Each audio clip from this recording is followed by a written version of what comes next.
The WLEW Sports Network presents The Game of the Week with Clark Ramsey, Dave Hansen, Doug Cole, Dan Banke, and Kendall Anthus. You're listening to the WLEW Sports Network, powered by AVS Broadband. The Big Thumb Conference is starting to take shape. The corners have been spotted of the puzzle, the borders have been assembled, but yet the big picture has still yet to be decided. Tonight, the Elkton Pigeon Bayport Lakers take on the Sandusky Wolves in trying to clinch the first piece of a perhaps title in Laker country. Good evening, folks, and welcome to the WLEW Sports Network. My name is Clark Ramsey. To my right, Dave Hansen. Thanks, Clark. Happy to be here.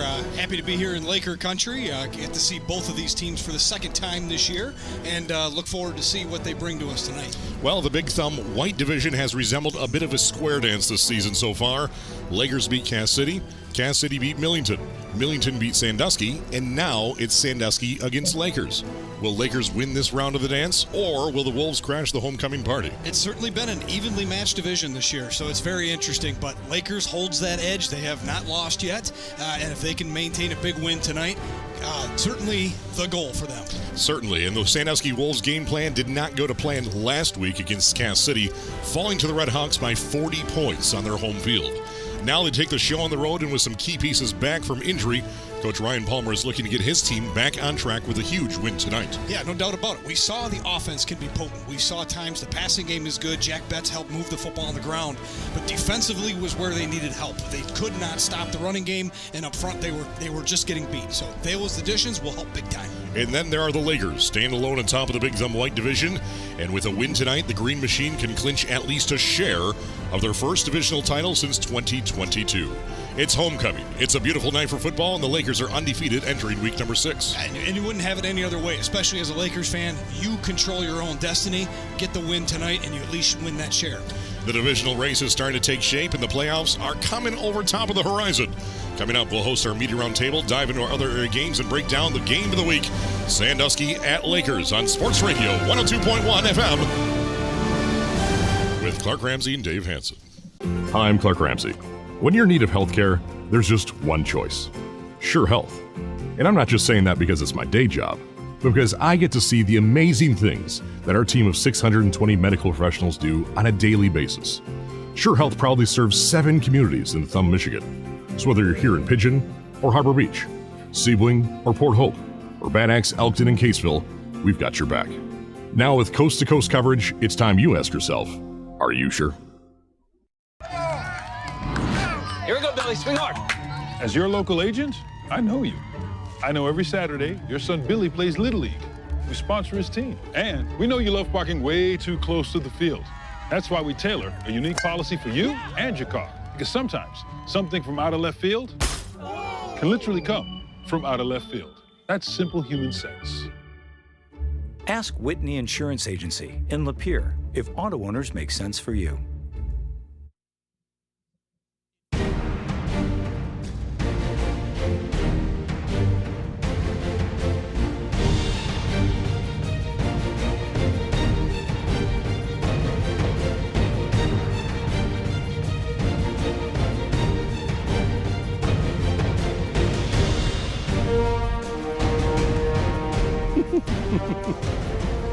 Tonight's presentation of the WLEW Sports Network is being brought to you by Thumb Sailor and AVS Broadband, Kodak Radiator and Air Conditioning of Bad Axe, Rainey's Hunting Center, 269 Guns, North Star Bank guiding the way, Countryside Sales and Service, Dia Services of Cass City for all of your grain handling needs, Thumb Bank and Trust, community strong since 1895, Thumb Electric and TEC Fiber, Harbor Beach Community Hospital, a proud partner of Sure Health, Wessel's Enterprises, Laker Schools, Tina Seeley of Farm Bureau Insurance, Michigan's insurance company, and Sure Health. Better health, better life.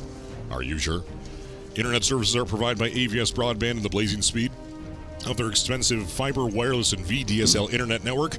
Stream without worry by going to avsbroadband.com. This game broadcast is a copyright presentation of Thumb Broadcasting Incorporated. All rights are reserved. Any reproduction with express written consent of the WLEW Sports Network is strictly prohibited. Well, it might not feel like it, but the calendar has flipped to October. And somehow we have better weather today and every week of football this season. With the season starting out with a blast of late fall wind temperatures and a downright chill in the air, we now find ourselves in week number 6 in October 3rd. It was supposed to be a high of 78, but I think we've exceeded that and then some. In October baseball puts everyone on the edge of their seats, and so does the final 4 weeks of the regular season. And we're not just talking about your air conditioning that's hanging on for dear life into next spring. We're virtually in the second half of the schedule, and no coach will admit that their focus isn't on anything but their opponent in front of them then that week. But the MHSAA playoffs are starting to take shape, and perhaps the divisional race, but a month from right now, we'll be mapping out how the MHSAA playoffs will look like across the state of Michigan. And as it stands right now, according to snooze2u.com, the leading voice in playoff projections is showing 3 local teams in Division 7. That'd be Lakers, Millington, and Cass City, all in the same district even. And in Division 8, those high schools with 250 students or less, that'd be 4 more Big Thumb schools are projected to be in the postseason as it stands right now. That'd be Harbor Beach, USA, Ubley, and Reese. And in 8-player football, it's looking like Kingston, Brown City, and Bay City All Saints in Division 1, and then the defending Division 2 state champion, Deckerville, in Division 2. No matter how you cut the cake, it looks to be a productive playoff run for the Big Thumb Conference. And, of course, my name is Clark Ramsey, someone who's been through it all for the last 14 years. By my side is my broadcast partner. That would be Dave Hansen. Yeah, Clark, good. It's good to see that 11 of our local schools projected to make the playoffs. That is a happy number for me. I love seeing our local teams represented in the playoffs, and 11 is a good number. I hope it sticks there. Yeah, that is a good number. I will say that. Our Director of Sports Information has been committed to Thumb football for 13 straight seasons now, and Doug Cole has traveled each and every week for us all the way from Livonia, Michigan, just to keep our real-time stats in tip-top shape. Doug, welcome to Lakers, even though you might not realize you're in Laker country based on your seat tonight. Yes, kind of have a back row seat, but I'm excited. It's homecoming. It's going to be a great game, I think. The camera can't even pan that far, Doug. We're going to go for a little cruise here. For everyone watching, we'll get to that in a second. Okay, Doug, there you are. In the corner, wave. Yep, okay. All right, there you go. You're in the one spot of our camera that gets no footage even. And that's about the view Doug has in the night as well. And back with us is once again is the founder of the Dan Banke School of Football Spotting, and that would be Dan Banke, who just so happens to be the best spotter in all of football. And he'll be flying in here on 2 wheels just for the national anthem, hot-footing it here all the way from Marysville, Michigan. Yeah, and we of course love to have him. Doesn't matter if he gets here in the first quarter or the beginning of the game. We'll take him for as long as we can get him. And our final member in our booth tonight is someone that can add scoreboard troubleshooter to his resume after last week successfully fixing Sandusky's clock mid-game. Please welcome our associate producer, and that would be Kendall Anthus. Kendall, welcome to Lakers. Thanks for having me back. Hopefully tonight we don't have any scoreboard issues, but I see we got the LED light fixed on the scoreboard, so we're ready to roll tonight. Yeah, we just heard that the scoreboard was actually burned out, the second digit of the 4 digits for the time, so they overnighted a new one, and it's very bright. It's brighter than all the rest of them. So, Kendall, be on your toes there. You might have to fix the other digits. Hey, I'm ready to go whenever we need it. I love it. And for the second week in a row, not only can you listen to all the action on the WLEW Sports Network, but now you also can watch all the action, thanks in part to Thumb Audio Video. That would be catch all the action on the NFHS Network, as well as, which that requires a subscription, you can also watch for free for the remainder of the regular season on WLEWsports.com. We have a YouTube stream going there, thanks in part to Thumb Audio Video, presented by Scheurer Health. So all you need to do is go to WLEWsports.com. It's right on the homepage. Click the play button, and you'll see our smiling faces. Yeah, it's super easy. It's that simple, and I'd highly recommend it. It's just you can hear the game, see the game, all blended into one. It's great. But Clark, if you don't mind, we got to do one more thing. Oh, my goodness. You didn't give me a chance to ask. We blasted right through. Yeah, I thought you did it on purpose, just to delay the inevitable. Yeah, we're just trying to boost the numbers here. Doug Cole. Yes. Dining with Doug. Let's hear it. Yeah, it was a great dining with Doug. I'm going to say it's already got the Doug Cole seal of approval, even before I even told where I went. So wow. I went to Huron's Barbecue. Huron Barbecue, yes.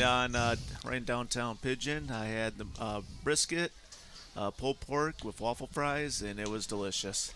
it gets the Doug Cole seal of approval. Oh, yeah. All right, thank goodness.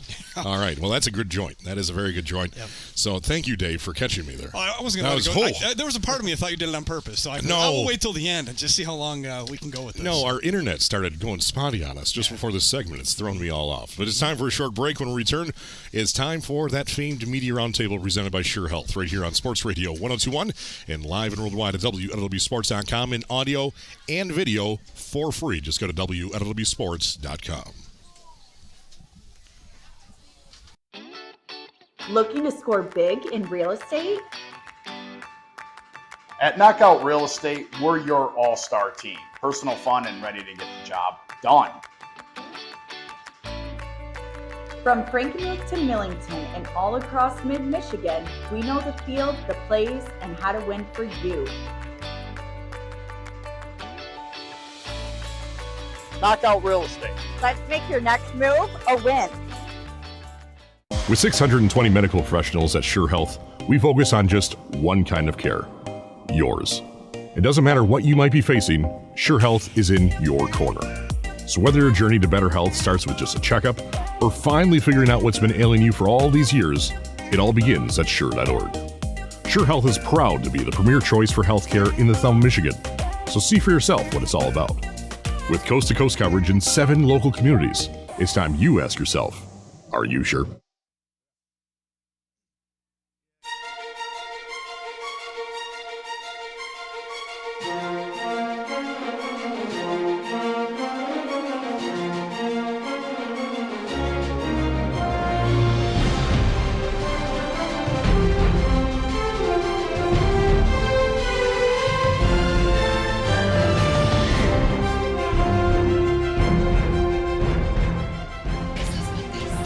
It's now time for the Media Roundtable, presented by Scheurer Health with coast-to-coast coverage in the Thumb of Michigan. Find out why so many trust Scheurer Health with their health and wellness. It's time you ask yourself, are you sure? Well, join me today in person. This is surprising. In person, the James Franklin of the Media Roundtable. That would be Paul P. Adams. Our Director of Sports Information and defending Media Roundtable champion, Doug Cole. Associate Producer, Kendall Anthus. In-game analysis, Dave Hansen. And the top spotter this side of the Unionville ball fields, Dan Banky. Through the end of the broadcast season, we keep score of our game's predictions. When that time comes, we will deem a Media Roundtable winner. Last week, Dave Hansen snagged his first victory of the season to pull within 1 point of first place. So now it's Dan Banky still leading with 2 points on the season. Kendall Anthus, Dave Hansen, and Clark Ramsey each with 1, while Paul P. Adams and Doug Cole are still searching for that first win of the season. Hey, I'll take James Franklin. That means I can win games. I just don't win any big games. Well, I got to tell you what, boys. After that win, my coffee tasted better this week. My food tasted better. It just felt good to get a win. So I'm hoping to do that again. Yeah, don't blame it all there. Well, we've got a speaker right outside our window here, so it's a little loud at the moment, but hopefully you can hear us still. It seems to be all right. So how it works, each Media Represent picks a winner and a final score for this week's featured game of the WLEW Sports Network. The winner is deemed by selecting the winning team and by having the most accurate point differential. If no one selects the correct winner, then I, Clark Ramsey, will graciously accept the victory for the week. Since Dave won last week, he will go last. So tonight's lineup is Paul P. Adams, Doug Cole, Kendall Anthus, Dan Banky, and then Dave Hansen. So, Paul Adams, you're first. Well, it's good to be back in person. I didn't have to type one of these up this week. I've been struggling with this game. I've been struggling all season, obviously. I don't have any wins. But, Lakers is going with some throwbacks tonight. I think they're gonna find themselves with these throwback uniforms, the Elkton Elks, and they're going to finally get that offense going. The defense has not been an issue this year at all for the Lakers, and I don't think that's going to be an issue for them tonight. I think they finally get going on offense. I'm going pretty big here, fellas. I'm going to go Lakers 37, Sandusky 6. 37-6 by 31 points, according to Paul P. Adams. So Lakers taking 37-6, according to Paul P. Adams, by 31 points. Doug Cole, the tee is yours. Well, anytime when it's homecoming, it's definitely a boost for the home team. After watching Sandusky last week, I don't think they really have that much of a chance against the Lakers. I have Lakers winning this one big, kind of like how Sandusky lost last week, 47-7, same score. Same score. Okay, so by 40 points. Yes, sir. So the season high for Lakers, 47-7 by 40 points over the Sandusky Wolves. So 2 in the books for Lakers. Paul P. Adams and Doug Cole taking 31 and 40 points, respectively. Kendall Anthus, the tee is yours. I'm kind of here with Doug on this one. I don't think this one's going to be very close tonight. I think that Lakers is going to figure it out and all cylinders go here. Give me Lakers tonight, 35-14. I think it'll be a little bit better than we saw last week out of Sandusky on the offensive side, but I think Lakers just handles business tonight pretty easily. So you're taking Lakers by 21 points, 35-14. Yes, sir. Okay, so Dan Benke is on the way to the game right now. And he, like we said, he'll be about here 6:50 is typically when he rolls in. And this is what he had to say earlier today. He said he'd like to start out by apologizing for last week. His speaking tour went longer than expected. With that being said, he thinks it's going to be another rough game for Sandusky. These are the words of Dan Benke. Lakers defensively is very good and will make it tough for the Wolves to move the ball. Dan Benke has the Lakers winning this game 35-6. Lakers by 29 points. Dave Hansen. Wow, geez. You guys realize Lakers averages 21 points a game, right? This offense has struggled, right? I know Sandusky's defense has not looked good, and you got a bad taste in your mouth last week, but I do think Sandusky's a better football team than that. They're getting important pieces back, which we'll get back into that. But I still agree with you guys. I think Lakers' defense is going to be too much for Sandusky. I think Sandusky will get on the scoreboard, but maybe just once. I like them to win 35-7. 35-7. So by 28 points is what you're saying. 4 touchdowns. 28 points. So Dave Hansen taking the Lakers 35-7 by 28. So we have all the experts in the books and all 5 taking the Lakers. So we have all 5 taking Lakers. On the low end, we have Kendall Anthus taking Lakers by 21 points, 35-14. Followed by Dave Hansen at 28 points, 35-7. Dan Benke at 29 points, 35-6. Paul P. Adams taking Lakers by 31, 37-6. Then Doug Cole taking Lakers by 40 points, 47-7. Good luck, gentlemen, and may the odds ever be in your favor. And by default, I have the Sandusky Wolves. Let's take a look at other area games going on across the region. We'll start out in 8-player football. In non-conference action, New Haven Merritt travels to Byron. 1 combined win between the two. I don't think really anyone cares about that game, so we'll move on. Akron Fairgrove against Caseville tonight in Caseville. The Vikings 1-3. Caseville with a winning record 3-2. 2 wins in a row, and 3 in the season is the most since 2018. No, hold on 1 second. There you go. Go ahead. Give me the Eagles in this one. They have not had a very good history with Akron Fairgrove, but I think they have momentum going right now. They have something brewing over there, and I think Caseville keeps it going tonight. I do too. Make it 3 wins in a row for Caseville. In the Big Thumb Red as well, Peck is at North Huron in Kindy tonight, 4-1 against 3-1. Peck bounced back from an All Saints loss with a victory over Akron Fairgrove 44-6 last week. New North Huron have not lost since week number 1. I think this is the game of the night in 8-player football across both divisions. 2 pretty evenly matched teams. They played pretty close throughout their recent history. But I think North Huron homecoming night, they've got things going.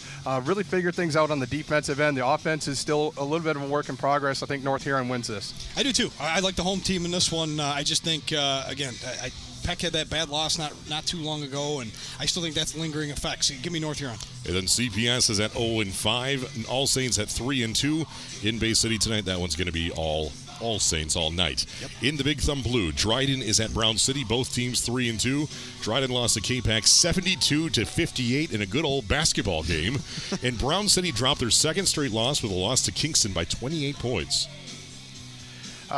I think Brown City gets right tonight. Little surprised last week getting manhandled 2 weeks in a row, but I think nothing like Dryden to get yourself back on the winning track. Yeah, I didn't like when they played Deckerville. I did not like how they played in the trenches. The Deckerville just pushed them around, and that you're going to lose to a lot of teams if you allow that to happen. But I think they'll figure it out. I don't think Dryden has the tools to stop them, and Lawson will be running all over the place. And speaking of unstoppable so far, Kingston 5-0 on the season. They're hosting the Bad Axe Hatchets at 3-2. Bad Axe got back to their winning ways, snapping a 2-game win streak, while Kingston is undefeated and tied for first in the Big Thumb Blue. Yeah, another homecoming game tonight over there in Kingston. Bad Axe has been up and down. Had their share of injuries. Bad Axe just canceled the junior varsity season because of injuries, mostly to the varsity team that they've had to pull up the JV players. So not a good recipe as you go into a red-hot Kingston team. Kingston probably wins this pretty easily. I think so, too. Home of the Biagios, man. I think Kingston wins big in this one. Just, again, too many issues in Bad Axe, and like I said, the quarterback in Kingston has been unstoppable. And Mayville's at K-Pac and Memphis at Deckerville. Those two games should go in favor of K-Pac and Deckerville. Then moving on to 11-player football in the Big Thumb Conference. We'll start out in the black. That would be Ubley at Reese. Ubley 2 wins in a row to get above 500 for the first time this season. They beat Vassar by 2 scores. Reese beat Marlette by 2 scores as well last week, 28-14. I really like what Ubley's got going on here. You feel like there's some momentum going on. They figured things out since the coaching change.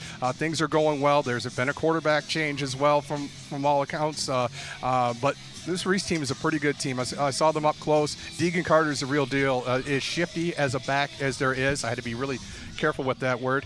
But I think Ubley gets the win here. But this could be one of the games of the night in 11-player football. Oh, this probably is. You mentioned that about the 8-player game. This one's probably the 11-player game I have my eye on as well. It's in Reese, gives them the advantage, but I'm with you. I think the new coach there hasn't left the roots of what Ubley's trying to do. He's got some young coaches in there, former players. I think they're going to make a difference, and I think every week they get a little better, a little stronger. They take care of the ball a little better.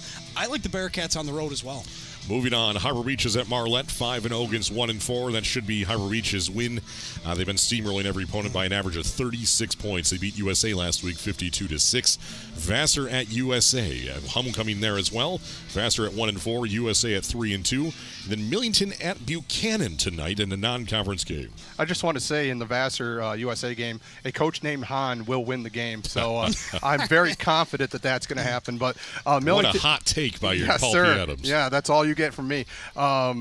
Millington Buchanan, I'm going to go with Buchanan in this game just because Millington has really struggled. 14-0 against Carroll last week, not instilling me with a lot of confidence. Buchanan's a Division 16 who's made the playoffs 3 years in a row. I'm going to go with Buchanan in this game. I'm with you there, and I like USA as well. I just I think they're the better football team. Vassar hung around with Ubley, which concerns me a little. Maybe they are finding something, but I believe in the USA Patriot team to win at home. In the Big Thumb White, just 2 games in divisional play tonight. That's Carroll at Cass City, 2-3 against 3-2. Carroll have 2 victories already, which matches last year's win total. They've lost 2 in a row to Lakers at Millington. Cass City, 2 momentous wins in a row, blasting through Sandusky by 40 points, and Millington in overtime the week before. Kendall Antha said this in pregame. He said this is a trap game for the Redhawks, and I agree. It's starting to feel like, hey, Carroll is a team that you need to take a little bit more seriously. 14-0, they lost to Millington last week, so I think things are improving there. But I do think Cass City survives the trap, but this could be a little bit closer than we anticipated. But the Redhawks keep their streak going. Yeah, I think Cass City takes care of business. I really do. It could be a trap game, but it's at home. Again, I know Carroll played Millington tough, but they still didn't score. Cass City will have no problem doing that, and I think they'll get the win. And, of course, our final game here is the game of the week. Sandusky at Lakers, with all 5 taking the Lakers, ranging anywhere from 21 points all the way up to 40 points. Right here on the WLEW Sports Network. We are 31 minutes away from kicking off week number 6 of the regular season, and you're home for all the actions right here on Sports Radio 102.1, live and worldwide at WLEWSports.com, and not just audio, but also video. Thanks in part to Thumb Audio Video and presented by Scheurer Health. You can now watch all the action for free by just going to WLEWSports.com and click on the play button right on the homepage. You're listening to the WLEW Sports Network. Here we go, Billy. Swing hard. As your local agent, I know you. I know every Saturday your son Billy plays Little League. We sponsor his team. And we know you love parking way too close to the field. That's why we tailor a unique policy for you and your car. Because sometimes something from out of left field can literally come from out of left field. That's simple human sense.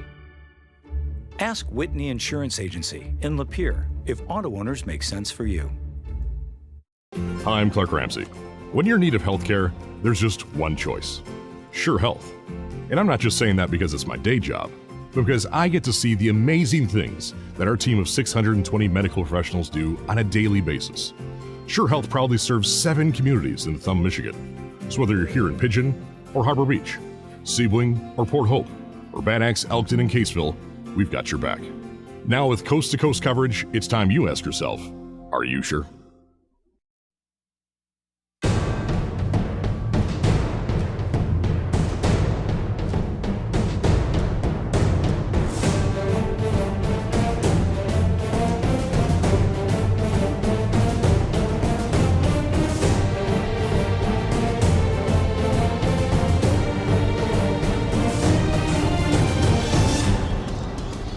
You're listening to the WLEW Sports Network on Sports Radio 102.1 FM and live and worldwide at WLEWsports.com, and also audio and video with Thumb Audio Video presented by Scheurer Health on Sports Radio 102.1 and WLEWsports.com. Clark Ramsey, Dave Hansen, Doug Cole, Kendall Anthony, Dan Bank with your call tonight. The whole gang is here. We just heard from Paul P. Adams with their media roundtable.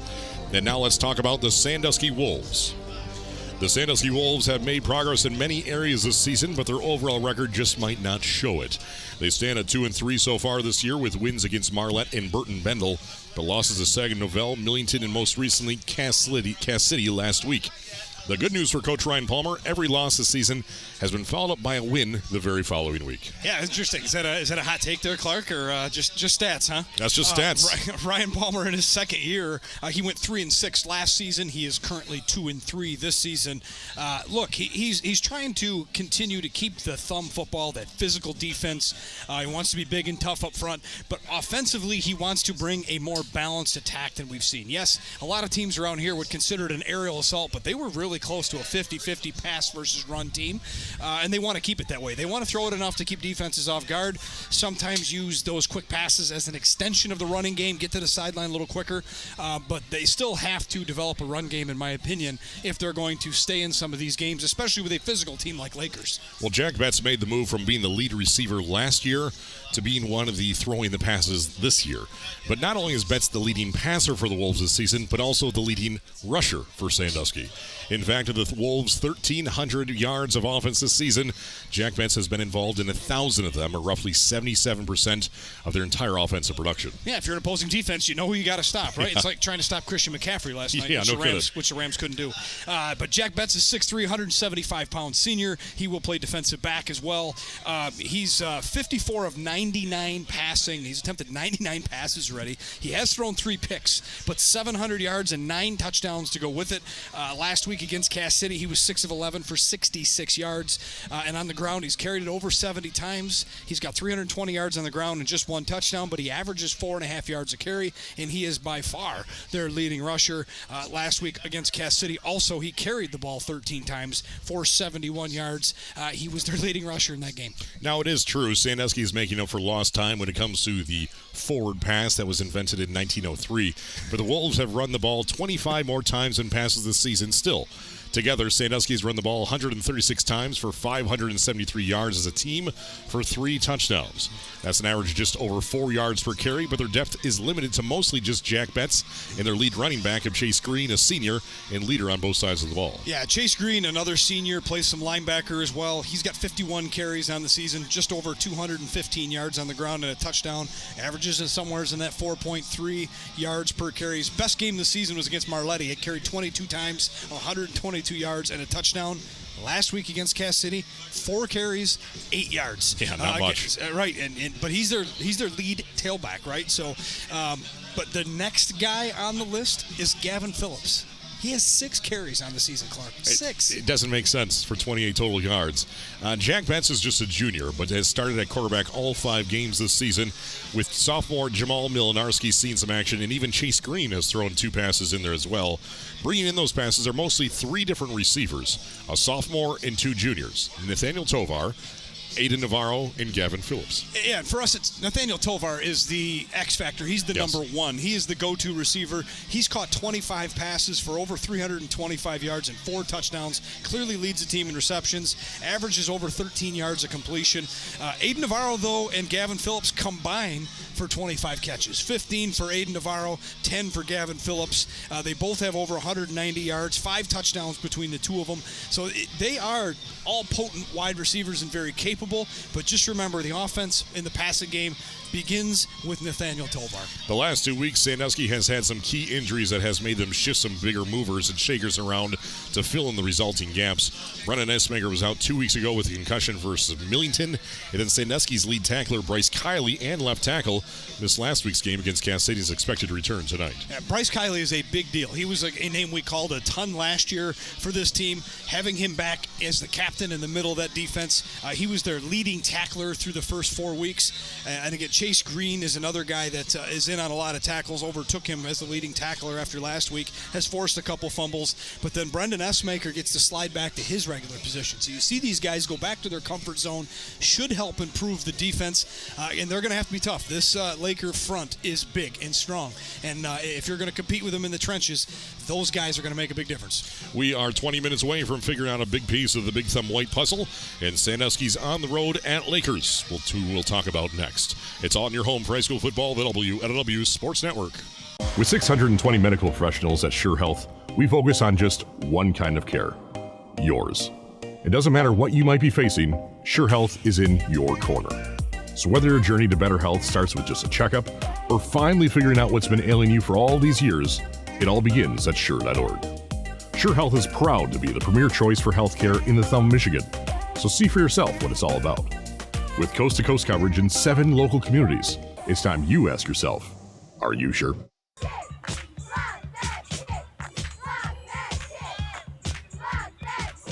Thumb Cellular and AVS Broadband are proud to bring you high school sports on WLEW. These local family-owned businesses are committed to keeping you connected throughout the Thumb and beyond. To stay connected on the go, Thumb Cellular should be at the top of your list. With the friendliest staff, affordable unlimited plans, the devices you want, and great coverage, Thumb Cellular is the talk of the Thumb.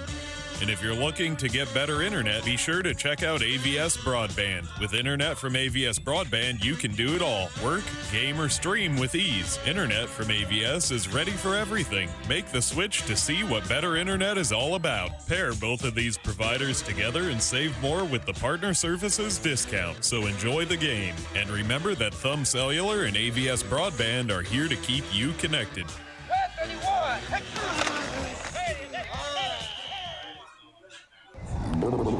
Is the heater not working in your vehicle? It could be the heater core, blower, radiator, or thermostat. Take it to Kotick Radiator and Air Conditioning in Bad Axe. They not only do heating, cooling, and air conditioning repair, they offer full-service mechanic work. Cars, trucks, semis, RVs, along with all types of agricultural equipment, heaters, radiators, water pumps, head and intake gaskets, tune-ups, charge air coolers. They do it all. This is Gary Rachi. I guarantee we will diagnose and fix your vehicle properly. For expert repair and fast service, contact Kotick Radiator and Air Conditioning at the east end of Bad Axe. A good place to take a leak. Call 989-269-7101. At Lakers Schools, we are building futures together. It starts with our award-winning Little Lakers GSRP program that provides a loving atmosphere for 4-year-olds to learn the basics. From there, Laker Elementary builds on that foundation with strong academics, fun specials classes, awesome field trips, special events, and extracurriculars, always with an abundance of compassion.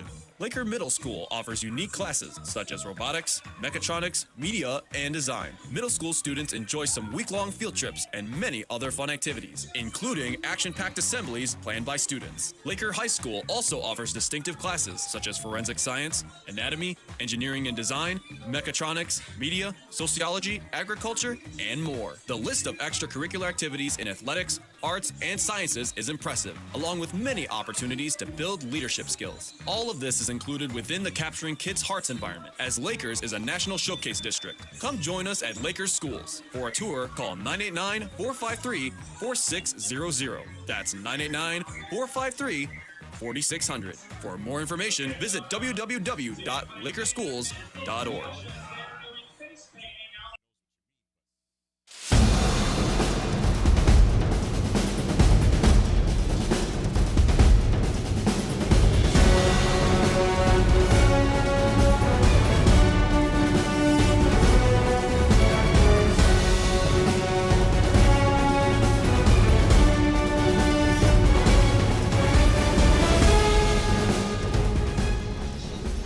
The Elkton Pigeon Bayport Lakers enter the 6th week of the season with a perfect 5-0 record. They have 3 shutouts to their name and have allowed just 4 touchdowns through the first 5 weeks of the season. The Green Machine currently stands atop of the Big Thumb White Division as a result, with a 1-game lead over Millington and Cass City. With a win tonight, head coach Dave Levasseur will clinch at least a share of his 3rd divisional title in 5 years in Laker country. Yeah, Coach Levasseur in his 5th season is 34-15, winning 69% of his games. In 2021 and 22, he was division and district champs. The last 2 years, different story. Finished just 5-5. Again, this offense is still been the issue, right? They have not been able to score points. They've not been able to put teams away. They've lacked the big play department. Part of the reason why a younger quarterback was infused into this offense in Ben Levasseur. We're going to talk about him in a minute, but they need a guy like him to come up with these big plays or help install them, because they've just been searching for someone to break this offense loose. Last year, Carson McCain threw for 486 yards, completing 50% of his passes for 5 scores. After graduating, the keys of the offense were handed to junior play caller Ben Levasseur. He's played in 4 games this season, not playing in the Carroll game, but is connected on 49% of his passes for 37 completions, resulting in 478 yards and 4 scores. And he's thrown a touchdown in every game.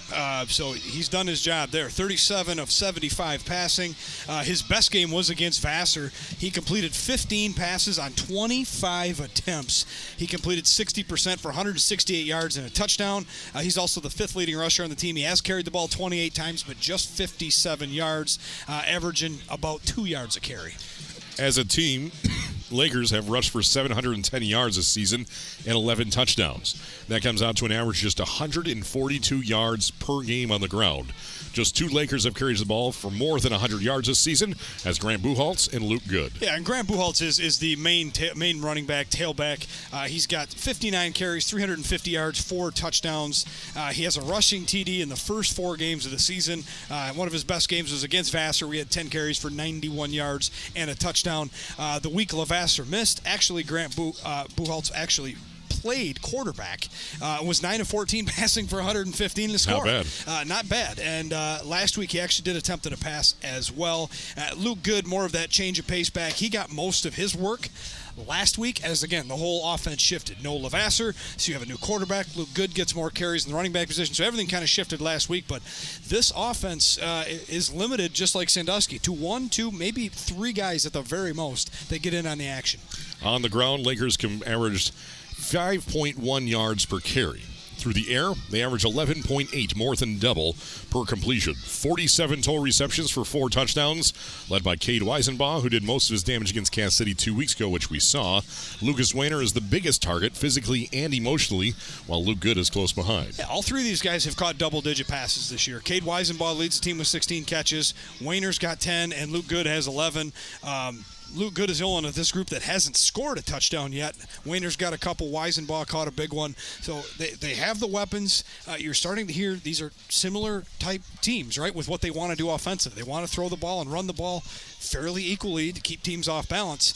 But you still have to keep change movement, and I still think the team that runs the ball better tonight is going to be the victor. Defensively, the Lakers very well might be at their strongest. You don't happen to give up 4 touchdowns through 5 weeks on defense by chance. Right, and that's the part about this team that's scary. They are big in the trenches, and they are big, and their front 7 is really, really good. It is tough to score points on this football team. They don't give up a lot, and again, because they're big, strong, and physical, and that's what you want for your defense. Again, it's a matter of can they outscore their opponents. Their defense is going to give them every chance to win each and every week.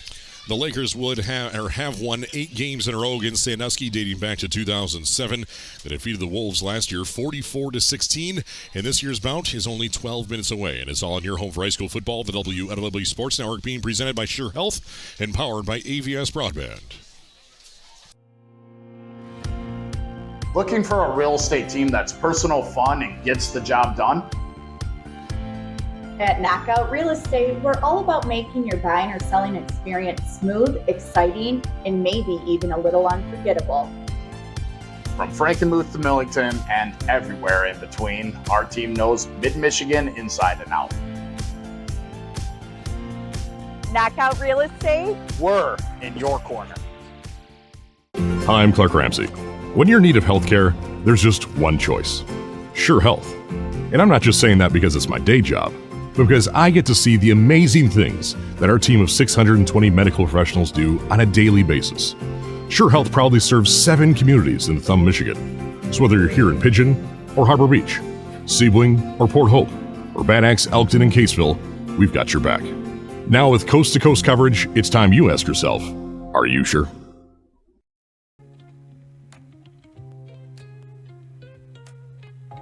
Ready to make your money work harder, smarter, and closer to home? At North Star Bank, we believe in Michigan dreams, and we power them every day with faster service, smarter savings, and neighbors serving neighbors. North Star isn't just a bank, it's your advantage. So why wait? Switch to North Star Bank today and watch your future shine bright. North Star Bank, guiding the way. Member FDIC. Stacks Market in Ondale is your one-stop shop for snacks, beverages, fuel, fresh sandwiches, pizza, and more. Whether you're on the way to the field or the game, we have you covered. Stacks Market, like a little truck stop without the showers. Countryside Sales and Service on Bayport Road in Sebring is your local Mack trailer dealer. If you're looking for a multi-axle dump, we now offer more economical versions of our famous 8-axle dumps, but in 6 and 7-axle configurations. Call us or check out our stock inventory at countrysidemi.com.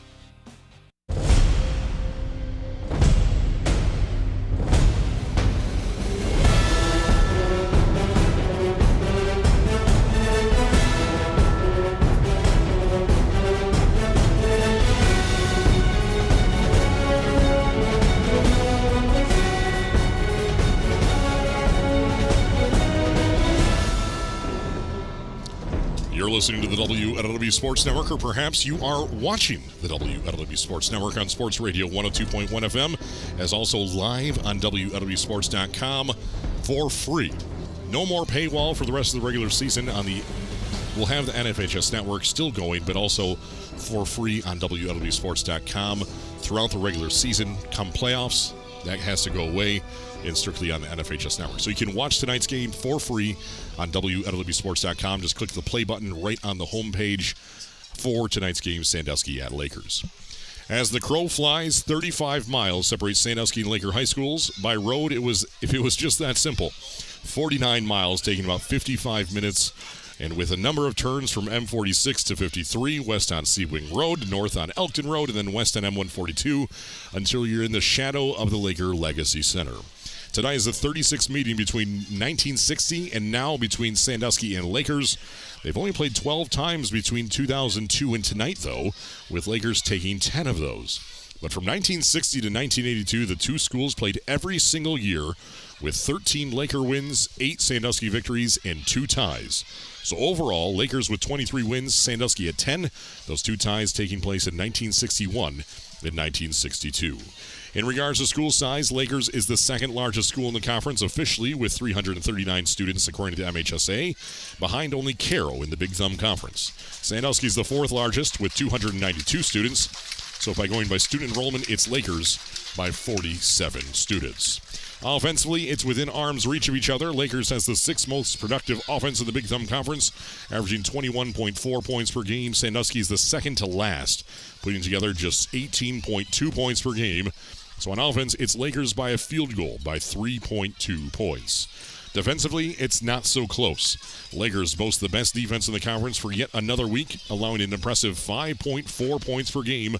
Sandusky is ranked 9th or 3rd worst in the conference, giving up 30 points through the first 5 games of the season. So on defense, it's Lakers by 24.6 points on defense. So by stats and stats alone, it's Lakers by 27.8 points. Las Vegas is predicting a similar outcome. Our colleagues at The Ohio State University and Bobby Petrino, Sports Wagering Department, set out for factoring in all possibilities. Stats, injuries, weather, and location. The spread for tonight's game sits at Lakers 13.5 points. Today is the 277th day of the year, meaning there's just 88 days until the new year, 81 until Christmas. And welcome to all of our listeners and watchers on the WLEW Sports Network. This is the second week of our new partnership with Thumb Audio Video, bringing not only the sounds of the game, but also the sights for free. You can watch all of the action on the NFHS Network, which requires a subscription. But for the rest of the regular season, you can watch for free on WLEWSports.com. Just click on the play button there. So now you can jet set to wherever you please and still catch all the action which, Dave, that brings me to this week's trivia question about airport runways. Oh, boy. All right. Well, let's see what you got. Well, we're going to hold on for that second just right now because we're going to listen in to the Laker marching band with our national anthem in just a second, because there's going to be, if you're watching, you'll see this more, obviously, clearly. There's going to be a 24-second clock off. They're going to let 24 seconds go off the clock just before the national anthem here in honor of Noah Putman, who is a player for the Laker JV here, was in that car accident, which unfortunately we saw 3 casualties and fatalities here in the Thumb, Michigan, to the Putman family. Noah goes to Lakers here on the JV squad. Unfortunate situation all around. It's been great to see and heartwarming to see the entire community come together for that situation. And so to honor him, who he's still in the hospital, he's off the ventilator from what I hear from Bill Comey, athletic director, but is able to eat, and all extremities sounds like they're working. So there's certainly a promising sign for a recovery there from Noah Putman on the JV squad. So our national anthem is coming up, but first, Dave, let's get out of this first question here, though. While hurrying up and waiting for your flight to take off, you might gaze off into the distance and watch planes gracefully touch down on the runway with a gentle screech of the tires and coming to a stop a few thousand feet later. But that tire screech, Dave, is more than just a special effect. My first question, Dave, is every time a plane touches down, how many pounds of rubber does a tire lose on a plane? It's an obvious known stat. Right. Yeah. Right. There's how many pounds of rubber does each tire lose? Yeah. It's per tire. Oh, okay. I'll go with, I don't know, just 1 pound. Close. 1.5 pounds per tire. When the tires first make contact with the runway, the tires are stationary, and frictionally causes them to rapidly accelerate to match the aircraft's landing speed. A similar experience to stamping on your car's accelerator too fast, either accidentally or intentionally. Now we listen in to Bill Eberly, the PA announcer here, honoring Noah Putman. Noah wears jersey number 24, and in recognition of him, we will now have a 24-second moment of silence. During this time, we will also acknowledge those family members lost, Megan Putman, Bill Putman, and Barb Putman, with this moment of silence.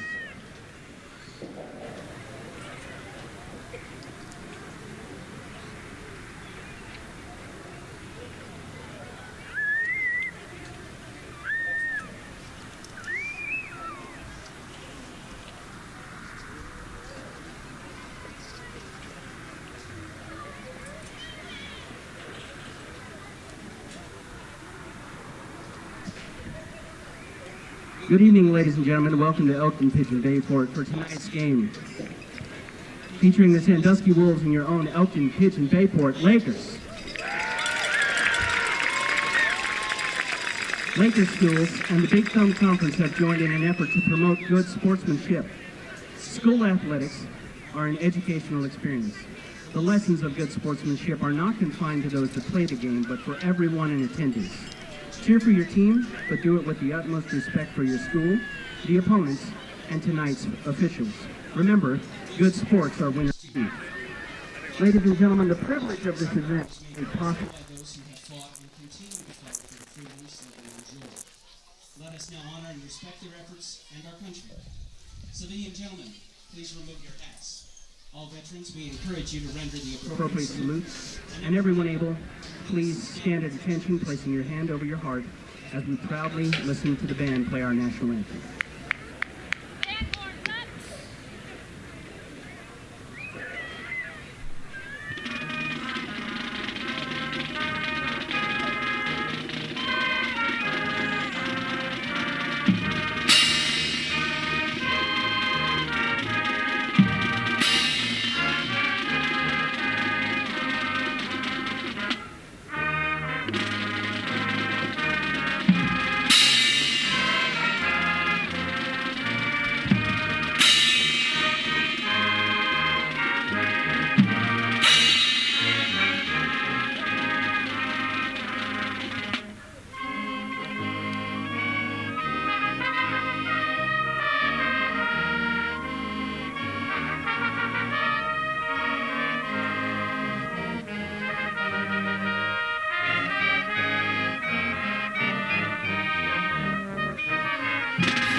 All right, so Dave, 1.5 pounds of rubber per tire, but an Airbus A380, which is the world's largest passenger plane currently, has 22 tires, which comes out to losing about 35 pounds of rubber every time it lands anywhere in the world. So now a little math, though, for you, Dave. Detroit Metro Airport averages 500 arrivals per day. If the average plane has 8 tires for landing gear, how much rubber is laid down on Detroit runways every day? Okay, so you want me to do a little math? A little math. Okay, so we know it's 1.5 pounds, 8 tires, so 1.5 times 8 is 12. Very good. And 12 times, you said 500 flights, so 8, 12, so it'll be 6,000. Very good. 6,000. 6,000 pounds. Yes. Ring the bell. Boom. Steve Lynn would be happy. Roughly the equivalent weight of your standard carry-on luggage these days as people try to shove those above the overhead compartment. As a result of all this rubber to keep a safe runway with enough friction to properly grip the plane during landing, runways need to be cleaned in whenever a certain echelon is reached for friction. So, Dave, how long does it take to clean a typical major runway? Is it a number or is it a range? A range. A range. I'm going to say... I'm going to go with 6 to 8 hours. 6 hours? 6 to 8 hours. 4 to 6. Takes pretty much all night, though. Yeah. Typically done all night, and that's why if you ever show up to the airport on a dry spell of weather, and the runways are wet, they clean the runway. So there you are. And Dave, we'll get to your 3 keys in a moment here because we're ready to kick things off already. I love it. Let's Sandusky won the toss, elected to defer to the second half. Current conditions, gorgeous. Can't go much beyond that. And so Sandusky will be kicking off. Kicking off would be the foreign exchange student from Germany, Robert Lagadis. And he scripts it down to the 30, and it's scooped up by number 34 for the Lakers. That would be Christian Sanchez, who's bringing a little action at running back, and he's brought down by Brandon Shampo, starting safety as just a sophomore. So the Laker offense trots onto the field in their home retro uniforms, honoring the Elkton Elks tonight. This is part of a 3-year series on homecoming. They're honoring the Pigeon Panthers, the Bayport Clippers, and tonight the Elkton Elks. So they're in green uniforms, yellow and white stripes, a yellow circle with a white number inside of it with their classic Laker helmet with white pants. I like on the right shoulder pad, they have a picture of a black elk. It's awesome. Receiver wide each way. Ben Levasseur in the shotgun has Grant Buchholz to his right. Now they go for the half snap and look to the sideline to head coach Dave Levasseur for the signal. 11:55 left in the first quarter. 0-0 Lakers on offense. They start out their own 43-yard line, left to right across your radio.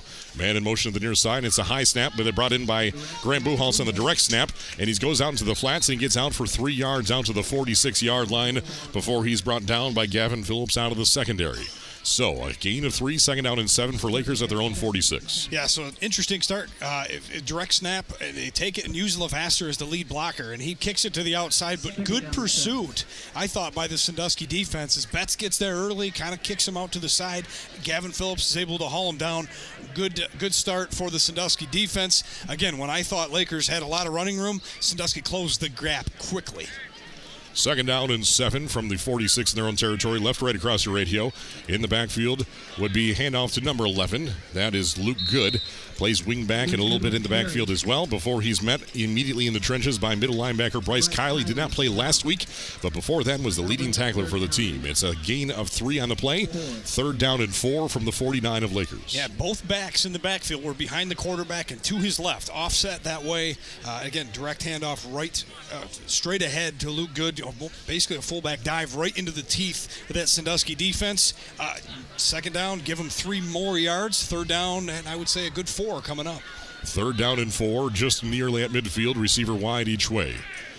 Ben Levasseur under center, hands it off immediately to Luke Good, tries to turn the corner, and Sandusky's defense meets him right at the original line of scrimmage. They mark him out of the 50. But leading the way, that's Bryce Kiley, the man they missed last week dearly, and they show him why here. It's a gain of maybe a half a yard, and Lakers is already lining up for it to go for it on a 4th and 3. Levasseur under center has a wing back just underneath each guard. Almost looks like a kneel formation. And they send a receiver wide to left, and there's the timeout. So A little confusion there, trying to get a read on the defense. And we have our first time out of the game, and it's Lakers 0, Sandusky 0, but facing a 4th and 3 with 10:05 remaining in the first quarter on the WLEW Sports Network. We'll be back in 30 seconds. With 620 medical professionals at Scheurer Health, we focus on just one kind of care, yours. It doesn't matter what you might be facing, Scheurer Health is in your corner. So whether your journey to better health starts with just a checkup or finally figuring out what's been ailing you for all these years, it all begins at Scheurer.org. Scheurer Health is proud to be the premier choice for healthcare in the Thumb, Michigan. So see for yourself what it's all about. With coast-to-coast coverage in 7 local communities, it's time you ask yourself, are you sure?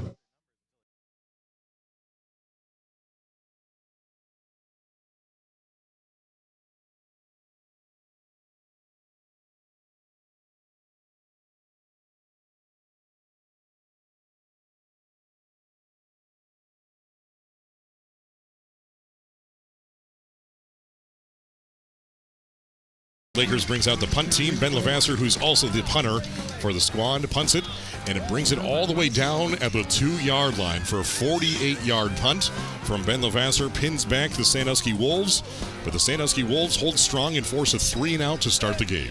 On offense now are the Wolves. Clearly a scenario where maybe in the middle of a game with a little bit of momentum at midfield, you might see an offense go for it there, but Lakers chooses to punt it.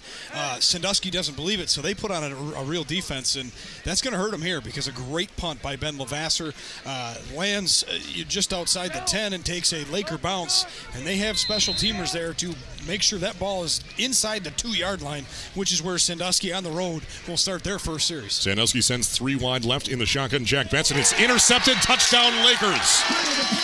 Jack Betts went for the screen pass, and there was Luke Good to bring it in immediately like he was the intended receiver. By the time he brought that ball in, he already had 2 feet down in the end zone. Touchdown, Lakers, with 9:52 left in the first quarter. That punt is one heck of a pass at this point. As the very next play, the Lakers intercept the ball, and it's a defensive touchdown for Luke Good and the green and white on homecoming. They lead 6-0 with 9:52 left in the first quarter. Yeah, that's just led by good preparation by Lakers during the week, right? They knew they're going to bring pressure. Sandusky is going to respond with a quick outlet throw to their wide receiver, and Luke Good bringing that pressure as well, reads it perfectly, and the ball basically is thrown to him and catches it in the end zone for the easy pick 6. And the extra point from Lucas Wainer is good. It's 7-0. Lakers leading the Sandusky Wolves. 9:52 left in the first quarter on the WLEW Sports Network. Looking to score big in real estate? At Knockout Real Estate, we're your all-star team. Personal, fun, and ready to get the job done. From Frankenmuth to Millington and all across mid-Michigan, we know the field, the plays, and how to win for you. Knockout Real Estate. Let's make your next move a win.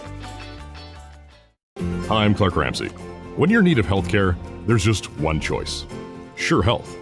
And I'm not just saying that because it's my day job, but because I get to see the amazing things that our team of 620 medical professionals do on a daily basis. Scheurer Health proudly serves 7 communities in the Thumb, Michigan. So whether you're here in Pigeon or Harbor Beach, Sebring or Port Hope, or Bad Axe, Elkton, and Caseville, we've got your back. Now with coast-to-coast coverage, it's time you ask yourself, are you sure?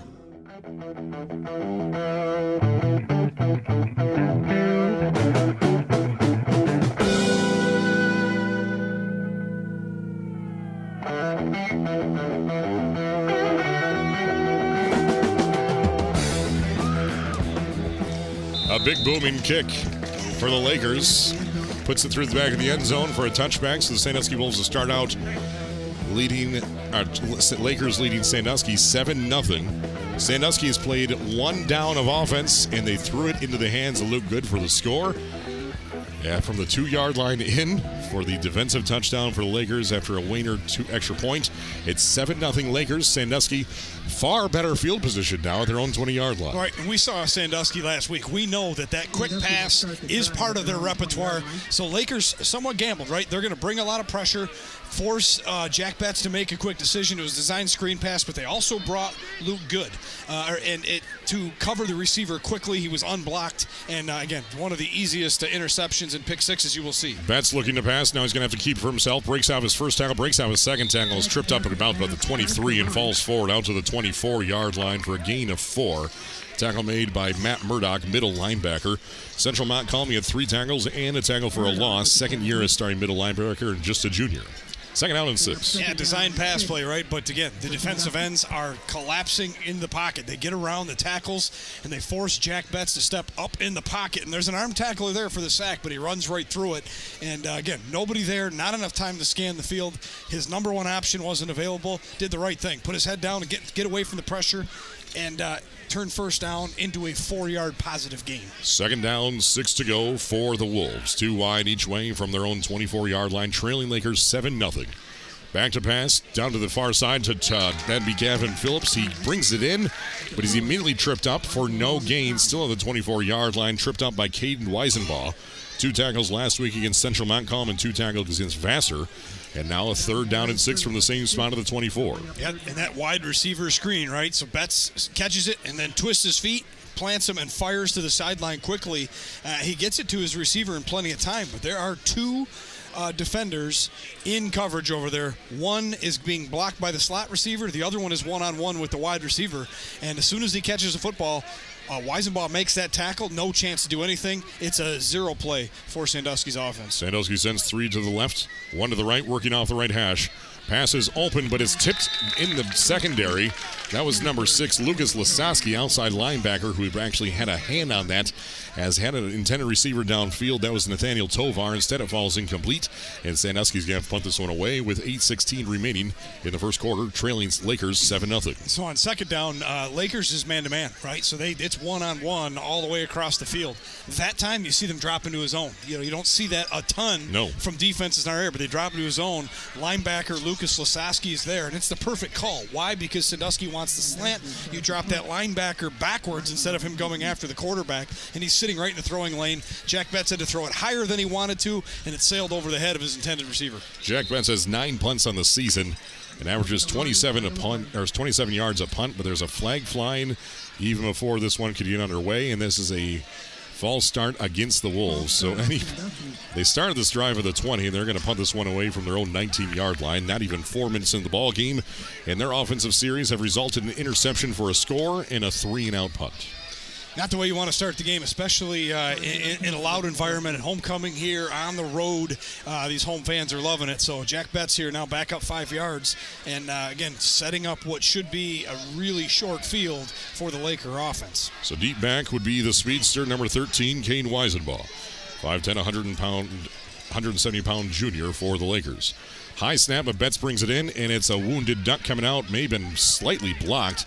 Takes a big Sandusky bounce, and maybe does not. Gets brought down at the Sandusky 49-yard line for a 30-yard punt from Jack Betts. Well, he averages 27.1, so beat that by 3 yards. So Laker offense on the field for the second time tonight, already leading 7-0, but they have their first drive resulted in a 3-and-out punt, but a play later they brought it in for an interception for a score.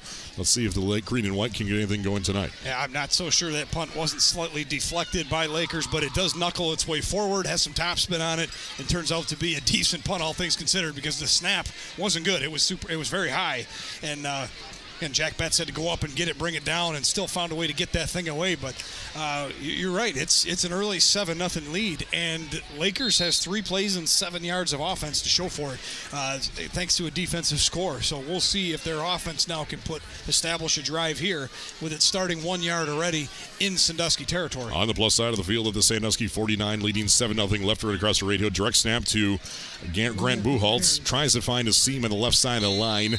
Has decent a decent outcome with that. Gets down to about the 46-yard line before he's stopped by Jack Betts coming out of the free safety position to make the stop. A gain of 3. First point of contact was made 3 yards before that. 2nd and 7 from the Sandusky 46. Yeah, Grant Buchholz and Ben Levasseur both are in the backfield together, separate, standing next to each other. Either one of them could take the snap. Either one of them could throw the football. Whoever doesn't get it, the opposite becomes the lead blocker for him. Rolling to the right, Levasseur throws it downfield, and this one is overthrown as it was basically a sweep to the near side, and then just at the last second threw it downfield. Good throw, but intended receiver was not able to bring that one in. Falls incomplete and stops the clock with 7:28 left in the first quarter. Sandusky 7, Sandusky nothing.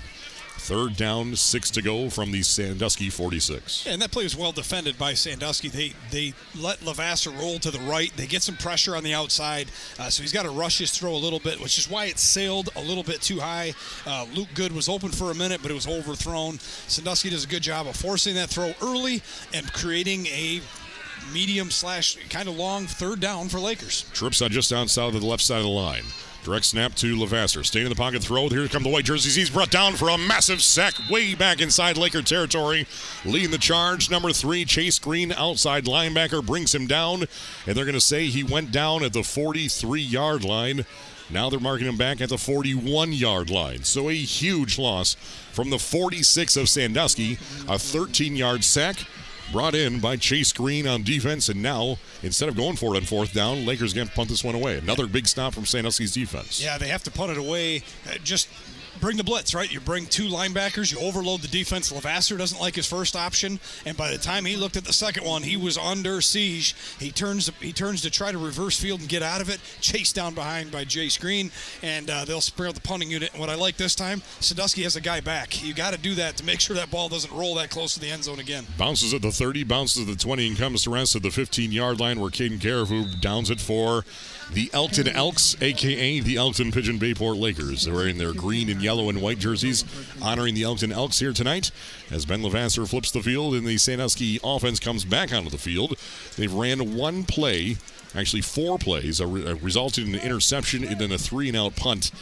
No team has converted for a first down yet tonight. Yes, says a lot. It's amazing we have a score in this game, right? Yeah. But at the very least, the Lakers at home here are winning the field position battle. It's been on the punting unit. They've had 2 very good punts so far, pinning Sandusky back, and then taking advantage of their mistake with their backs against the wall. And again, a long ways to go. Another 85 yards for Sandusky to go to get their first score, and they have 4 total yards of offense on their first 4 plays. Jack Betts gets the snap, and he keeps it for himself, and he's tripped up in the backfield and falls forward across the 15 out to the 16 before he's stopped by the Laker defense, number 26, middle linebacker Matt Murdoch. That's his 2nd tackle tonight, I do believe, for the green and white. 2nd down and 9 for Sandusky at their own 16, trailing Lakers 7-0 halfway through the first quarter.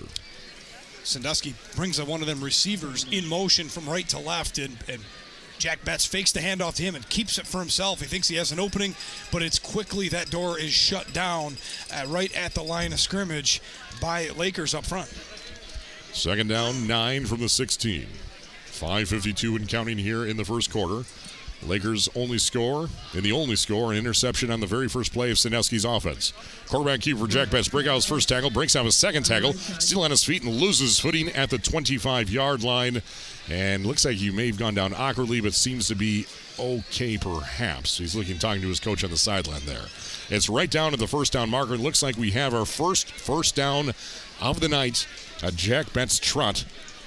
And it's going to be an 8-yard gain. No. Okay, 3rd down. Never mind. 3rd? No? Okay, now move the chains. Okay. All right, we changed our minds. Again, change your minds again. Yes. Yeah, they've shifted that football a full yard now. That's the 3rd time they moved it. Let's give them a first down. 1st and 10 for the Sandusky Wolves, converting on a 3rd down. 1st and 10 from the 25. Jack Betts gets the snap, keeps for himself, tries to break out of his tackle, and drags a green and yellow jersey with him out to the 26. That was number 66 coming off that front line. It plays nose guard, Dakota Guza. And a gain of just 1 for Jack Betts and the Wolves. Second down 9. Yeah, that's 3 straight run plays, right, where Jack Betts has taken the snap, put the ball in the hands of his running back, and taken it right back and ran to his right, faking the run to the left. And on the bigger run where he slipped and fell, he could have had some more yards. He had to make a guy miss. And that was Caden Caribou in the backfield. That time, they don't miss. They make that tackle, and it's only a 1-yard gain for this offense. 3 wide to the left, 1 to the right, working off that right hash again. It's a handoff to Chase Green in the trenches, and the green and white bring him down for a modest 1-yard gain out to the 27-yard line. Brought down, leading the charge, number 56, Levi Wren, defensive end for the Lakers, also plays left tackle. And last week, just 3 tackles against Central Montcalm. Third down and 8. Again, about the 4th time they've ran that play. That time he does let Chase Green take the football, but well defended by that Laker defense up front. We mentioned they're big and physical, and that time they won the battle in the trenches. Nowhere to run for Chase Green, and quite frankly, if Betts would have kept it, I don't know if he'd have gotten any further either. So bring up 3rd down and at least 8 or so for this Sandusky offense. They're going to have to convert heavily. They're bringing a 3 to the left, same formation as the last play. Jack Betts in the shotgun.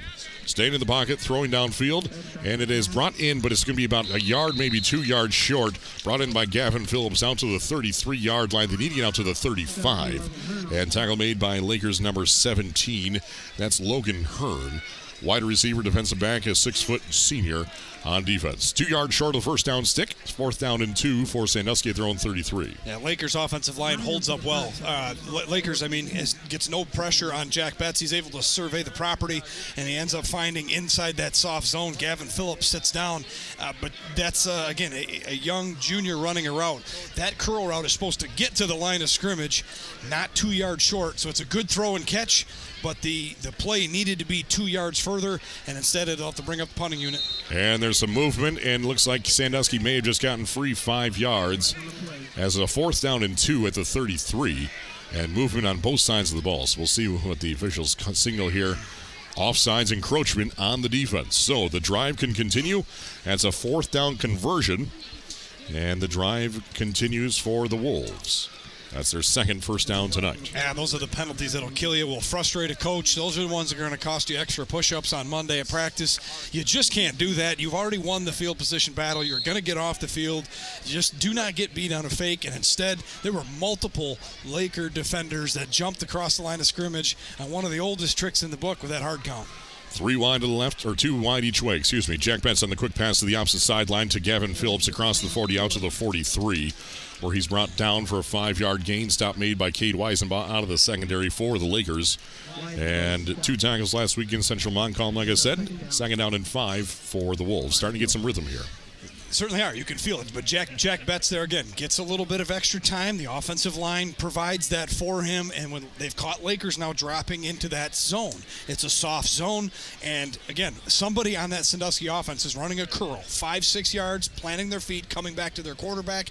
Last couple throws, it's been Gavin Phillips. He's been able to come back and catch that football. Throwing downfield to Gavin Phillips, and this one is going to be in the hands. No, he cannot hang on to it. Down to the 35-yard line. Good coverage there from Cade Weisenbaugh, as Gavin Phillips had every chance to bring that in, but could not hang on to it through the ground of the contact and falls incomplete. It's now 3rd down and 5. Good coverage there by Weisenbaugh, step for step, but he never turns his head around. That's every chance for Phillips to go up and catch that football, and he's got it in his hands. He's just unable to finish the catch to the ground. Again, Weisenbaugh with tight coverage, but it was Phillips that made a play on the football and just lets that ball go through his arms in that close coverage. Could have been a big play, but instead, 3rd down coming up. 2:15 left in the first quarter, 7-0 Lakers. 3 wide to the right, working off the right hash are the Sandusky Wolves. Right to left across the radio. Jack Betts on the keeper, right up the middle. Had an option out to Chase Green, extended, kept it for himself. Followed the blockers in front of him, brought down by Matt Murdoch, middle linebacker for the Lakers, 1.5 yards short of the first down marker. They needed 5. He got them 3. 4th down and 2 for the Wolves at their own 47. Yeah, and I think Lakers anticipating them to go for it as they sub in another defensive lineman at 67, Dylan Harcourt, coming in to help reinforce that defensive line. Sandusky, assuming with a little bit of momentum here, they're going to go for it here with 2 yards to go. From their own 47, right to left across your radio. 1 receiver wide right, that's Nathaniel Tovar. 3 to the left Chase Green off the left hip of Jack Betts in the shotgun. There's the snap. Immediate runs to his left, and there's green jerseys all over. He's going to be short. He's brought down. He dove forward at the 47, and there was 21 Lucas Wayner on the stop. He got a yard. He needed 2, though, and it's going to be a turnover on down. Sandusky falls short. Lakers defense holds strong, and it's a turnover on downs, and Lakers retains their 7-0 lead now with the ball. 1:23 before the end of the first quarter. Yeah, just when you run that outside zone, outside run play to your quarterback, you have the running back in the backfield, and he helps pick up the defensive end, but Marvin Kritzman's out there. There's multiple Sandusky wide receivers, and not one of them pick up a defensive back. And Luke Good, Lucas Wayner, all those guys out there, they basically are untouched in the backfield, and it's everything Jack Betts can do to just dive ahead and get a yard, but it's going to be short and a turnover of downs. And off to Luke Good. He tries to find a seam on the right side of the line, and there's 3 white jerseys bringing him down, leading the charge. Big man Bryce Kiley with yet another tackle for the Sandusky Wolves.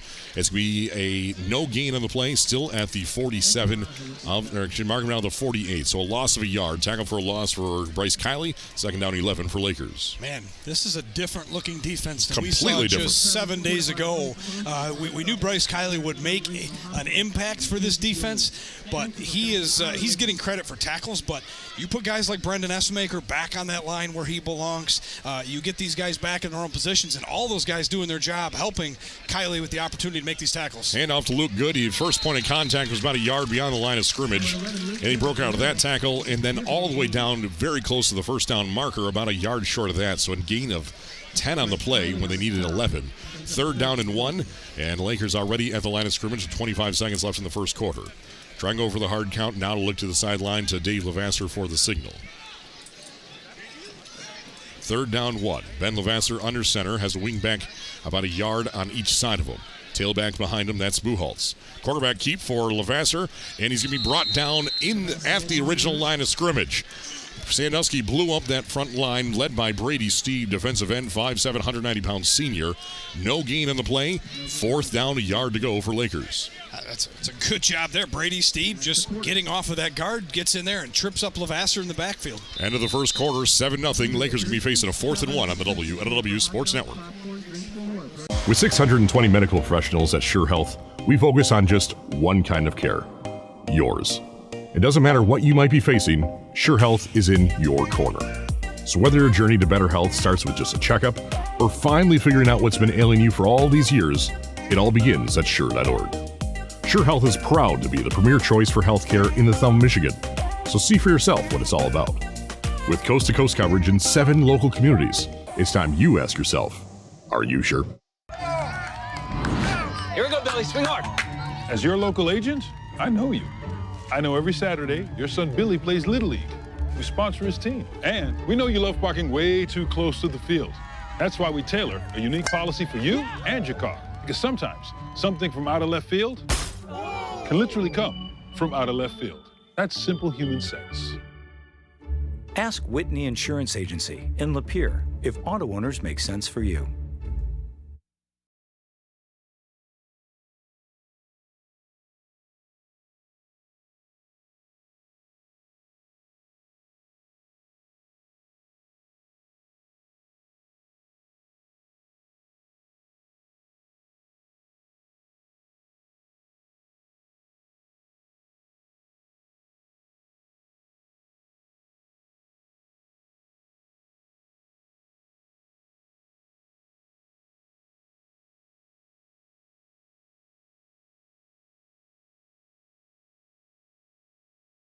Under center. There's the snap. Handoff to Luke Good. Falls forward. It's going to be very close. It depends on the mark. Tackle made by number 15, Nathaniel Tovar. And the far side judge is signaling well short. And now they mark it back even further back from that. And this looks like it's going to be about a half a yard short. Yeah, it depends on which official you go with. The one on the near side had a significantly different outlook. So they're going to have to discuss it here, Clark. It was a 4th and a yard to go. They handed off to Luke Good. And now looks like they're going to call on the sticks here. Yes, they're going to want to measure this one just to be safe. So the call and play is, we'll call it under review. I think they're going to give him the first down because the play was near to the left hash, which means this sideline judge is going to overrule the guy on the far side, and that is not going to make the Sandusky coaching staff very happy because they thought they got off the field. It looks like, based on where the ball is right now, it almost looks like they have it by about a half a football. So we'll see how close and accurate I am here. As right now it's 7-0 Lakers over Sandusky. It might be the entire football from this guy's perspective, but again, the far official, he had it a half yard short. Yeah. So the chains are coming out, and they extend them out, and it is.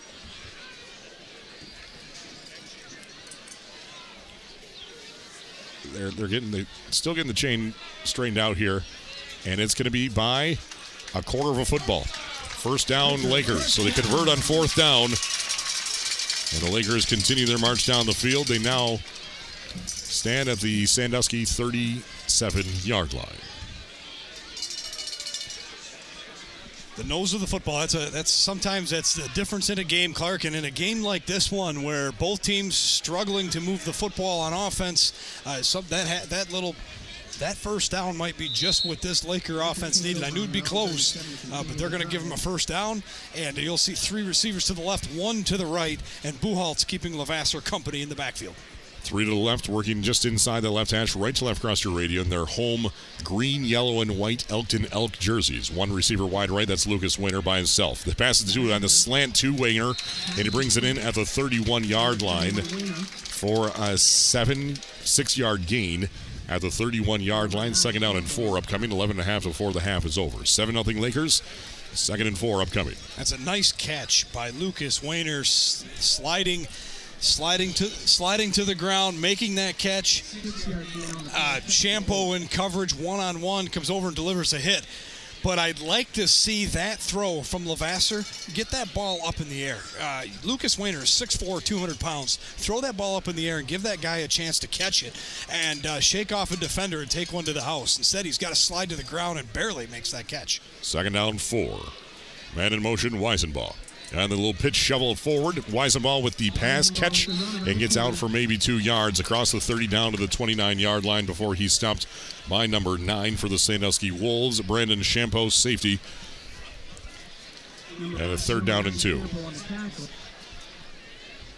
Yeah, that little pitch forward, make it a forward pass to Weisenbaugh, and he does a good job because I thought Sandusky had it well covered, but he makes a good quick cut and gets between the linebackers and the defensive end and turns it into a really nice gain, and now 3rd down. It's going to be very manageable. 3rd down and 2. 2 receivers wide outside. Man in motion to the near sideline. And it's going to be the same exact play except the other way around to Lucas Weiner, and he fumbled the ball on the end of it as he was brought down in the backfield. He was down before that ball popped loose back at the 33-yard line for a 4-yard loss. Brady Steeb with the big stop, senior defensive end for Sandusky, as Lucas Weiner got the pitch forward on the pass. And now Lakers facing a 4th and 6. Yeah, exact play, run the other way. This time instead of 11, it's 21 with the football. And Brady Steeb just chops him down. Doesn't even give Lucas Weiner a chance to survey the field, make a cut up field. And that changes things now for this Laker offense. They were thinking 3rd down and 2. We'll run it ahead. We'll get a yard, maybe a first down. Instead, it's all a 4th down and 5. And you're in plus territory. Certainly going to see them go for it. But now this is a lot tougher challenge for this offense. 4th down, 6 man in motion. It's staying in the pocket. Levasseur throws quickly to Weisenbaugh, and that should be incomplete. Hit the turf at the 27. The back judge says it hit the turf first. So, falls incomplete. 4th down now. That was 4th down. That'd be turnover and downs. That was turnover and downs. Okay, My first instinct is he caught that football, so I must have missed something there. It did hurt the turf. So, turnover on downs with 9:17 left in the 2nd quarter, and a game that just doesn't feel like it has a lot of momentum on the field or in the booth here so far, Dave. I'll tell you, it's hard. Well, you got 2 offenses that are struggling to find any sort of rhythm. Yeah, you got Lakers offense, 14 plays, 11 total yards. Sandusky, 13 plays, 31 yards. These teams, again, defensively playing well, but it's an offensive struggle so far. Out of the shotgun, Betts stays in the pocket, throws downfield, and it's brought in by Tovar, has the first down, and forward progress is stopped to the 44. A yard behind. Tackle made by Lucas Weiner coming up to make the stop. He's the free safety, a 6'4" junior, 200-pounder. 1st and 10 First and 10 on the pass. Move the chains for Sandusky. Yeah, as you're seeing, if you give Jack Betts enough time, he's going to pick these zones apart. So, again, I think Lakers is going to realize that very quickly. They got to get after him. If they let Betts sit in that spot, he's delivered a couple throws now in a row that have been pretty good, pretty accurate. And that time he hits his favorite receiver, and he's able to turn it, which is Tovar, turn it into a first down game. First and 10 from the 43 of their own territory. Jack Betts options over to Chase Green in the flats to the near sideline. Breaks out his first tackle, still on his feet across midfield, and still on his feet all the way inside the 40 of Lakers, and finally brought down at the 36. It may look like he stepped out of bounds nearly at midfield. Instead, he kept in bounds. Tackle made by Lucas Lasowski for the Lakers. Move the chains and then some into the Lakers side of the field for the first time tonight. First and 10. Lakers, a lot of poor tackling there, and it starts with Caden Carrefour on the outside. When that quarterback is running at you and you're the outside edge, your job is the pitch option. Somebody else has to take the quarterback. He collapses on the quarterback, which is exactly what Betts wants to happen. He absorbs the contact, pitches it to Chase Green, then it's a race to the sideline where Matt Murdoch chases him down but completely misses the tackle. Chase Green is able to avoid that and turn it upfield, tight-roping the sideline. And again, a play that seemed to be well covered by Lakers, just a better job by Chase Green making people miss, and turns it into another first down. From the 46 of Laker territory, 7:50 left in the half. Jack Betts in the shotgun, looking downfield to throw, wide open on the far side, and this one is overthrown for Gavin Phillips at the 20-yard line. In coverage nearby was Grant Buchholz, but he didn't have to do much because that ball was out of the reach of Gavin Phillips. Incomplete, second down and 10. Yeah, Lakers bring some pressure, and it works, right? They force Jack Betts to throw it off his back foot. That he had a wide open receiver, but way too much air under it, which traditionally happens when you're on your back foot. You loft it over his head into the sideline. It falls incomplete. That first down pass, again, had an opportunity for a big play, but it's going to fall incomplete. Second down, 10 to go for the Sandusky Wolves at the Lakers 36-yard line. 3 to the left. Tovar, Kritzman, and Bush. Betts in the shotgun. Rolls to his right. Keep it for himself. Across the 30, down to the 25, and still on his feet inside the 20. That could have been a face mask, and there's the flag, and he comes down to the 25-yard line. As it stands right now, Lucas Weiner on the stop. A big run from Jack Betts from the 36 down to the 15 for a 21-yard gain. And then there's going to be additional yards here with a face mask called on the Laker defense. That's just a great play by Jack Betts. They say that option again. There's nobody there to pick up the quarterback, but same scenario, right? There's not enough Laker defenders there. If Carrefour takes the quarterback that time, there's nobody for the pitch option. That time he stays home where he's supposed to, but Jack Betts turns upfield. There's nobody in the middle of that defense. And eventually Lucas Weiner tackles him from behind, but gets a whole handful of face mask. So it's half the distance to the goal line with that personal foul per face mask for typically 15 yards. So this puts them from the 15 down to the 7.5-yard line. First and goal to go for the Wolves. Trying to knock on the door for the first time tonight, trailing Lakers 7-0. 7:36 left in the second quarter on the WLEW Sports Network. 2 wide to the right, working off the right hash. Jack Betts in the shotgun. Chase Green to his left.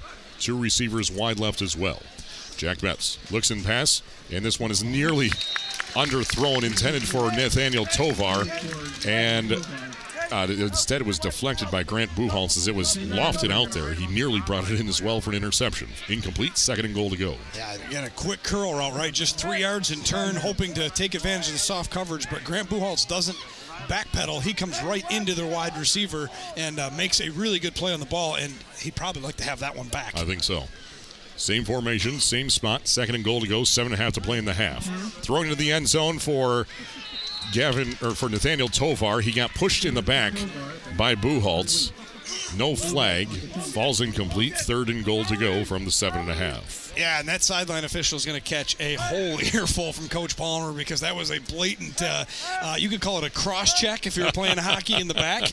But Grant Buchholz definitely gets away with that. I'll give Grant Buchholz credit. He was looking for the football, but at the end, it's a shoulder into the back and no play on the football. Just completely knocks Tovar off kilter, no chance to catch the football. Obviously a clean play, and it's going to fall incomplete. Clean play, yes. As in the sharpness of those jerseys, yes, they're very clean, Dave. 3rd and goal to go from the 7.5. One receiver wide left, that's Tovar. Everyone else wide right. And we have whistles, and we have a timeout called by the Sandusky Wolves with 7:26 left in the first half of the WLEW Sports Network. It's 7-0, Lakers leading Sandusky, but the Wolves knocking on the door. I'm Clark Ramsey. When you're in need of health care, there's just one choice. Sure Health. And I'm not just saying that because it's my day job, but because I get to see the amazing things that our team of 620 medical professionals do on a daily basis. Sure Health proudly serves 7 communities in Thumb, Michigan. So whether you're here in Pigeon or Harbor Beach, Sebring or Port Hope, or Bad Axe, Elkton, and Caseville, we've got your back. Now with coast-to-coast coverage, it's time you ask yourself, are you sure? Are you ready for it?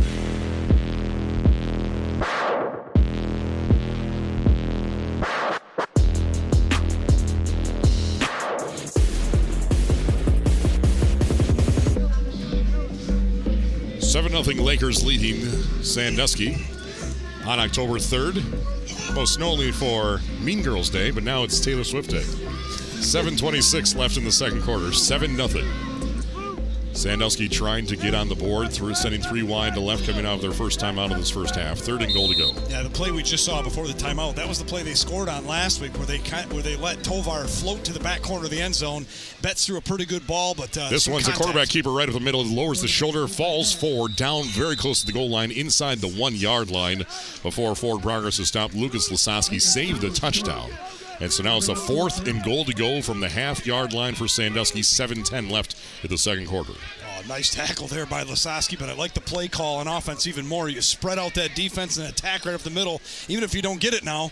Quarterback keep for Jack Betts into the end zone. Yes, touchdown Sandusky.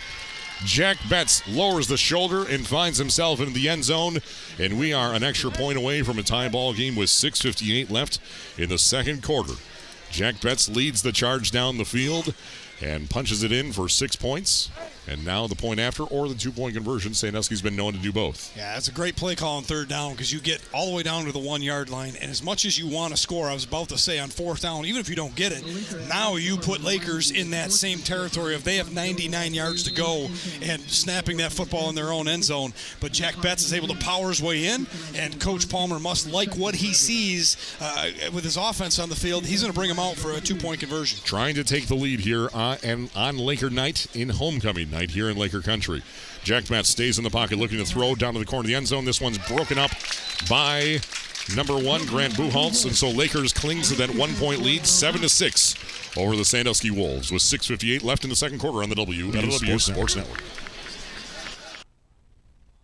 With 620 medical professionals at Sure Health, we focus on just one kind of care, yours. It doesn't matter what you might be facing, Sure Health is in your corner. So whether your journey to better health starts with just a checkup or finally figuring out what's been ailing you for all these years, it all begins at Sure.org. Sure Health is proud to be the premier choice for healthcare in the Thumb, Michigan. So see for yourself what it's all about. With coast-to-coast coverage in 7 local communities, it's time you ask yourself, are you sure? Looking for a real estate team that's personal, fun, and gets the job done? At Knockout Real Estate, we're all about making your buying or selling experience smooth, exciting, and maybe even a little unforgettable. From Frankenmuth to Millington and everywhere in between, our team knows Mid-Michigan inside and out. Knockout Real Estate, we're in your corner.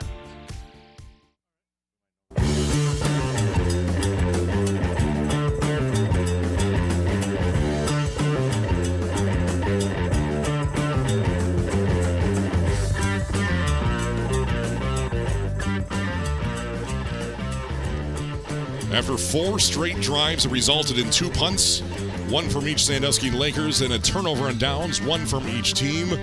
Sandusky and then Lakers. Sandusky takes advantage and marches 67 yards down the field in 7 plays. Takes 2 minutes and 19 seconds off the clock. 3 first downs, 0 for 1 on 3rd, but 1 for 1 on 4th down on a Jack Betts quarterback sneak in from 1 yard out. Makes it a 7-6 game after a failed 2-point conversion.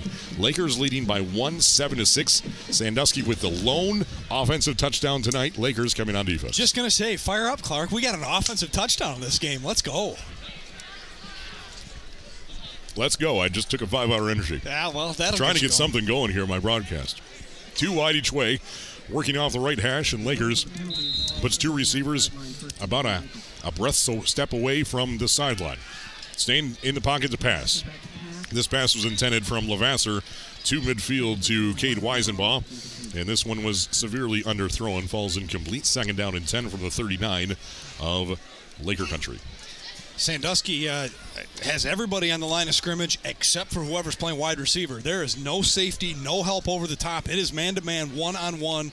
They are bringing natural pressure and leaving their corners on an island. And on this side of the field, your 2 receivers, the inside receiver streaks down the field, the outside cuts underneath them, and it does create an opening, that natural pick, but the throw is underthrown. Screen pass to the right side to number 1, Grant Buchholz. Breaks off his first tackle and is finally tracked down at midfield for an 11-yard gain, tracked down from behind by Jamal Milinarski as the entire line let the entire defensive line through, trying to get to the pressure of Levasseur. He lofts it over top of him into Buchholz's hands for a nice conversion there. 1st and 10 from midfield, right to left across your radio. 7-6 Lakers on offense. You have to admit the chess match between these 2 coaches has been fun, It's right? been fun. You see them reacting to how they're playing on defense. You see Sandusky with, again, 7 guys on the line of scrimmage. They're bringing everybody.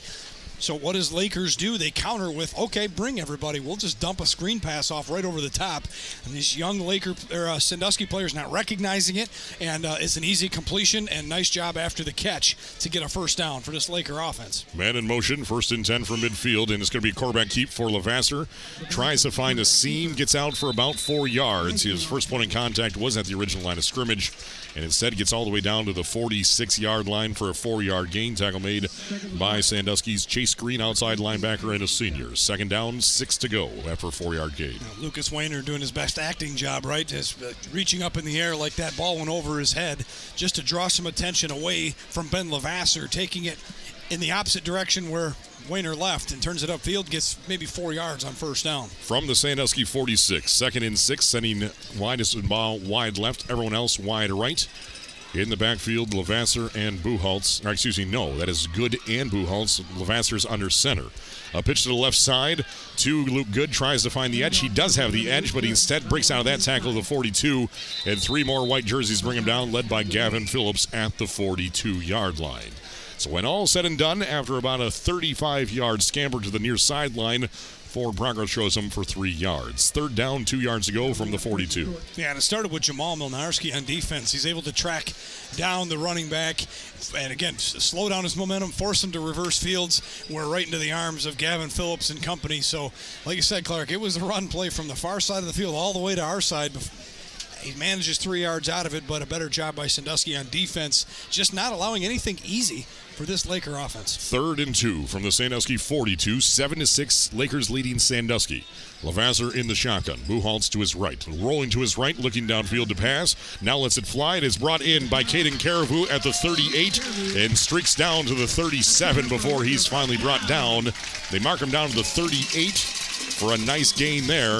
Move the chains for the Lakers. Well-designed play, and to avoid some of the pressure, you get your young quarterback rolling out of the pocket, and it's number 4, Caden Caribou, who's the check down option. Is Levasseur looked downfield as long as he could, trying to get a big play. It's well covered, so he takes the check down receiver, drops the slot with an arm slot, flings it sidearm right into the arms in stride to Caden Caribou. So he's able to get to the sideline, get a little extra, and a big first down for this Laker offense, a much needed one. From the Sandusky 33, 1st and 10 for the Lakers, leading by 1 point, 3:55 before the half is over. Receiver wide to the left, that's Weisenbaugh. Everyone else on the line. Double tight end set, now man in motion. And it's going to be quarterback direct snap to Grant Buchholz, has room to run. He's across the 25, still on his feet, all the way down to the 20 before forward progress is finally brought down after a 13-yard gain. Brought down by Marvin Kritzman, middle linebacker for the Sandusky Wolves. Move the chains at the 21 for a 12-yard gain. Yeah, Grant Buchholz is a guy that I think for this offense needs to touch the ball a whole lot more. He's been an exciting playmaker for him, and that time he gets outside, the tackle box and gets down that left sideline for a nice gain and a back-to-back plays now that get Laker offense's first downs. 3:40 left in the first half, and Sandusky calls their second timeout. They want to regroup here, trying to make sure that Lakers stays out of the end zone on offense. Other area scores, we will start out in Marlette, and it is Harbor Beach leading Marlette 35-0 in the second quarter. It was 22-0 at the end of the first. Millington leading Buchanan 14-0 at the end of the first quarter. Cass City and Caro, it's now 14-6 Cass City over Caro.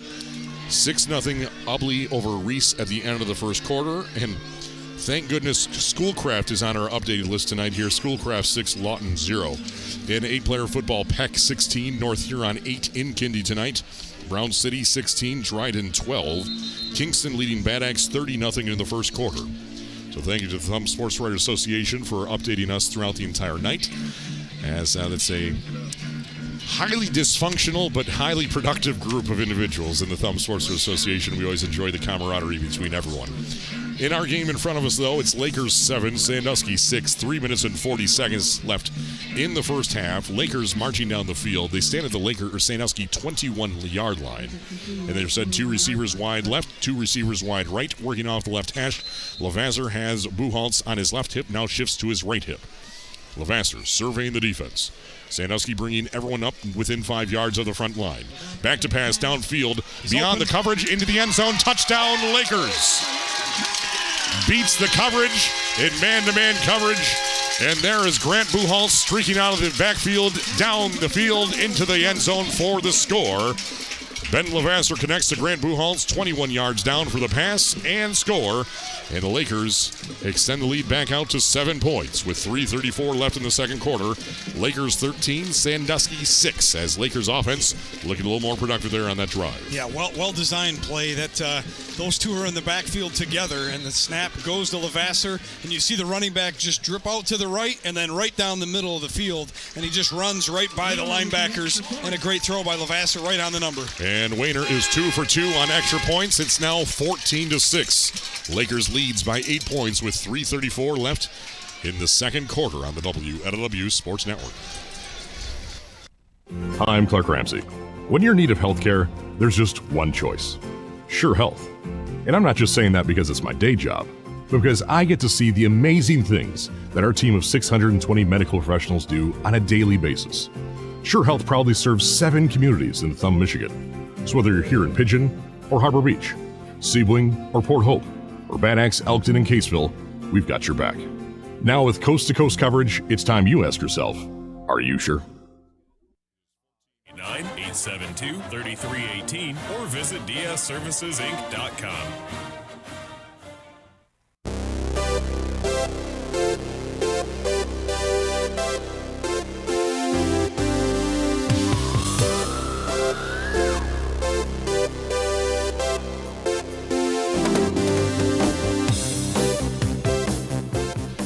Fourteen to 6, Lakers leading by 8 points, 3:34 left in the second quarter. 3 minutes and 24 seconds on that drive, covering 61 yards on 7 plays, 3 first downs, 1 for 1 on third down, nothing on fourth downs, and capped off with a 21-yard pass from Levasseur to Buchholz in the end zone.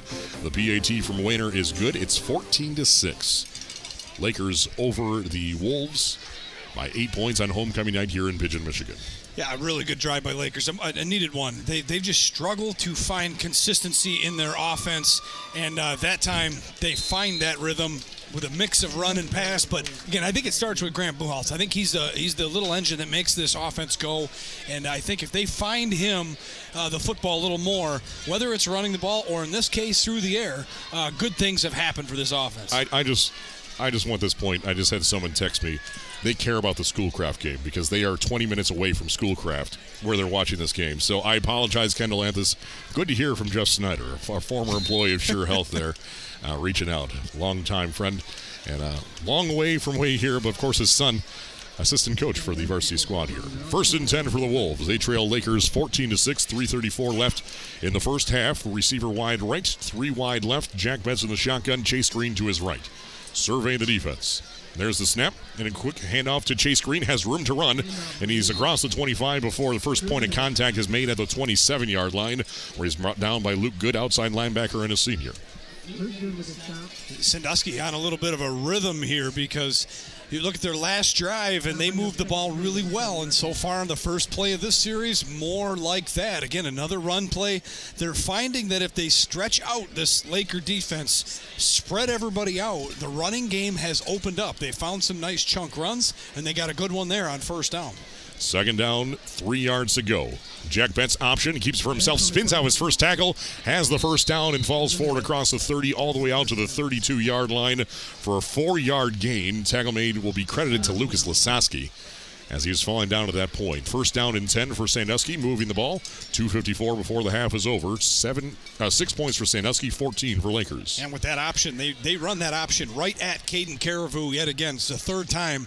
And that time, Betts hesitated, and Carriveau plays a shoulder into him, but Betts bounces off of it, dives ahead up, gets a nice gain in a first down. But if you're Carriveau there on that defensive end position, got to get your hands out wide, get your hands up. Again, maybe you knock it down, but at least get your hand on that ball carrier, slow him down, tackle him right there. But just by bumping him with your shoulder pad, it just bumped him ahead and encouraged him to get the first down. And a little miscommunication there on the Sandusky front line. And with 2:22 as the play clock was winding down, the Wolves have just spent their third and final timeout of the half with 2 minutes and 22 seconds left, as the football scene here is ripe for everyone. 2:22 in the heart of agricultural country here. If you can listen to the game, you can watch the game, but for those who are not at the game, you cannot smell the game like we can here. It is, as the wind dies down, it is getting stronger and stronger. It's burns the nostrils here a little bit, as in the words of Ron Burgundy. It's 60% of the time it's working all the time tonight, that's for sure. 14-6. It is. Eyes are watering here a little bit. And I grew up in Huron County. I'm okay with it. Did you get perks tonight for dropping 2 Ron Burgundy quotes in a row? That's just how this broadcast is going so far. Our stat sheets are screwed up. Whatever. It's almost halftime. It's almost halftime. I hope to get a hold of it there. Yep, and a cold shower. And I'd said this before, but of all of our polos, I chose to wear the one that's non-wicking tonight as well. First and 10 for the Wolves, 2:22 before the half is over. First and 10 from their own 33. Left, right across their radio. Down to pass to Phillips, brought in at the 37. Breaks out of that tackle and runs out of bounds at the 43-yard line. He's going to be very close to that first down marker. Depends on the spot, which could be anywhere tonight. 2:15 left in the first half. And move the chains. Sandusky with a fresh set of downs. 2:15 before the half is over. Yeah, soft coverage there by Cade Weisenbaugh. Again, keeping everything in front of him. The clock is on the Laker favor here. 2:15 to go. Sandusky no timeout, so working the sideline. The only thing Weisenbaugh could have done a little better is when he wraps up that tackler. Keep him in bounds. He allows Phillips to shimmy a little bit and then dive to the sideline and get out of bounds. So get the first down, stop the clock. Well done there by the Sandusky offense. 3 to the left, 1 to the right, working off the right hash. Jack Betts in the shotgun. There's the snap. Staying in the pocket. We're looking to his left. Lets it fly. It's brought in at midfield. Brought in by Nathaniel Tovar. He's brought down inbounds at the 49 of Sandusky. With 2:05 in counting. Brought down by Lucas Lasowski. Outside linebacker led the team in tackles last week with 8 plus 3 tackles for a loss against Central Montcalm. 2nd and 3.5 to go for Sandusky. Less than 2 to play in the first half. Yeah, they're going to hurry it up. That last play, Nathaniel Tovar is in the slot, and he just goes about 5 yards and out, and a good throw by Betts. Quarterback key for Betts up the middle. Trash name there with the call. A sideline warning, you think? It should be a warning, but unsportsmanlike conduct against Sandusky. So no warning even. They're just going to give him right here. So it's now going to... No, it was a warning. Okay. So Sandusky's, so just a warning. So no yards are walked off there. So, and now we have a whistle.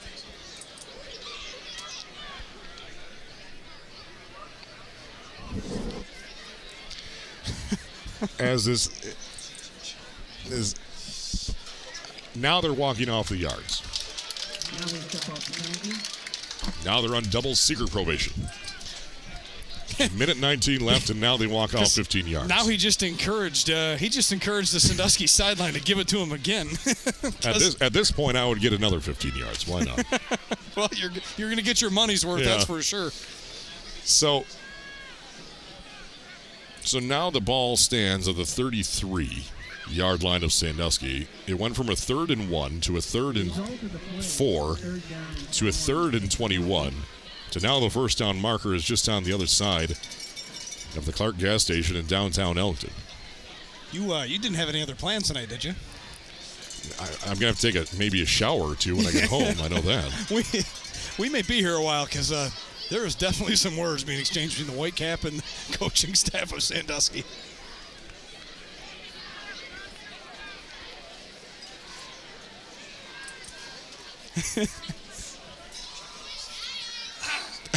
If nothing else, that is a beautiful mullet on that side judge over there. I will say that. Minute 19 left in the second quarter. Now you can see it if you're watching on WLEWSports.com, the live video feed for free for the rest of the regular season. You can see those flowing locks of hair.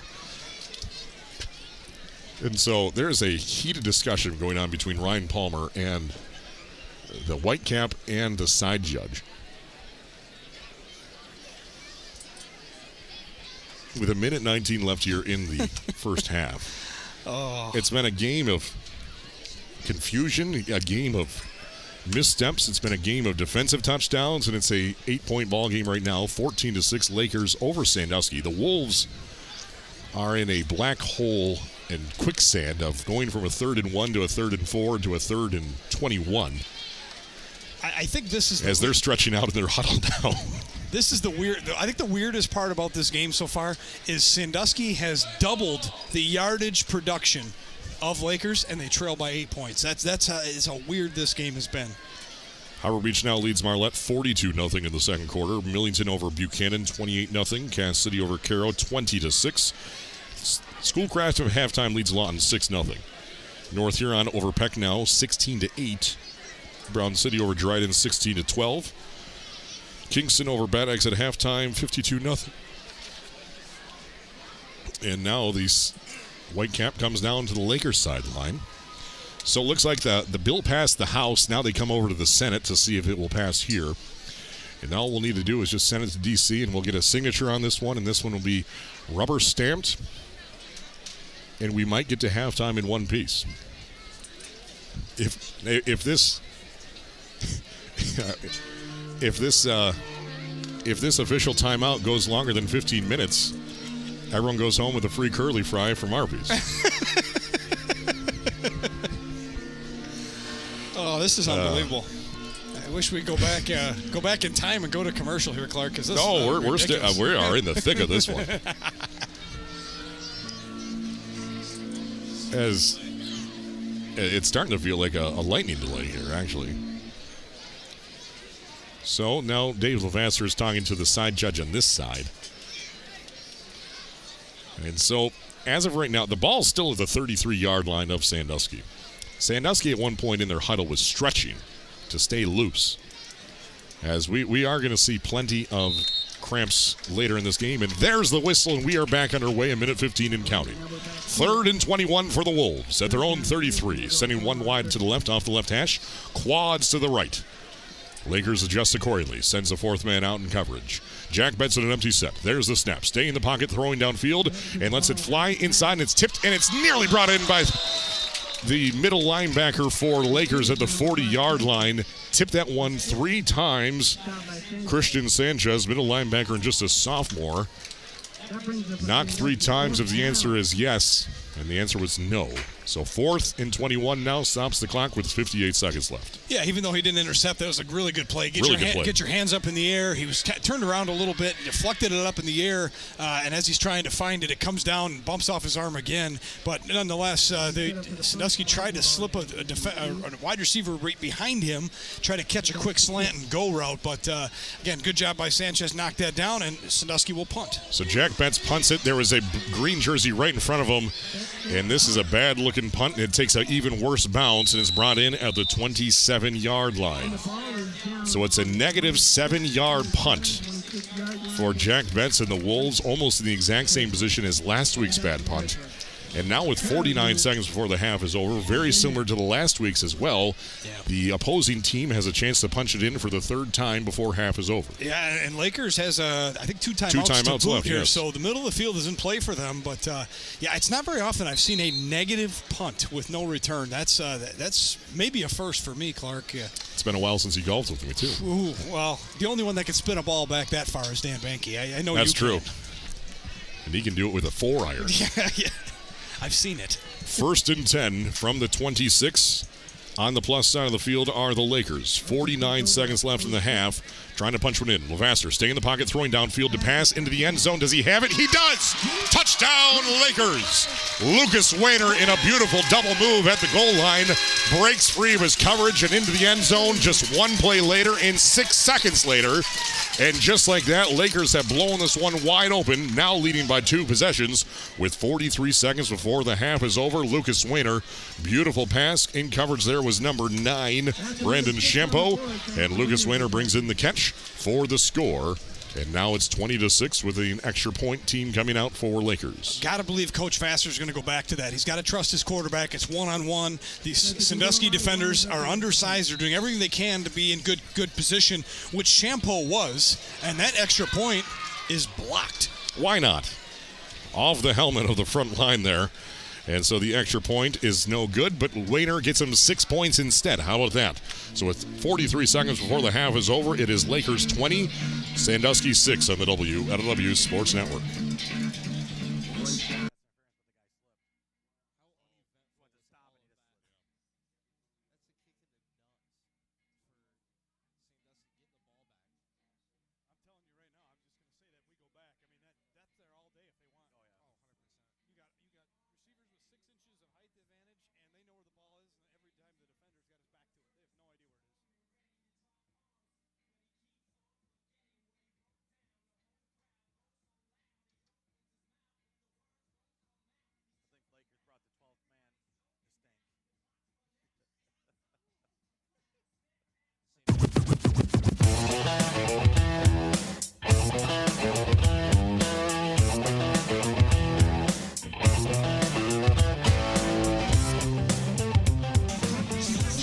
.43 seconds before the half is over.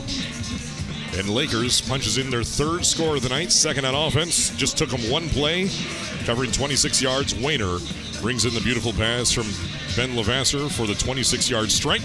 The PAT is blocked, and it's now 20-6.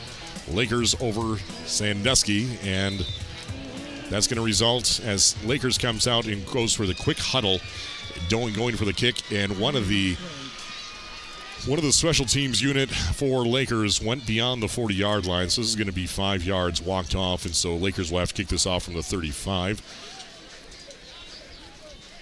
And so now the 4-man crew of the officials are trying to get this one centered out, and it's going to have to take the ball from the 40-yard line and push it back to the 35. I know you. I know every Saturday your son Billy plays Little League. We sponsor his team. Yeah, so when they break the huddle to go kick, they sprint up to the line of scrimmage, faking an onside kick. And that time, I think there was 2 of them. Something from out of left field. The Lakers just did it extremely too hard, too fast. They crossed the line of scrimmage, and they're just trying to fake. Going to cost them 5 yards. In this case, it probably won't hurt them, but an unnecessary 5-yard penalty. So we'll try this kick again. 43 seconds before the half is over. Lakers extends their lead out to 14 points, 20-6 over Sandusky. Lucas Wayner will be kicking this off, and it's a booming line drive. Bounces at the 17, bounces once at the 4, and goes into the end zone for a touchback. Heck of a kick there from Lucas Wayner. So Sandusky's drive will start out at their own 20-yard line, very similar to their last drive, which stalled out with a couple of penalties on 3rd down. That seems like an eternity ago now. 1st and 10 for the Wolves. They do get the ball to start the second half as they deferred after winning the tip and coin toss. Not the tip. That's the wrong sport. Kind of explains how my night's going here so far. 43 seconds before the half is over. The Wolves trailing by 2. What'd you put in that 5-hour energy? 2 scores. And it should kick in shortly here. Right during the band performance. It should be some of my best moments. 2 wide each way. Jack Betts looking to his left, looking to his right. Chase Green on his left hip. There's the snap. Quick pass over to the far sideline is brought in by Tovar.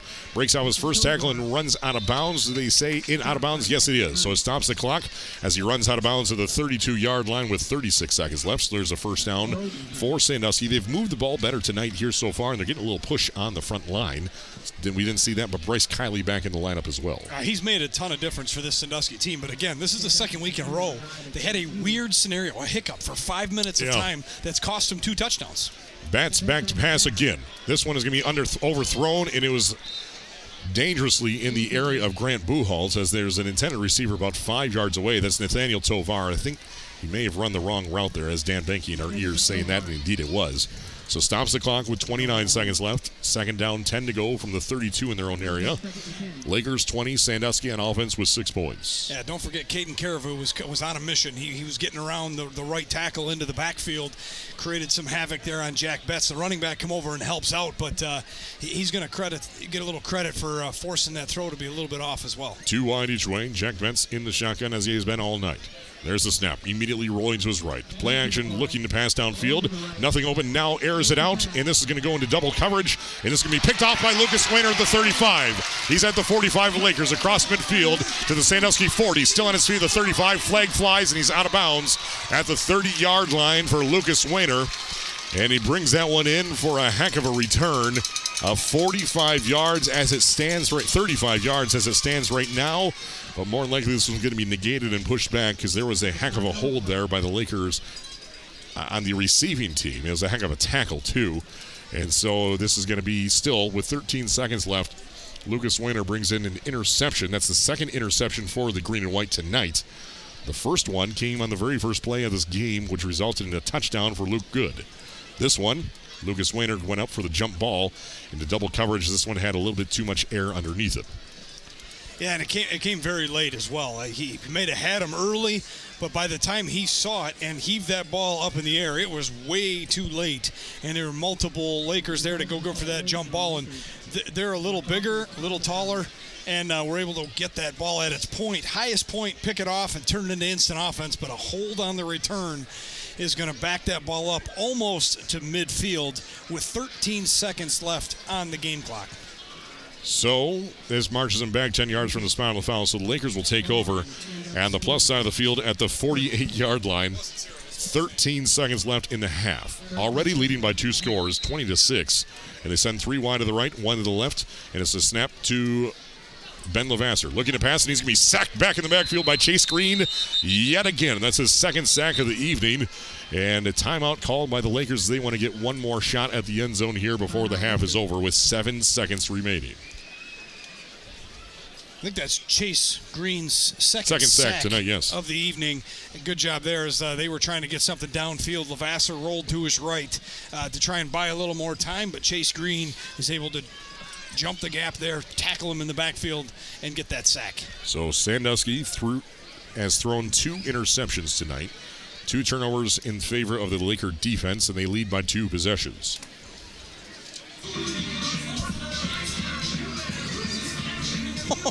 Second down and 19 upcoming here for the Lakers.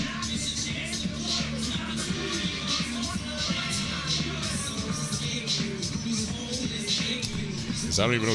Can you even hear me right now? I can't. It's a little loud to hear, but it's okay. Open air booth. 7 seconds before the half is over. 20-6.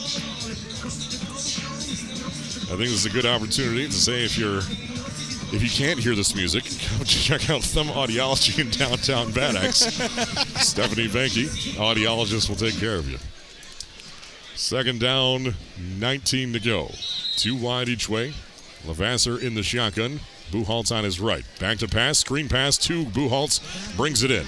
He's across midfield. He's into Sandusky territory at the 40. Still on his feet at the 30 and chased down from behind at about the 26-yard line. Tackle made by Bryce Kiley. Middle linebacker chases him down, and that is how the half will end. Lakers leading by 2 scores, 20-6 on the WLEW Sports Network. Lakers 20, Sandusky 6 after 2 quarters of play on Sports Radio 102.1 and live worldwide at WLEWsports.com in audio and video form, brought to you by Thumb Audio Video and presented by Scheurer Health.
That is how the half will end. Lakers leading by 2 scores, 20-6 on the WLEW Sports Network. Lakers 20, Sandusky 6 after 2 quarters of play on Sports Radio 102.1 and live worldwide at WLEWsports.com in audio and video form. Brought to you by Thumb Audio Video and presented by Scheurer Health. I'm Clark Ramsey. When you're in need of health care, there's just one choice: Scheurer Health. And I'm not just saying that because it's my day job, but because I get to see the amazing things that our team of 620 medical professionals do on a daily basis. Scheurer Health proudly serves 7 communities in Thumb, Michigan. So whether you're here in Pigeon or Harbor Beach, Sebring or Port Hope, or Bad Axe, Elkton, and Caseville, we've got your back. Now with coast-to-coast coverage, it's time you ask yourself, are you sure?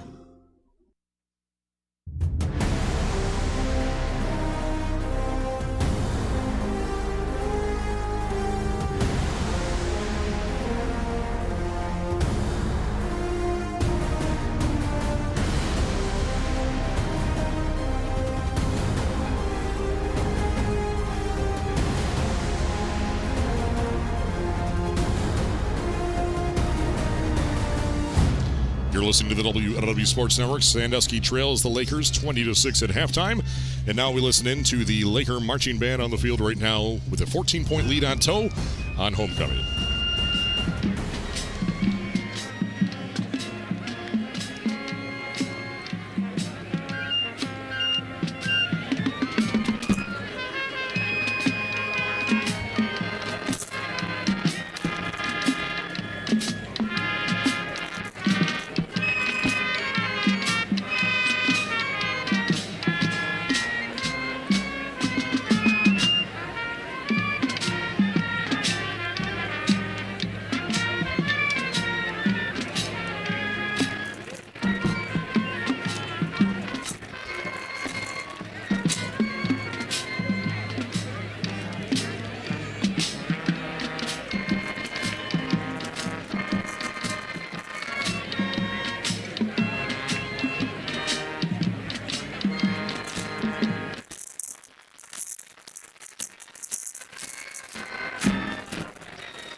And now, ladies and gentlemen, it is my pleasure to introduce to you our homecoming court for 2025.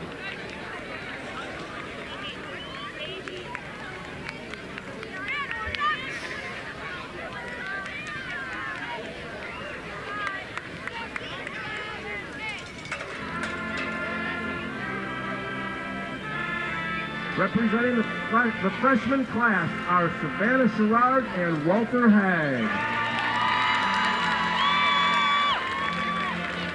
Savannah is the daughter of Mr. and Mrs. Jason and Brittany Schember of Owendale.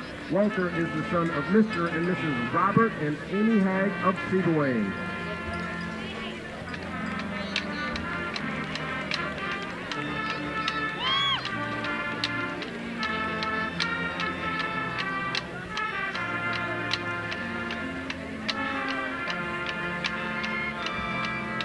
Representing the sophomore class are Claire Suggett and Raiden Bishop.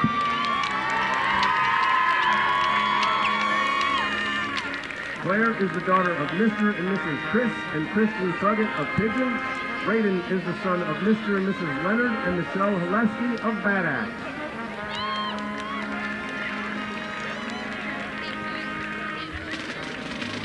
Representing the junior class are Layla Stone and Matthew Murdoch. Layla is the daughter of Mr. and Mrs. Sean and Caitlin Stone Weber of Port Austin and the late Mr. Matthew Greibel. Matthew is the son of Mr. and Mrs. Bowe and Deanne Murdoch of Elkton.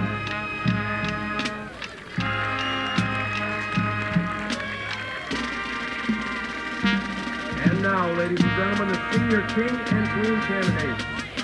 First, Ava Gardy and Eli McIntyre. Ava is the daughter of Mr. and Mrs. Eric and Jennifer Gardy of Pigeon. Eli is the son of Tim and Arian Russell of Elkton and the late Chris Babbage.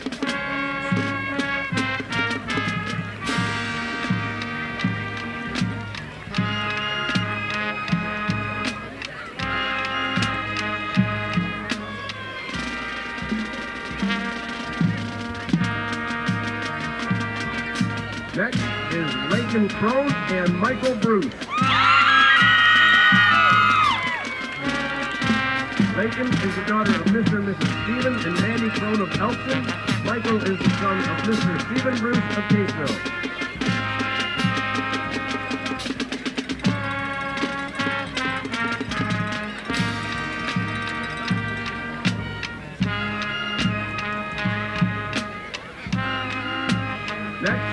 Ella Sabatka and Jacob Herman.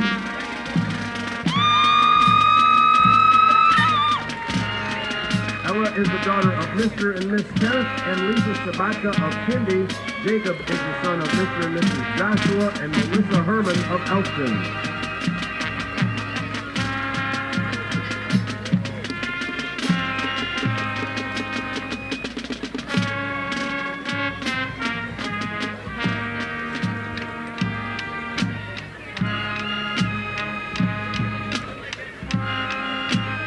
Next is Miriam Shoup and Nathan Radomski.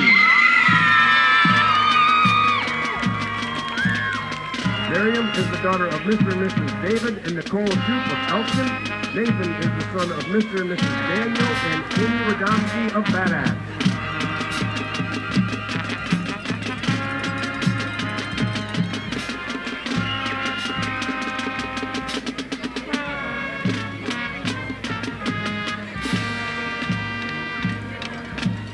And next, let's give a warm Laker welcome to Laker High School's 2024 Laker Homecoming King and Queen, Alexander Quarian and Caroline McNabb.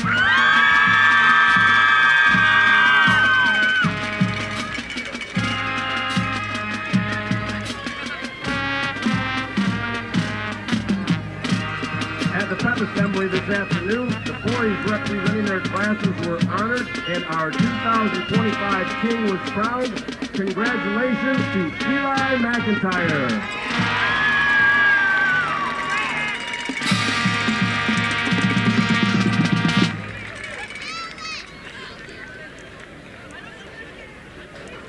And now, Caroline will crown the new queen.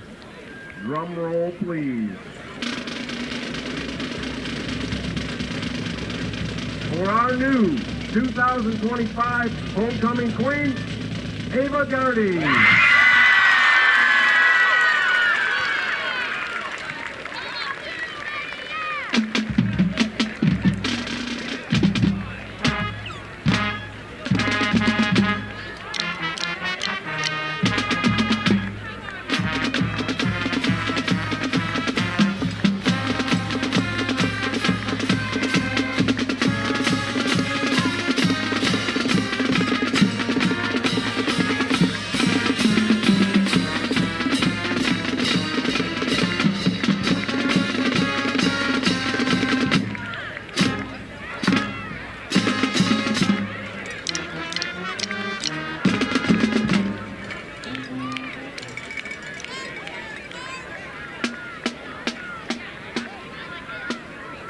You're listening to the WLEW Sports Network. We'll return in 3 minutes with your first half recap on the WLEW Sports Network.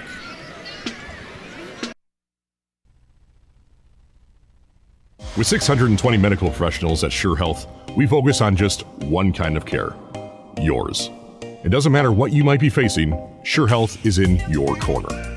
So whether your journey to better health starts with just a checkup or finally figuring out what's been ailing you for all these years, it all begins at Scheurer.org.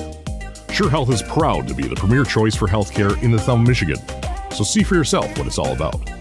With coast-to-coast coverage in 7 local communities, it's time you ask yourself, are you sure?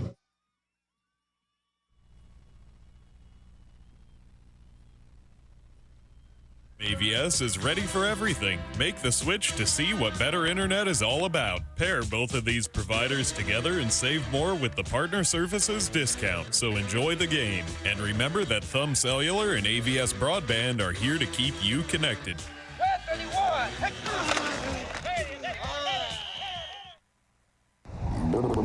Is the heater not working in your vehicle? It could be the heater core, blower, radiator, or thermostat. Take it to Kotick Radiator and Air Conditioning in Bad Axe. They not only do heating, cooling, and air conditioning repair, they offer full-service mechanic work. Cars, trucks, semis, RVs, along with all types of agricultural equipment, heaters, radiators, water pumps, head and intake gaskets, tune-ups, charge air coolers, they do it all. This is Gary Rachi. I guarantee we will diagnose and fix your vehicle properly. For expert repair and fast service, contact Kotick Radiator and Air Conditioning at the east end of Bad Axe. A good place to take a leak. Call 989-269-7101. At Lakers Schools, we are building futures together. It starts with our award-winning Little Lakers GSRP program that provides a loving atmosphere for 4-year-olds to learn the basics. From there, Laker Elementary builds on that foundation with strong academics, fun specials classes, awesome field trips, special events, and extracurriculars, always with an abundance of compassion. Laker Middle School offers unique classes such as robotics, mechatronics, media, and design. Middle school students enjoy some week-long field trips and many other fun activities, including action-packed assemblies planned by students. Laker High School also offers distinctive classes such as forensic science, anatomy, engineering and design, mechatronics, media, sociology, agriculture, and more. The list of extracurricular activities in athletics, arts, and sciences is impressive, along with many opportunities to build leadership skills. All of this is included within the Capturing Kids' Hearts environment, as Lakers is a national showcase district. Come join us at Lakers Schools. For a tour, call 989-453-4600. That's 989-453-4600. For more information, visit www.lakerschools.org.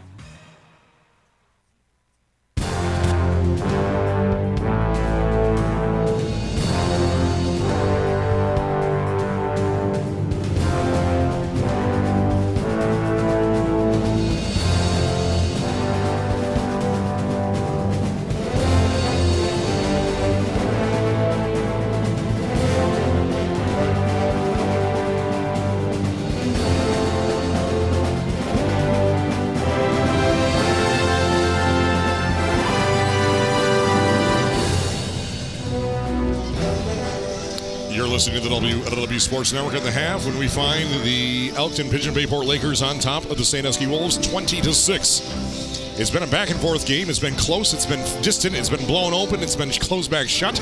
And Dave Hansen, how much tell us how we got our scoring plays? Yeah, in the first quarter, we just had one touchdown, and that was a defensive pick six as Luke Good picked off a screen pass with Sandusky backed against their own wall. It goes down as a 2-yard interception return for a touchdown.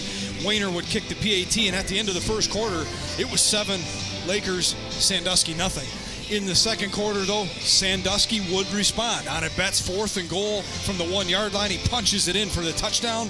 They go for 2, and that pass falls incomplete. Lakers would maintain the lead 7-6. And with 3:34 to go in the half, it's Buchholz that catches a 21-yard touchdown pass from Ben Lavasser. Wayner would tack on the PAT and extend their lead 14-6. And after some chaos with 43 seconds to go, this time it's Wayner catching the 26-yard touchdown pass from Ben Lavasser. The PAT is blocked, and eventually we would get to halftime with a score of the home team, Lakers 20, Sandusky 6. So it's 20-6 as it stands right now. Lakers leading the Wolves. Offensively, the Wolves have more yards than the Lakers. 132 yards for the Wolves, 124 yards for the Lakers. 13 rushes for 22 yards. Or am I reading that backwards? Yeah, 13 carries for 22 yards, and then 7 of 10 for 102 yards through the air from Ben Lavasser. And that's all the offense for Lakers. They, of course, have a defensive touchdown to start this game to make it immediately 7-0 on the first play of Sandusky's offense. Sandusky, 14 carries for 93 yards, 6 of 14 for 39 yards, and 2 interceptions, though. 1 to start the half, 1 to end the half from Jack Betts. And leading the charge, Jack Betts on the ground, 10 carries for 55 yards, the lone scorer for the Wolves. For Lakers, they are led by Grant Buchholz with 3 carries for 18 yards. That's it. Everyone else, Luke Good close behind, 6 carries for 17 yards. And then through the air, Ben Lavasser, 7 of 10 for 202 yards and both offensive touchdowns. 1 going to Buchholz. He's 3 for 3 on targets for 63 yards and a score. Lucas Wayner, the other one, 2 receptions on 2 targets for 32 yards as well. So Lakers getting it done through the air. We've seen this many times. Lakers does not average many yards. They average around 225 yards per game on offense, yet they have 3 scores in the night, and they lead by 2 scores at half. Yeah, and if their offense could just get a few more first downs, drain the clock, I mean, that style of football would work, but their offense has been stagnant. They lean on that defense, and they started to break down. Jack Betts and company had a nice drive down the field. They were driving again, and then a couple penalties. We got a sideline penalty that really kind of stalled that drive out before the half. But the Lakers' offense is a little bit heavy at the end because they had a 21-yard touchdown pass. Then they got a ball through the turnover. In their very first play, they had another 26-yard on a touchdown pass. So a lot of this offense came in the last 3 minutes of the second quarter. Yeah. Going into that, they only were around 65, 70 total yards of offense in the first half.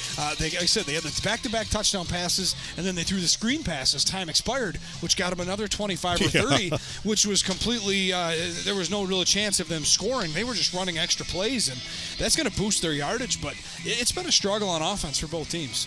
So Lakers started out on offense to start the first half. Now they will be on defense to start the second half. Sandusky won the toss, elected to defer to the second half. So Sandusky will get the ball to start. If you're Sandusky, though, on the other side, that flip of this coin, Sandusky's only down by 2 scores. At this point against Kansas City last week, it was blown up a little bit more beyond that just before the half was over. You're only down by 2. I presume this is what Ryan Palmer's telling his team at halftime. You're only down by 2. Your defense is playing quite well. You're getting beat by some big plays here from Lucas Wayner or Weisenbaugh every so often, but not much beyond that. Well, they've given up a few big passes here towards the end of the second quarter. Before that, their defense was playing great. Yeah. At least 3 tackles for loss, at least 2 sacks they've gotten on defense. They've allowed nothing on the running game. But I think that's where the adjustment for me comes from for the road team is we aren't bringing 7 guys. We have one-on-one coverage everywhere, and Lakers just exposed me on a couple of passes. Yeah. I think one of those guys has to drop back in the secondary in the middle, kind of play that center field role I always talk about. Yep. My cheesy baseball reference, right? He's not really guarding anybody, but he's following the quarterback's eyes. Look, these are young kids, young quarterbacks. They tend to cheat in the direction they want to throw the football, and you can then, as that center fielder, so to speak, you can kind of gravitate toward the direction he's looking and provide that help in the passing game. I think their defense has done enough to stop this run game of Lakers. And on the other side of things, if Lakers doesn't change, or if Sandusky doesn't change defensively, if I'm Lakers, I'm attacking through the air. Absolutely. Same thing. And on the ground, I'm getting Grant Buchholz the ball. I want to see him get more. 3 carries is inexcusable. He's got 3 carries, 18 yards. That's a great run per carry average. Get him the football. Luke Good has double the carries and less yardage, and he had a 10-yard carry in there. Yeah. The other 5 went for nothing, and that's not a pick on Luke Good. That is, I think Grant Buchholz is the better runner, the better running back. Luke Good is probably a better wide receiver, better pass catcher. He's the one that's got the interception for a touchdown. I would like to see Grant Buchholz, number 1, get the football a little more on the ground game. But again, if they're going to crowd the line of scrimmage, I'm going to throw it right over the top. I'm going to trust Wayner and these bigger receivers to just flat out jump them and get the football. Especially when Sandusky's bringing their safeties up to playing man-to-man defense. Exactly. You just go right over top of it. Yeah, it's one-on-one. There's 4 defensive backs on 4 receivers. Everybody else is bringing pressure, and if there's any glimmer of opening, Ben Levaster's putting it up and trusting his receivers to get the football. So we have just about 15 seconds before the second half is ready to start. Can I get the other area scores here as we have a few minutes of spare? As we have Ubley and Reese in a bottleneck in the third quarter, Reese leads by 2 points, 8-6 over Ubley. Harbor Beach at halftime over Marlette, 42-0. USA over Vassar, 30-6. In that one, Millington over Buchanan, 28-8 in the second quarter. Cass City over Caro, 20-6 at half. Schoolcraft trails Lawton, 14-6. In 8-player football, North Huron leading Peck 24-16. All Saints over CPS at halftime, 63-0. Brown City 32, Dryden 18, Kingston 58, Bad Axe nothing. It was 52-0 at halftime, and we have looks like one more score coming in here from associate producer Ken Melanthus. So Ubley touchdown to extend their lead over Reese, 14-8 now. 4:44 left in the third quarter. So thank you for that. So we are ready to start the second half. Dave Hansen, your thoughts? Look, I gave you a lot of thoughts, right? I see a lot of different things. Both of these teams defensively are playing well, okay? It's which team can continue to make some first downs, wear the other defense down. Again, so neither team has really run the football well. Sandusky maybe a little bit better. They have to take advantage of that. Sandusky's going to get the ball first, and if they can go down and score, we got ourselves a very interesting ball game. But if they give the ball back to this Laker offense in a short field, this could be another game like last week that gets spirals out of control. Yeah, well, this game has plenty of variables as it is. We don't need any more there, Dave. Nah, I got you. So Lakers in their throwback uniforms tonight, honoring the Elkton Elks. Big congratulations to Ava Gardy, your homecoming queen here in Laker country.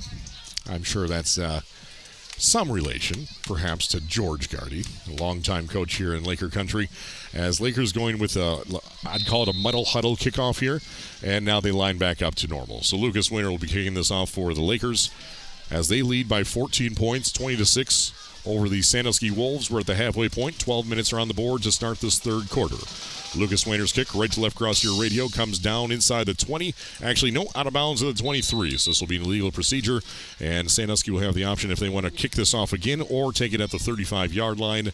And it looks like they very well might be taking this at the 35. So, yes, so Sandusky's offense trots out onto the field, trailing by 2 scores and trying to cut down that deficit right now. Yeah, and I absolutely would take it at the 35-yard line. We've seen Wayner punch every kickoff about the back of the end zone, and he might have caught that one a little heavy off the kick. It went left and didn't go nearly as far as all the other booming kicks he's had. So I think I'd take advantage of the field position if I'm the road team and get my offense back on the field. I would too. 1st and 10 for the Wolves, trailing 20-6 to Lakers after 2 quarters of play, and we're starting the third here in their road white uniforms, black and red helmets, black face masks, a black stripe down the pants of the traveling Wolves. 1st and 10, Jack Batts in the shotgun. Trips to the left, rolls to his left as well. Has lead blocker in Chase Green. Cuts the corner. Has positive yards, barely, and gets out for about 3 yards. He stuttered to wait for a block to lead in front of him, and there was none there. And he's forced down by Matt Murdoch on the far sideline after a modest 3-yard gain. 2nd down and 7, and we have our first cramp of the evening on the very first play of the second half. So they're going to mark it down at the 36-yard line. So this is going to be a gain of 4. And that looks like a lineman down for Sandusky. So he's being worked on right now. We'll run the right calf and the right hamstring cramping there for the Wolves.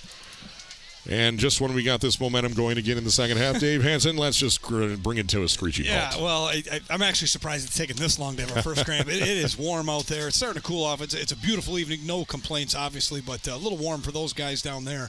But, yeah, on that previous play, you saw a designed run to Jack Betts where Chase Green is his lead blocker, and it's from this near side of the field to the far side. So he ran 25 yards just to get to the sideline and squeak ahead for 3. Run a long way to get those 3 yards. So Sandusky is at leads right now. Jack Betts leading the team with 10 carries for 55 yards and the lone score. Through the air, 6 for 14 for 39 yards, but 2 interceptions. Gavin Phillips has 11 yards on 3 completions. Nathaniel Tovar, leading receiver, with 28 yards on 3 catches on 5 attempts. And that is number 15. So that would be their leading receiver, Nathaniel Tovar, going down with that cramp as he's being aided off the field by 2 red-clad coaching staff of the Sandusky Wolves. So Nathaniel Tovar, the lead target for Betts, will be out at least on this play, if not more. That seems like a pretty aggressive cramp there for Nathaniel Tovar. Yeah, it's hard to say. A lot of our doctor's license has expired, so I'm not really sure. But I work at a hospital, though. Hopefully, in marketing. Hopefully, that's all it is a cramp, and they'll get some fluids in them, get them stretched out, and get them back out soon. 2nd and 6 now for the Wolves. 3 to the left, 1 to the right. Betts in the shotgun. Chase Green off his right hip. There's the snap. Immediate option to the right side. Pitch down to Chase Green across the 40. Across the 45. Has the first down and into Laker territory. Finally down at the 48-yard line for a 13-yard carry on the pitch. And tackle made by Grant Buchholz for the Laker defense. 1st and 10 for Sandusky. Trying to get something going here and cut down this 2-possession deficit. Yeah, it's starting to... Caden Carver was looking to the sideline going, Coach, I need some help here. I got to cover 2 guys at once. And every time I hit the quarterback, he pitches it, and it turns into a good gain. And if I don't hit the quarterback, he takes it for a good gain. So, again, well-designed play there by the Sandusky coaching staff and using that option play to leave that defensive end on an island. And then, like I said, making that pitch that time to Chase Green for a really nice gain on the ground. Man in motion to the near sideline. It's a handoff to Chase Green up the middle. Has room to run. Found a big old lane inside that middle of the line. And almost brought down at the 41-yard line for a 7-yard gain. Tackle made by number 34 for the Lakers. That would be Christian Sanchez, middle linebacker, and just a sophomore. A gain of 7, 2nd down and 3 from the Laker 41.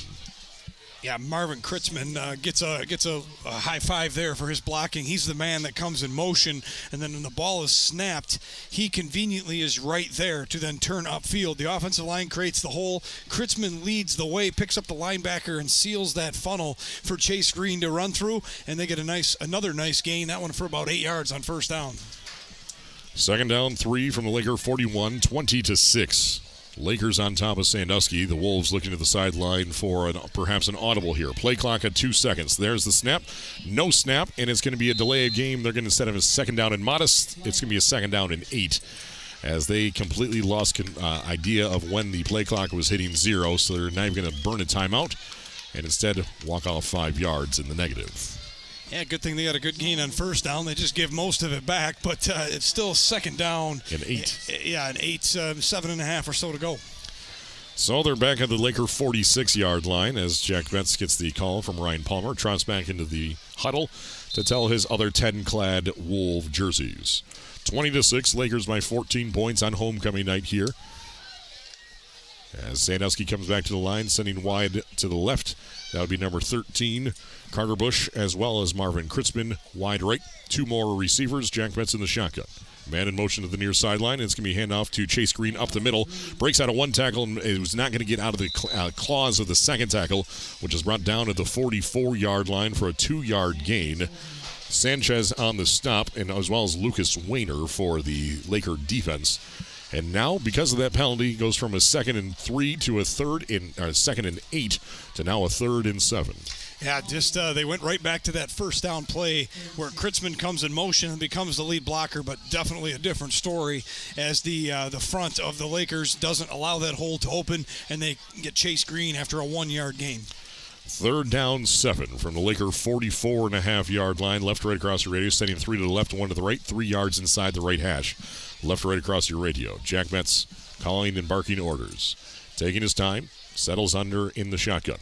Immediately to his right, keeps for himself up the middle. He has the first down streaking. He's got speed and still on his feet. Finally at the 30, and the ball pops loose. And Sandusky's going to gain more yards all the way down to the 20-yard line as Johnny on the spot. Who else but number 52, Bryce Kiley on the stop, and saves the turnover, and they bring him down to the 21-yard line.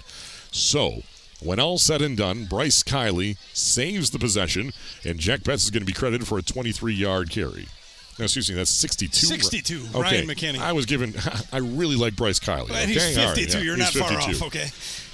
But yeah, they're very fortunate there. Jack Betts, you got to hold on to that football. Lakers does a good job of punching that ball out as he's spinning around to the ground. And a heads-up play there by McKinney, 62, to jump on that. I wasn't sure he got it. There was a couple Lakers in the area as well. 2 green jerseys right there as well. 9.5 to play in the third, 20-6. Sandusky, though, on the edge of the Laker red zone. Another quarterback keep for Betts. Lowers the shoulder across the 20 and tripped up at the 19. 34 on the stop for the Lakers. That's Christian Sanchez, who's having himself quite the night. That's his 2nd straight tackle for the Lakers. And now 2nd down, 8 to go from the Laker 19-yard line. Yeah, I love that play call for Coach Palmer. Your guy just put the ball on the turf, and the first play you do, you give go it right back to him. I love that. It's, again, another baseball reference. The closer blows the save, you put him back out there the next night to get his momentum back. You got to do that. You got to keep their kid's head in the game, and even though that play only goes for a yard or 2, you got to show confidence in your quarterback. Last week, Sandusky came out at halftime and moved the ball well, but resulted in a turnover and a fumble on 4th down at the opposing 10-yard line. This one's a quarterback keep for Jack Betts down to the 15-yard line for a 4-yard gain. Caden Carrevu from the defensive end position brings him down. And 3rd down and manageable, 3rd down and 4 for the Sandusky Wolves, as this next play is going to be under 8 minutes left in the third. 3rd and 4 from the Laker 15. Yeah, Sandusky finding some rhythm, running the football, right? They're attacking this defense. This Laker defense really hasn't given up that much for yardage, but Sandusky has found a remedy here to sustain a nice drive here to start the second half and pushing the ball inside the red zone here of the Laker defense. Sandusky averages 265 yards of offense per game. Right now they're at 188. Trips to the right, 1 to the left. Betts, quarterback keep right up the middle again. He's tripped up inside the trenches. Going to be short of the first down marker, but he's brought down at the 18. And Matt Murdoch will be credited for the tackle. That's a middle linebacker and a junior. He's been in many he had 4 tackles last week, and tonight he has 6, leading this charge for the Laker defense. 4th down, 2 yards to go for the Wolves at the 13-yard line of Lakers. And a substitution for Lakers, as you see, 67 is Dylan Harcourt. He'd bring him in to help ensure some bigger bodies on that defensive line. Again, Lakers expecting Sandusky to go for it, as do I. But, again, Lakers suspicious that they're going to run the football here on 4th down and trying to make this stop. Again, 4th down, about 2 to go. We have seen Lakers jump into the neutral zone once already tonight. 5 seconds on the play clock. 2 wide each way. They don't have time to go for the hard count. There it is. And a whistle blows, and it looks like we're going to have a timeout called just before the snap. As Ryan Palmer wants to discuss things, this is a critical moment for his squad. So with a 6:51 left in the third quarter, Sandusky calls their first timeout of the second half. 6:51 left in the third. It's Lakers 20, Sandusky 6. But the Wolves facing a 4th and 2 from the Laker 13-yard line. Yeah, big moment in this game. You're down by 2 scores, but certainly not out of this game. You gave Lakers the first one with that defensive touchdown. So, but Sandusky's offense has looked pretty good outside of that first quarter where it was a feeling out process for sure. But again, I do think Coach Palmer called that timeout because I agree with you, Clark. I think he wants a hard count. I think I think so too. That to be a part of what happens. Keep the Laker defensive line guessing. Maybe he can get that cheap 5 and keep this drive alive. But otherwise, he wants to make sure communication is perfect from that center to the quarterback, and everybody knows where the ball needs to go.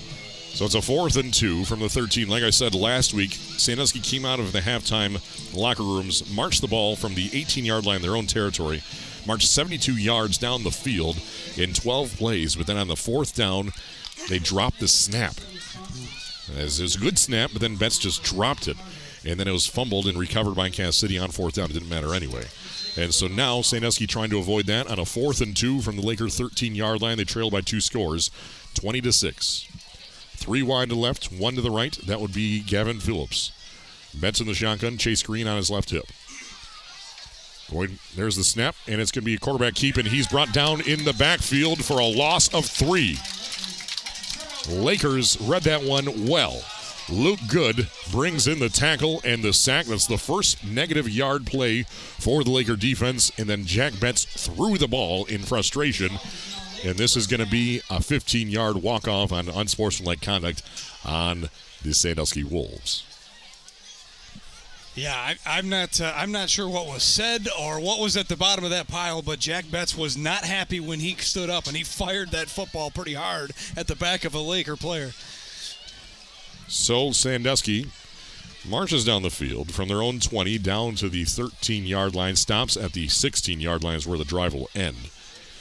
And a turnover on downs cannot convert for the second time tonight. They also have 2 turnovers on top of that. So realistically, 4 drives resulting in turnovers this evening. The first one, a defensive touchdown into the hands of Luke Good. And that time, Luke Good brought in the sack on Jack Betts, as that one had no chance from the get-go. Well, Jack Betts has been the offense on this drive especially, right? So if you're Lakers, at the very least, if they run any sort of option running with Chase Green where they both touch the football at the same time, I'm selling out to make sure that Jack Betts does not beat me on that 4th down and 2. And there were 2 Lakers right there to meet Jack Betts as soon as he pulled that football back from Chase Green. And all he could do was go down. It was well read, well defended, and the gamble to stop him worked perfectly. So 6:47 left in the third quarter. Lakers back on offense. And they just ejected Jack Betts. So that throw, the frustration throw after the play was over, the starting quarterback, leading rusher, leading passer, and your free safety is now out of the game. Plus 15 yards, walked out to the 31-yard line where Lakers drive will start. So that is not only a huge stop for Lakers defense, but a huge blow to Lakers or Sandusky's game in all 3 facets of the game. He's also their punter. And now Jack Betts is going to sit out the rest of the game. Yeah, and I'll assume just based off last week that we saw Jamal Milnarski, number 8, take over at quarterback and run a few plays last week. I have to assume he's next in line at the quarterback position. But for now, Sandusky's defense will come onto the field as the officials still get the spot of this football sorted out. I can't say I disagree. I can't disagree with the call on ejecting him. That was a frustration. The ball went right into the back of a Laker defender. So, not only will we have to sit out the rest of this game, but you'll have to sit out a half of the next game. As we're seeing the replay here, thanks to Thumb Audio Video, as he got up and just threw it at the head. Threw it right at the head of number 56, Levi Redden, defensive end. Who wasn't even he was in proximity, but it wasn't even him who brought him in. It deflected off his helmet, and he didn't even flinch. Didn't even realize it hit him, so it didn't even have any effect, even if he wanted it to. So props to Kevin Streeter of Thumb Audio Video for pulling up that replay for us. As if you are listening to the game, you certainly can watch it for free for the remainder of the regular season on our website at WLEWsports.com. Right on the homepage, we have the live stream there. Just need to click the play button.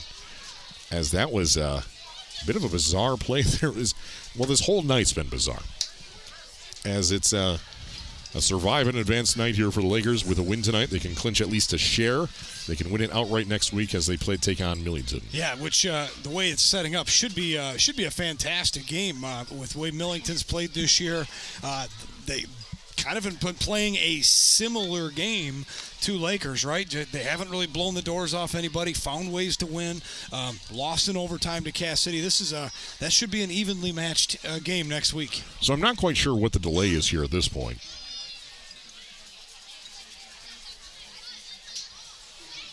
So it appears that the officials are filing their report. As with the ejection, there's a pretty substantial amount of red tape they need to fill out. So Lakers now on offense, 6:47 left in the third quarter. 1st and 10 from the 31. Back to pass, downfield, and it's brought in by Cade Weisenbaugh at the 50. He's in the Sandusky territory and brought down at the 43-yard line. Gavin Phillips brings him down inside Sandusky territory. They strike hard, and they bring him down after a 26-yard strike, 1st and 10 for the Lakers. Yeah, we said that during halftime, which feels like an hour ago. If Sandusky is going to have everybody in the box and one-on-one coverage, if I'm Coach Levasseur, I am letting Ben Levasseur sling that football down the field, and a great route by Cade Weisenbaugh. It's a deep route with a late cut, and he cuts perfectly, and now he's got another open receiver. And he's got an outreached receiver, Lucas Weiner, at the 15-yard line, as there was no one back there as the safeties are in man-to-man coverage, and they're throwing over top of the safeties. And Lucas Weiner was no one around him, and it was just a little overthrown of that massive 6'5" figure for Lucas Weiner. Incomplete, 2nd down and 10. Ben Levasseur now 8 of 12 in passing for 128 yards and 2 scores. 2nd and 10. Ben Levasseur has been very, very good tonight, but that one there is going to sting. He's going to remember that one because anytime you overthrow your 6'4" wide receiver, you missed, and there was nobody within 10 yards circumference of him. Throwing in, running, and it's in pass intended for another tall glass of water. That one's Caden Caribou at the 37-yard line. Overthrown, and this one falls incomplete. Now it's a 3rd and 10 for Lakers. So, all right. Trying to stay the half glass full here. Sandusky comes up with a stop at the 42 in their own territory.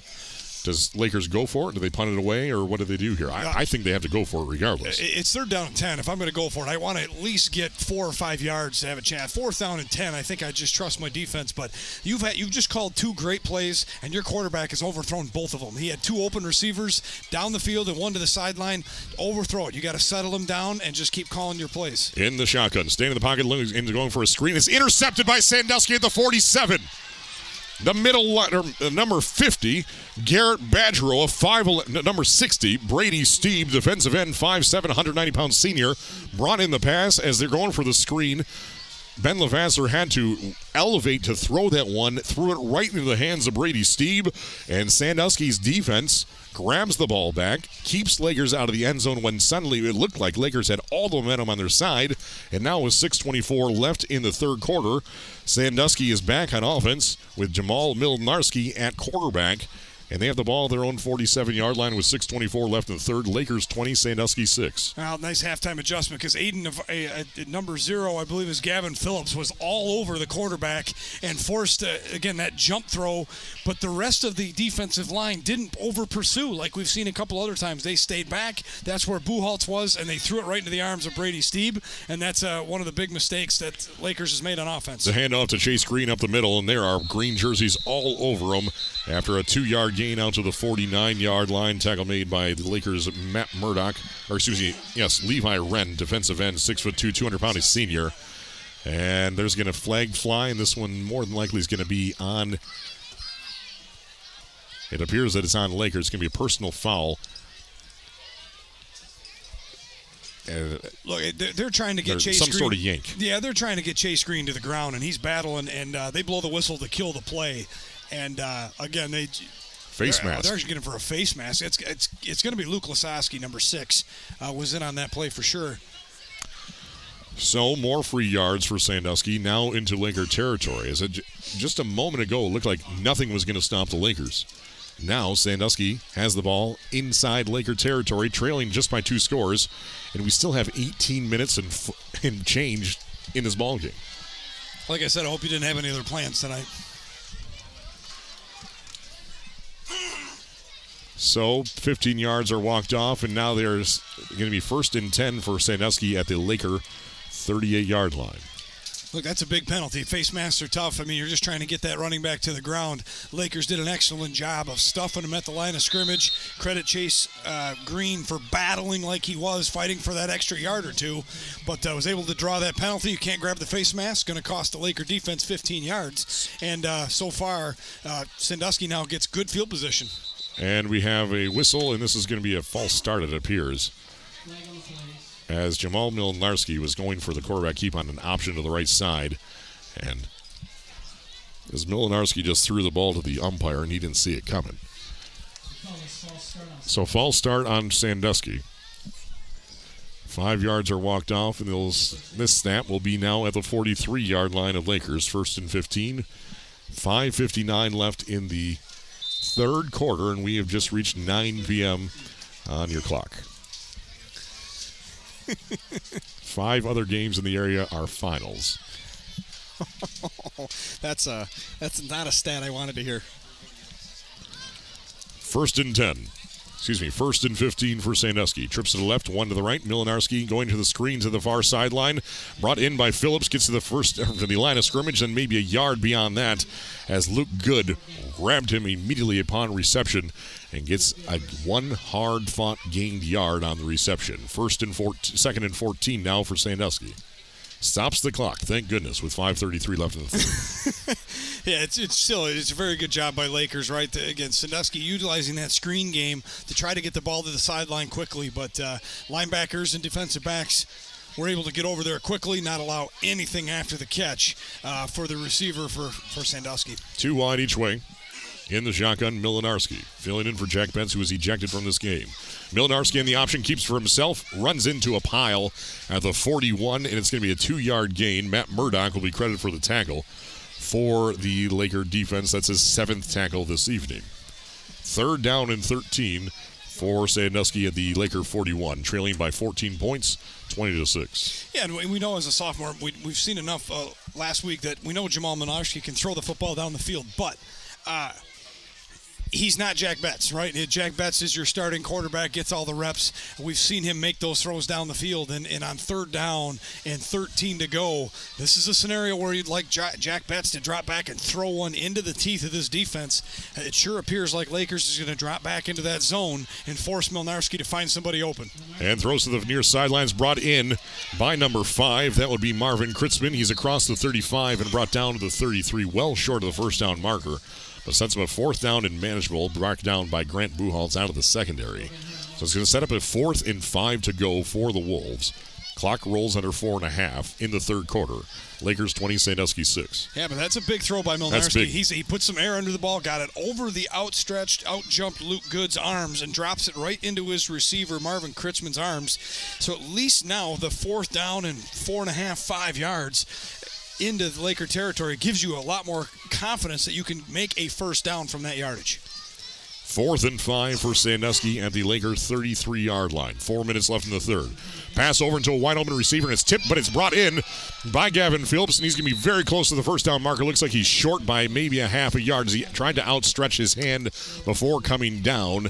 Good catch there by Gavin Phillips and fighting for it, but Cade Weisenbaugh will be credit for the stop and more than likely a turnover on downs. All depends on the spot of the location. They're signaling first down Lakers.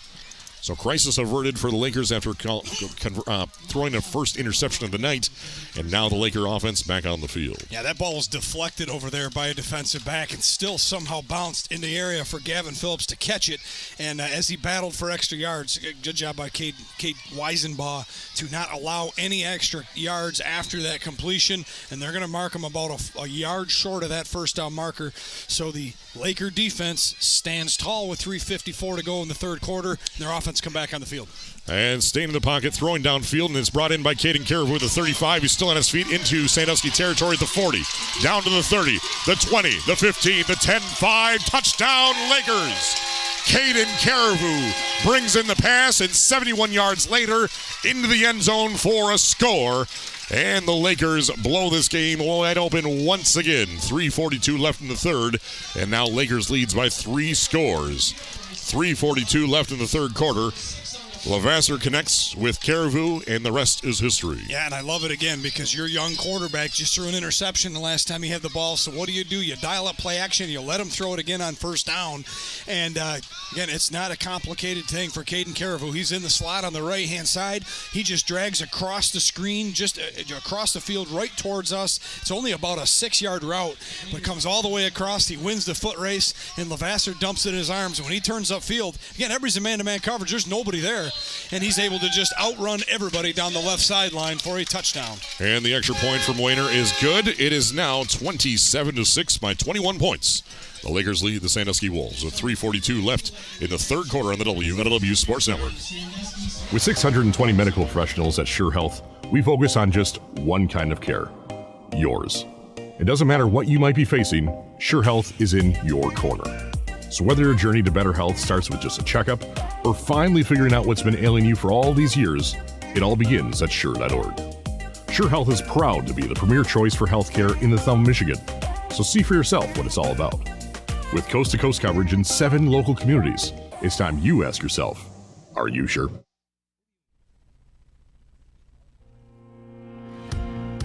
Looking for a real estate team that's personal, fun, and gets the job done?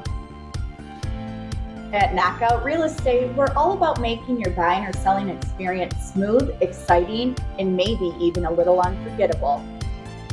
From Frankenmuth to Millington and everywhere in between, our team knows Mid-Michigan inside and out. Knockout Real Estate, we're in your corner.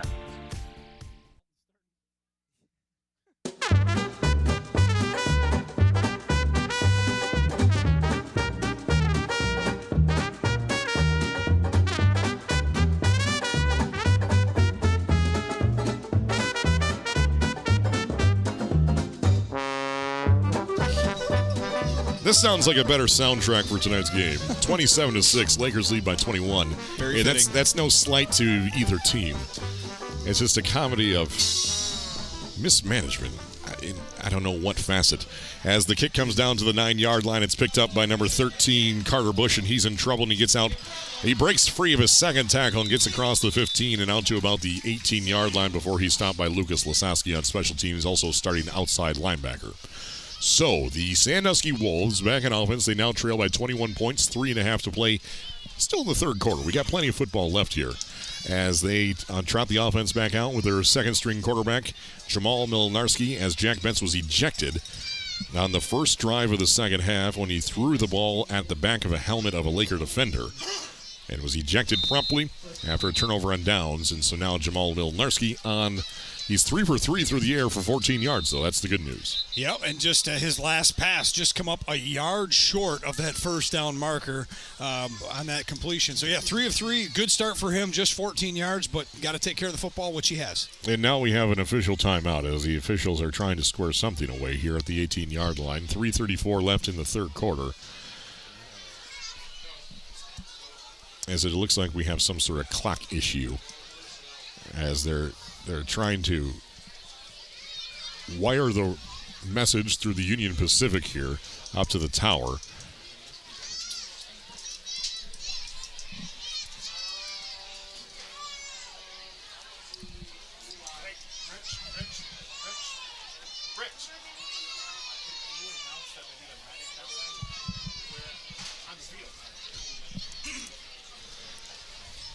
As we now need a EMS personnel is being requested on the Sandusky sideline.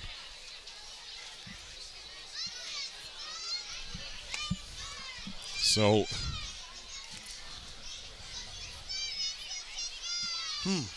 I don't really see anything out of the ordinary. Nor do I.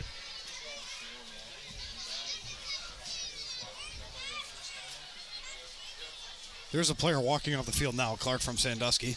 That's Gavin Phillips, number 0.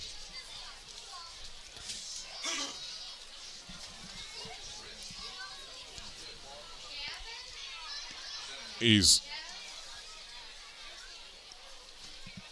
walking around the edge of the field. And so we will get the ambulance crew there to take, it almost looks like his right wrist might be, and so he walks off the field, and he'll be going to a quick visit to Sure Health here, more than likely, just a few miles down the road. And so now Gavin Phillips out of the game. He has 5 completions for 16 yards in the receiving core, as well as 1 carry for 10 yards.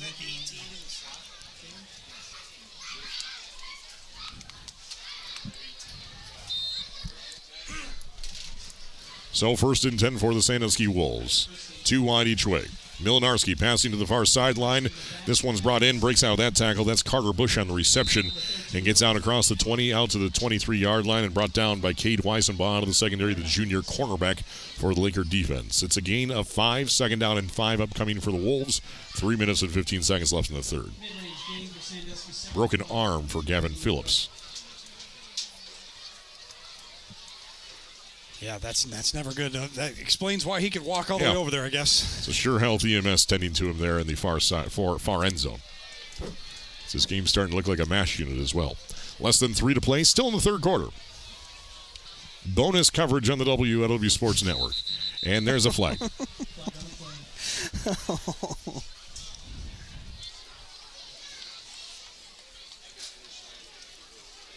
It looks like he's having a conversation with one of the wide receivers. And so it is a offsides on the offense. Yep. So lining up in the neutral zone. Mm-hmm. So instead of a 2nd and 5, a 2nd and 10.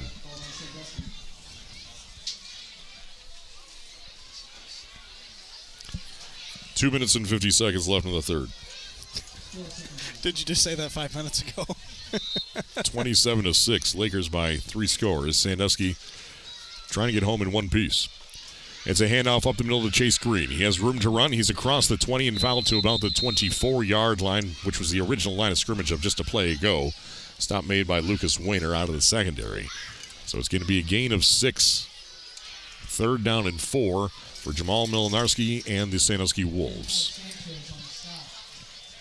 Yeah, a few different names in at wide receiver. You see Brandon Champo is playing one of the outside receivers, and Carter Bush caught a pass earlier in this drive. He's on the outside, on the opposite side of the field. So they send 4 to the right, 1 to the left. The lone receiver wide left is Carter Bush. Everyone else working on both sides of the hash. Empty set for Jamal Milinarski.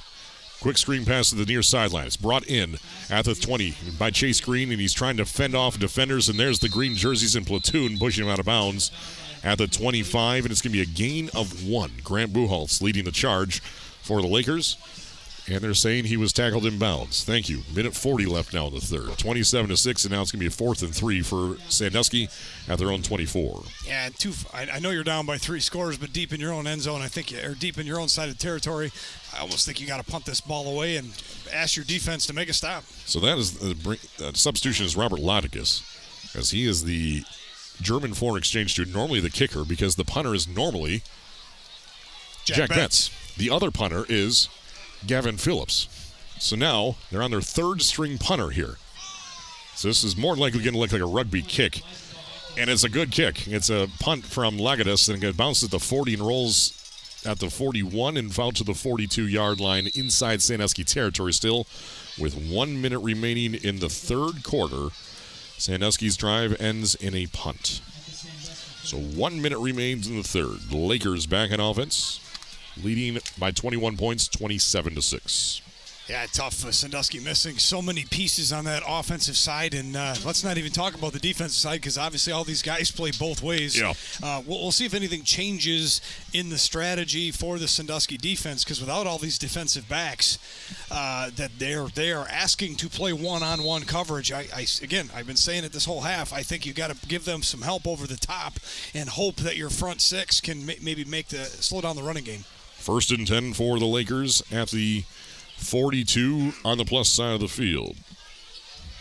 It's a pitch to the forward across the 40, and Luke Good breaks out his first tackle and is finally brought down to the 31-yard line. Brought down by Carter Bush, sophomore cornerback playing out there after an 11-yard gain. Move the chains for the Lakers down to the Sandusky 31. Yeah, lots of action there. They got a wide receiver in motion all the way from the left coming across the field and then end up getting Luke Good coming the other way, and he goes right to left and gets around the tackle and upfield for a 1st down. 1st and 10 from the 31. 42 seconds left in the third quarter.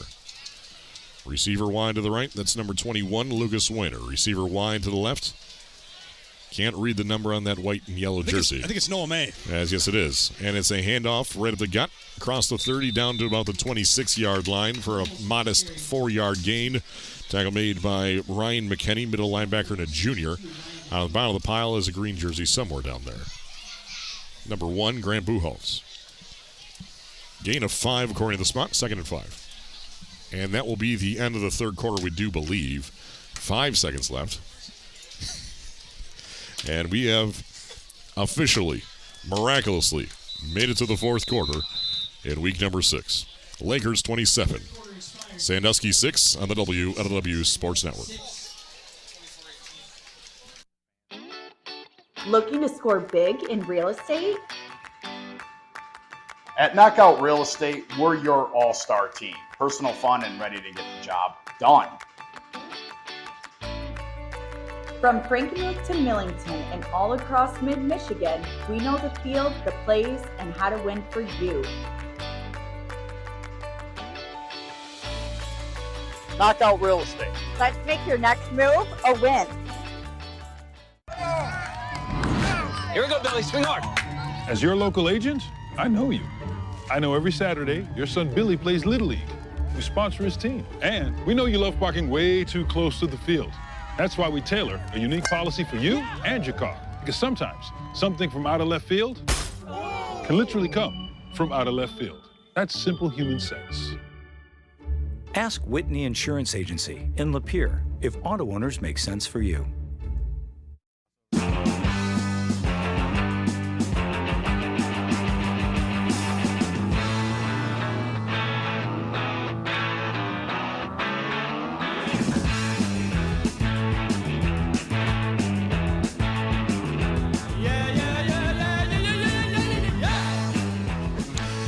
Second and 5, the Lakers start the fourth quarter with a pass. Levasseur downfield, down to the end zone to Caribou. It is good. Touchdown, Lakers.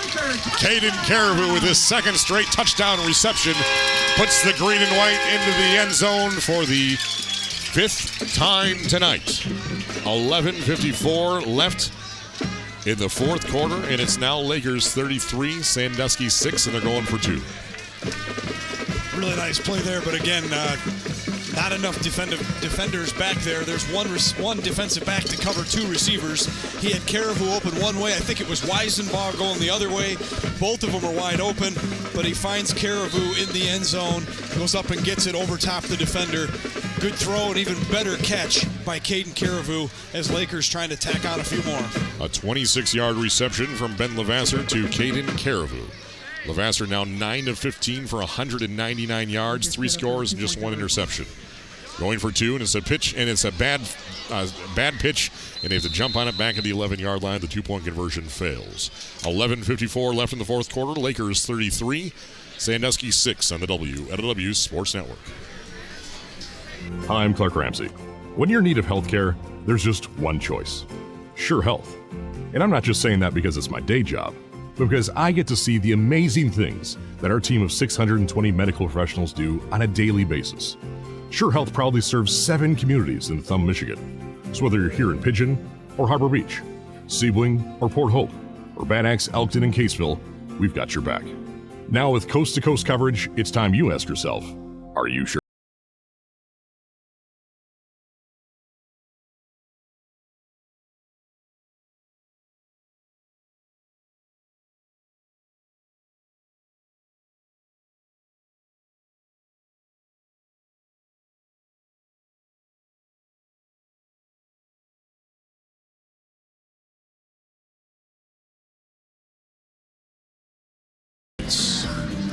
As Ben Levasseur connects to Caden Caribou for a 26-yard reception. Caribou's second touchdown tonight.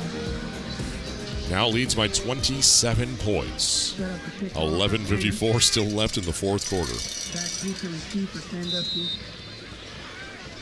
They've only scored more points, and that was against Vassar back in week 2. They're on track to beat that score and then some.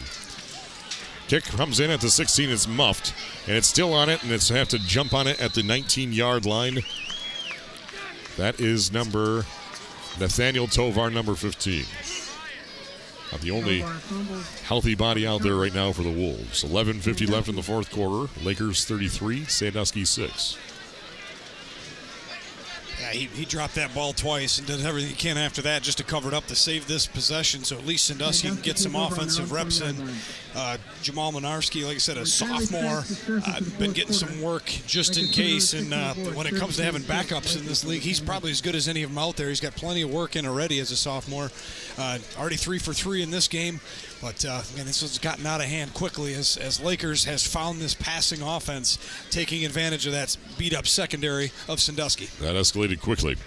As a screen pass over to the Chase Green at the 10-yard line, and he is hit immediately by Luke Good, bringing him down to the 12-yard line. This is going to be about a loss of 8 yards when all said and done.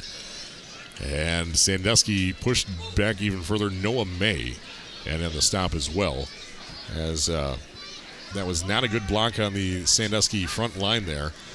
And yeah, Luke Good was untouched going into the backfield as number 18, Rory Patterson, was responsible for that block, and none was given.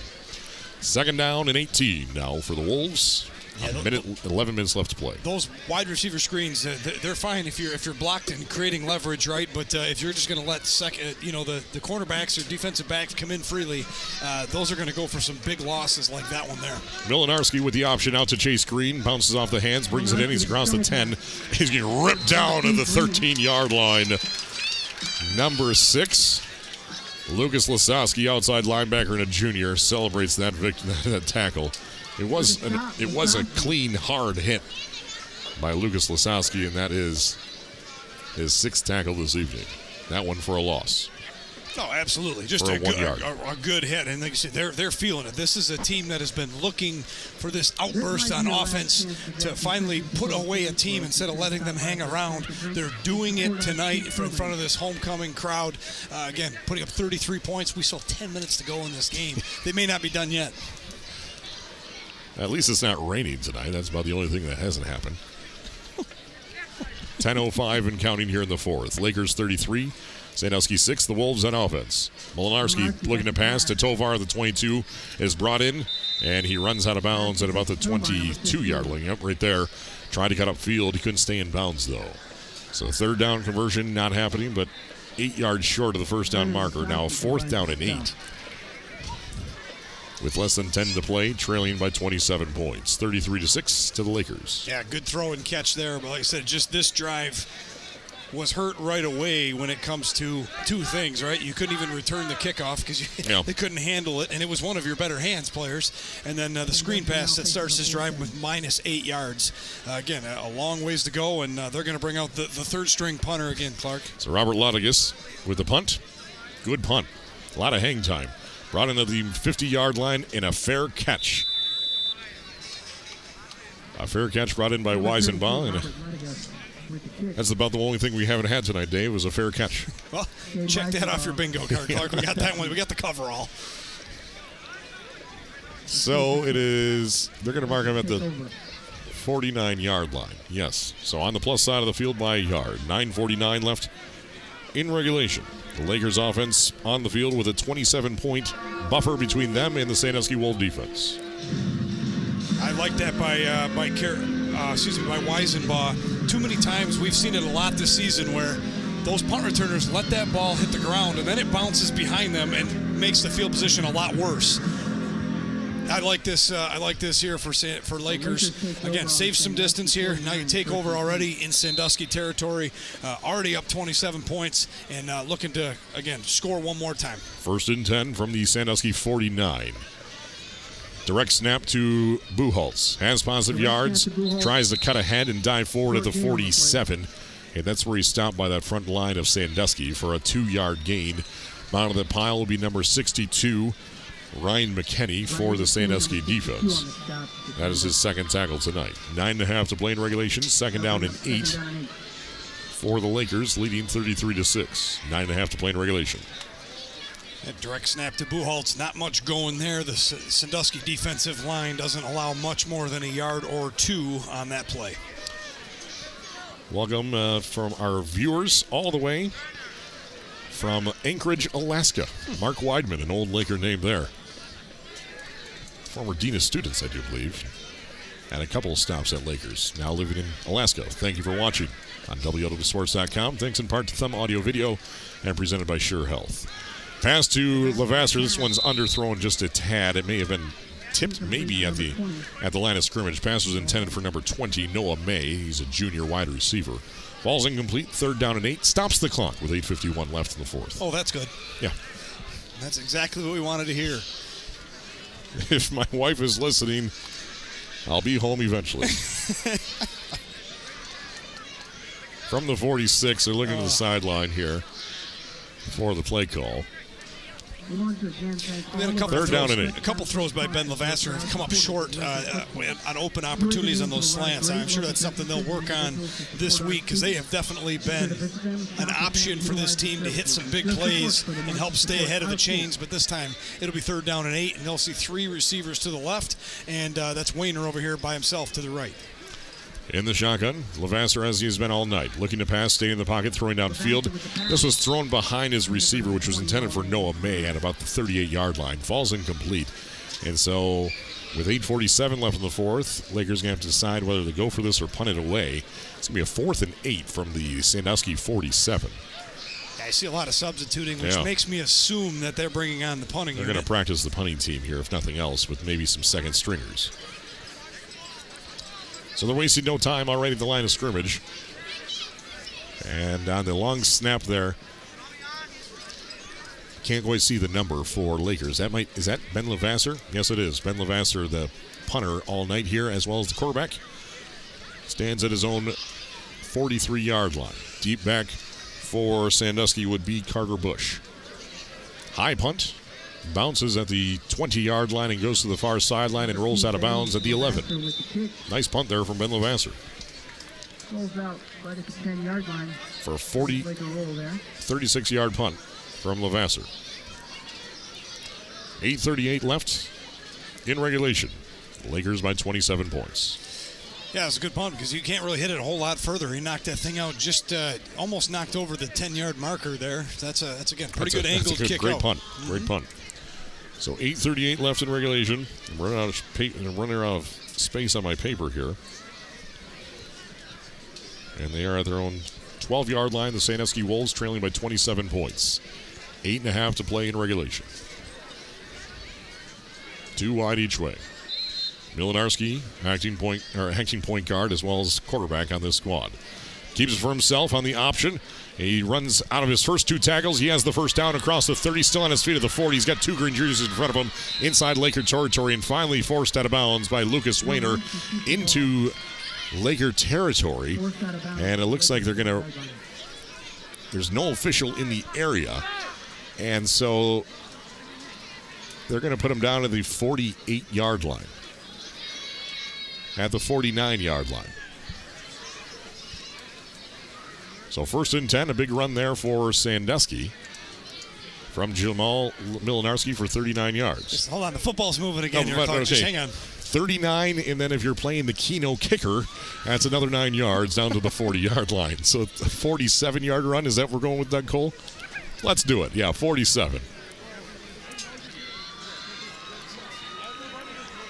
1st and 10 from the 40 of Lakers. Passes, and this one's brought in by Nathaniel Tovar at the 33 as he's being tackled while he brought that one in. Tackle made by Logan Hearn, senior defensive back.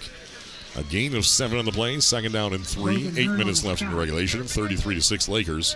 But Sandusky getting some big chunk yardage here for the first time tonight. Yeah, it's a pretty good catch there by Tovar because definitely Hearn was all over him there, actually starting to make the tackle before the ball got there. But a good throw and catch. Milinarski's looked good. He's made some good throws, and that last run, he shows that explosiveness, and he might be a guy that they work into this offense a little more here in the back half of the season. Trips to the right, 1 to the left. That's Tovar working off the left hash. Milinarski in shotgun has Chase Green out of his left hip. 7.5 to play. In the pocket. Blitz comes from Lakers. He lets it fly, and it's going to be intercepted by Lucas Wayner at the 14-yard line. Breaks out his 1 tackle, and he runs down the near sideline and finally runs out of bounds at the 37-38-yard line. 1st and 10 Lakers. Lucas Wayner with his second interception tonight. His first one was for 25 yards from the 13 all the way out to the 37-yard line for a 24-yard return. First and 10 Lakers. Yeah, Milnarski got hit as he throws. A good job by the Laker defense getting in there, causing the pressure. Getting hit as he throws. The ball sails on him. And anytime you do that, these big receivers also play defense too. And Luke Weiner goes up and gets it and then turns it into instant offense as he 24 yards the other direction. And the Laker offense will come back on the field at their own 38-yard line. So Lucas Weiner has 49 yards on defense tonight on 2 picks. Basically playing center field in the old backyard. 7.5 to play. Lakers back in offense, leading already by 27 points. And it's a pitch over to Luke Good. And he has the first down. He's across midfield, across the 40, down to the 30-yard line, and down to the 22-yard line. And tackle made by Carter Bush, the sophomore. Pushed out at the 18-yard line.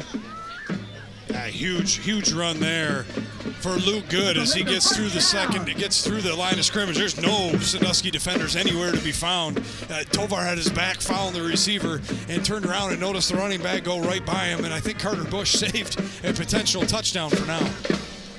And so first and 10 for the Lakers. 7:04 and counting here in the fourth quarter. Absolutely no hurry here for the green and white and yellow tonight as they're wearing the Elkton Elks jerseys in honor of homecoming here in Laker country. Ava Gardy already been crowned the queen at halftime. That was about, well, you could have made a cross-country flight since that crowning occurred. Trips to the right, one to the left. Levasseur rolling to his right to pass. Levasseur rolls to the right. And this one is incomplete at the 15-yard line. Intended for Logan Hearn, senior wide receiver. Stops the clock with 6.5 to play. He rolls to his right, design quarterback rollout. 17 is Hearn coming all the way across the field. Well covered. Levasseur throws it low and away, hoping Hearn can make a diving catch. It was the only way to squeeze it into him. Good coverage by the Sandusky secondary. Second and 10 from the 22 of Sandusky. 33-6 Lakers.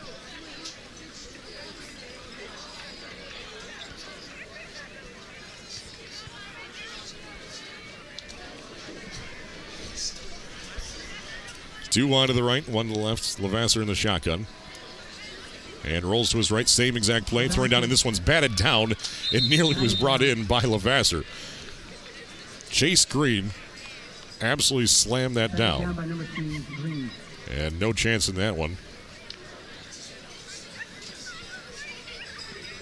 As everything else going wrong here, it seems like tonight, so is our stat program, as our computer just froze. And now it's making up lost time. Our cursor on our screen just looked like a mosquito trying to evade a fly swatter.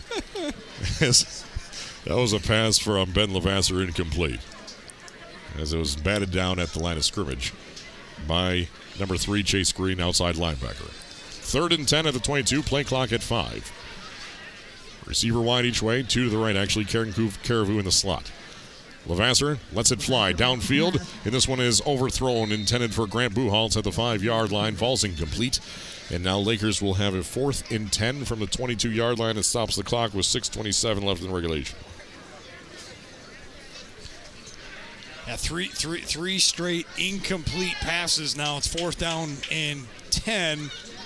Clark, they're not doing what I think they're doing, are they? Is this the field goal unit? I think so. So Lucas Weiner already has a 33-yard field goal in his repertoire this season. Early, I think that was in the second week of the season against Vassar, I think. This one would be a 38-yard field goal, facing a 4th and 10. Weisenbaugh on the hold. The kick is up, has the distance. If it has the accuracy, it is going to be good. And they're going to say the field goal is through the uprights. Add 3 points. Ring the big bell for Lucas Weiner, and now it's a 30-point lead for the Lakers. 36-6. Lakers by 30 points with 6:21 left in the fourth quarter on the WLEW Sports Network.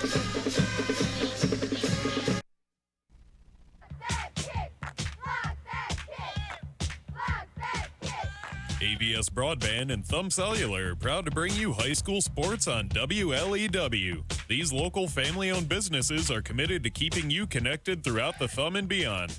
If you're looking to get better internet, be sure to check out AVS Broadband. With internet from AVS Broadband, you can do it all. Work, game, or stream with ease. Internet from AVS is ready for everything. Make the switch to see what better internet is all about. And to stay connected on the go, Thumb Cellular should be at the top of your list. With the friendliest staff, affordable unlimited plans, the devices you want, and great coverage, Thumb Cellular is the talk of the Thumb. Pair both of these providers together and save more with the Partner Services discount. So enjoy the game, and remember that AVS Broadband and Thumb Cellular are here to keep you connected.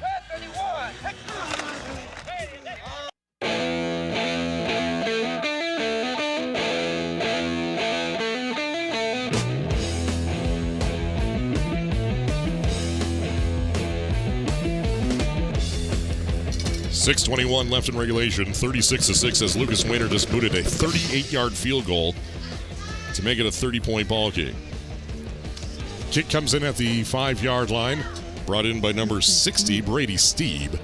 And he's across the 15. It looks like he's down at about the 18-yard line. So 6:15 still remaining in the fourth quarter. And Sandusky's offense comes on the field as I do have a back page to my drive summary sheet here, but I'm on the second to last line of this game. Yeah, I thought we had seen everything, and you could check it all off your bingo card. But now that we got a field goal, I can officially say we've seen just about everything tonight. So Sandusky trots onto the field for the 23rd drive of tonight. It's literally 23rd drive this evening. They start at their own 19-yard line. 6:15 remaining. Milinarski surveying the defense. In the shotgun, right to left across your radio. Hand off to Chase Green, has room to run. He's all the way across the 25.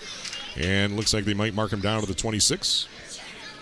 And tackle made by number 8, Jackson Hearn, defensive back and a sophomore. Mark him down to the 25 for a 6-yard gain. Second down and 4.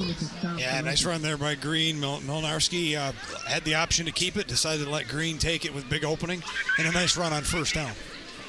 So they're out to the 25, 5:45 left in the fourth. On the 25-yard gain. It's now 9:40, and the train is going by. Dave, we've had a field goal, and now we have a train. Tonight's looking up. And it's going to be a handoff right in the middle of Chase Green from Milinarski. Bounced off his out first tackle, and he gets close to the first down marker. Looks like he might have it, depending on the spot, all the way out to about the 29-yard line. Tackle made by Noah May, defensive back and a sophomore. And they mark him down right at the first down marker. Looks like it's enough to move the chains. First and 10 for Sandusky. And it was close because the first down marker got tackled over there, so had to be right on it. And yes, they are going to move the chains. Keep that clock moving. Schoolcraft won tonight.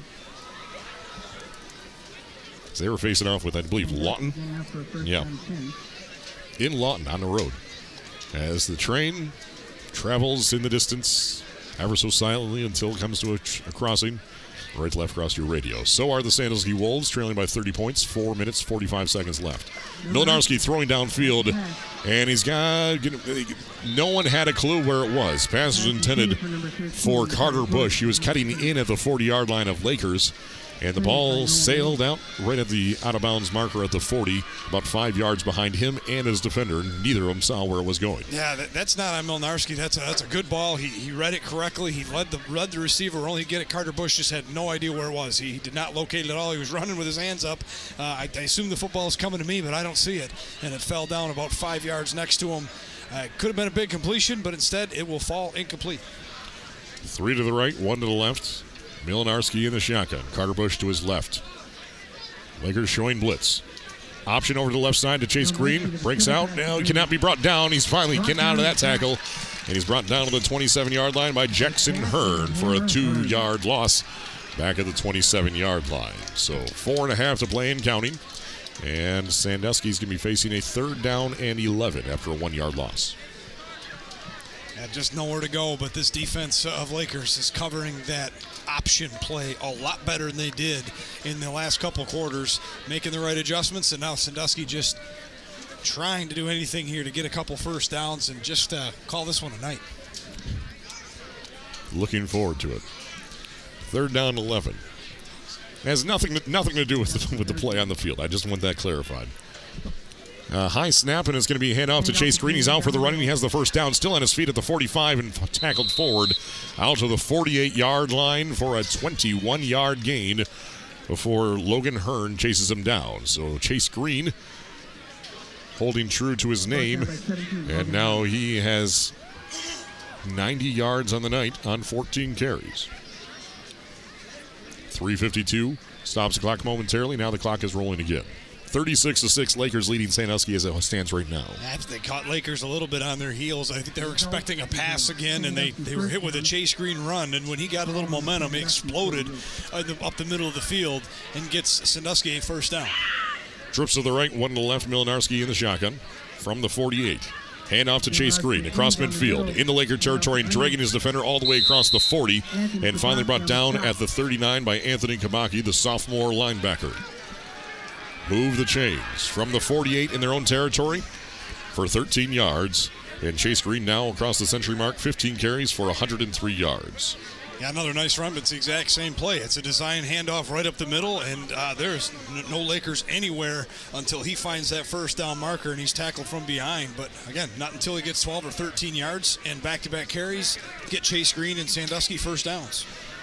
1st and 10 for Sandusky at the Laker 39-yard line. 2 to the right, 2 to the left, working off the left hash. Milinarski in the shotgun. Chase Green onto his right side now. Less than 3 to play. Man in motion. And it's going to be a handoff to number 5 going to the near side. And he's ripped down in the backfield by Anthony Kabaki with back-to-back tackles there. This one for a loss of 5 on the play. Back of the 44. So Anthony Kabaki having a night here in the 4th quarter so far. And now it's going to be a 2nd down, 15 to go for Sandusky at the Laker 44. 2.5 to play. Yeah, Sandusky gets a couple nice runs up the middle, so you think that Lakers is going to be leaning that way, and Sandusky tries to get a jet sweep type running play around the outside, and it has no chance as Anthony Kabaki reads that well, blitzes through the line of scrimmage and tackles him in the backfield. 2nd and 15 for Sandusky. Trips to the left, 1 to the right. As the next 2 minutes are going to be very critical in the media round table selections here. I'll explain that in a second. Milinarski on a screen pass to the near side to Chase Green. Brings it in. He's across the 40, down to the 30, down to the 25. One man to beat. He's down to the 15 and finally tackled out of bounds at the 10-yard line by Anthony Kabaki. A 34-yard reception into the hands of Chase Green, who's having himself a ball game, and all in the 4th quarter. So 1st and 10 at the 10.5-yard line with less than 2 to play here in the 4th quarter. Lakers still leading by 30 points, though, 36-6, as they put the ball down at the 10.5-yard line. Yeah, he's got over 100 yards rushing. He's got another three catches on the game.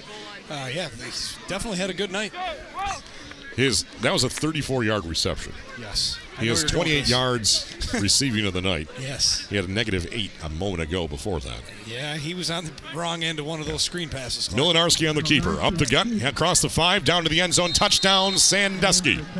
1:54 remaining, and Milinarski punches it in for the 2nd time tonight for the Wolves with 1:54 left in regulation. From 11 yards out, Milinarski brings us back in within a 24-point game. They're going to line up for the extra point, Clark. Come on, Tyler! So 36-12 as it stands right now as Robert Latagas. The extra point is up. It is, I think that barely skirted it over. Yes, it did. It had about 6 inches of clearance over top of the crossbar, and it's through the uprights. It's now 36-13 with 1:54 left in regulation right here on the WLEW Sports Network.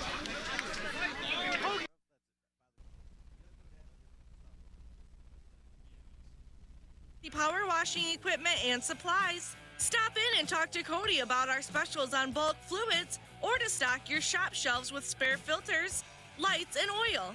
Whether it's parts for your farm equipment, trucks, trailers, heavy equipment, or power sports, we've got you covered.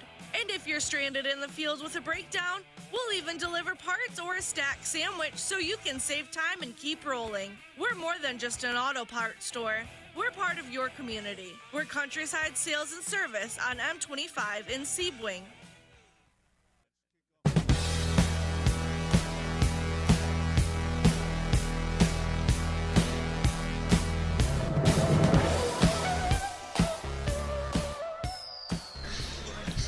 .46 on your clock. 1:54 left on the clock here in Sandusky, or in Laker country, as Lakers marches down the field. 81 yards. Capped off Will Milnarski, 11-yard run on the quarterback. Keep makes it 36-13 after an extra point from Latigas. 36-13, a 23-point difference. And Sandusky going for the extra point, the onside kick, and the kicker brought it in at the 49. Number 13 kicked it. That's Carter Bush. And he hit it. He caught it. 11 yards later, so Sandusky's back on offense. And I'm out of space on my paper, and I'm going to stop taking stats now. 1:54 left in this ball game. That was a great onside kick. I mean, like I said, he couldn't have kicked it any more perfect. Where it was, he times it just right. As soon as it hits that 11, that was a perfect onside kick. It absolutely was. It was well done by Carter Bush. Carter Bush kicked it. Carter Bush recovered it. Now he's wide right. First and 10. It's now a 23-point game. Sandusky don't call it a comeback. They trail by 3+ scores. 2 wide each way. Milinarski in the shotgun. Looking to pass quickly downfield, and this one is underthrown, but is brought in at the 44 by Carter Bush. Minute 45 and counting here after a 4-5-yard gain. Tackle made by number 13, Gade Weisenbach.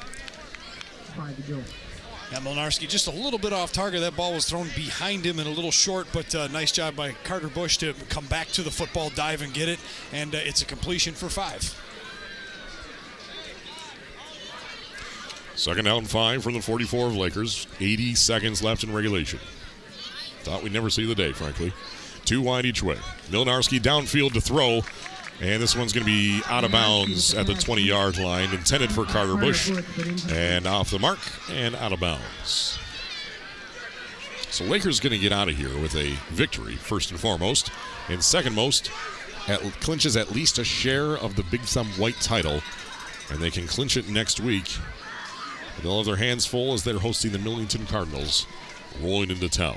Yeah, a couple good things there, though. Millington is not the Millington of last year. That is very true. They graduated a lot of players. They're obviously a vulnerable team. Cass City went to their place and beat them. Yep. So Lakers certainly has a puncher's chance there. And but yeah, it's here. That helps. Those are two very big things for Lakers. And scoring 36 points helps as well. Milinarski throws it, and this is brought in by number 15, Nathaniel Tovar, as he was hit as he brought that one in. Broke out of that tackle and gets all the way down to the 37-yard line with 1:06 left. Move the chains. First and 10. Stops the clock momentarily to move the chains. And Sandusky back into the huddle. Trailing by 23 points right now. 36-13 to the Lakers. 1 minute remains. Yeah, Tovar's able to absorb that hit and bounce right off it, turn it upfield, and get a few more yards and a first down for the Sandusky offense. From the 37 of Lakers, Milinarski's had to step in nearly the entire second half. He's 11 for 14 for 75 yards with 1 interception. Milinarski airing it out downfield. This one's well overthrown. Pass was intended for Nathaniel Tovar at the 10. It landed at about the 5.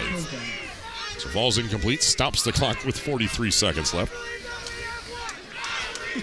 So if you pick the over in length of play tonight, you would have won by a landslide, by halftime, frankly. But of course, it is strictly illegal to gamble and bet on high school sports. Second and 10 from the 37. I'd like to say hello to all of our Thumb Sportswear Association members watching from their comfort of their home as we are here in our comfort of our booth in Laker Country. 43 seconds left. Second and 10. 3 to the right, 1 to the left, working off the left hash. Milinarski in the shotgun. Handoff right in the middle. Chase Green, he's got room to run. Down to the 20, cuts to the opposite side. Down to the 10, the 5. Touchdown, Sandusky. Chase Green scampers in from 37 yards out. And with 29 seconds left, as the clock is continuing to roll here, there we go. 36-19. It's now a 17-point ball game. As the clock's still rolling here. So 36-19 as it stands right now, and Lagadas on to kick the extra point, and now we have whistles, and they want to get this clock squared away before attempting the extra point. Chase Green with a 37-yard touchdown to make this a 17-point game as it stands right now. Chase Green is having a career night, 16 carries for 140 yards now, and 1 touchdown. So 35 seconds left in the fourth quarter.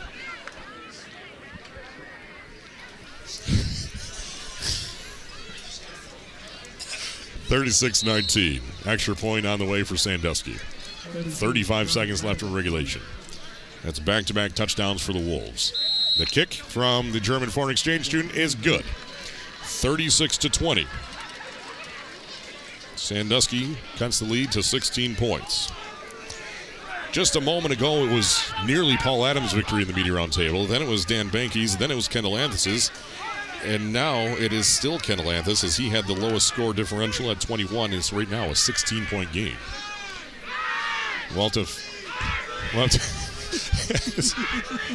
As Dan Banky here said, soon to be Clark Ramsey's victory if this Sandusky keeps recovering onside kicks.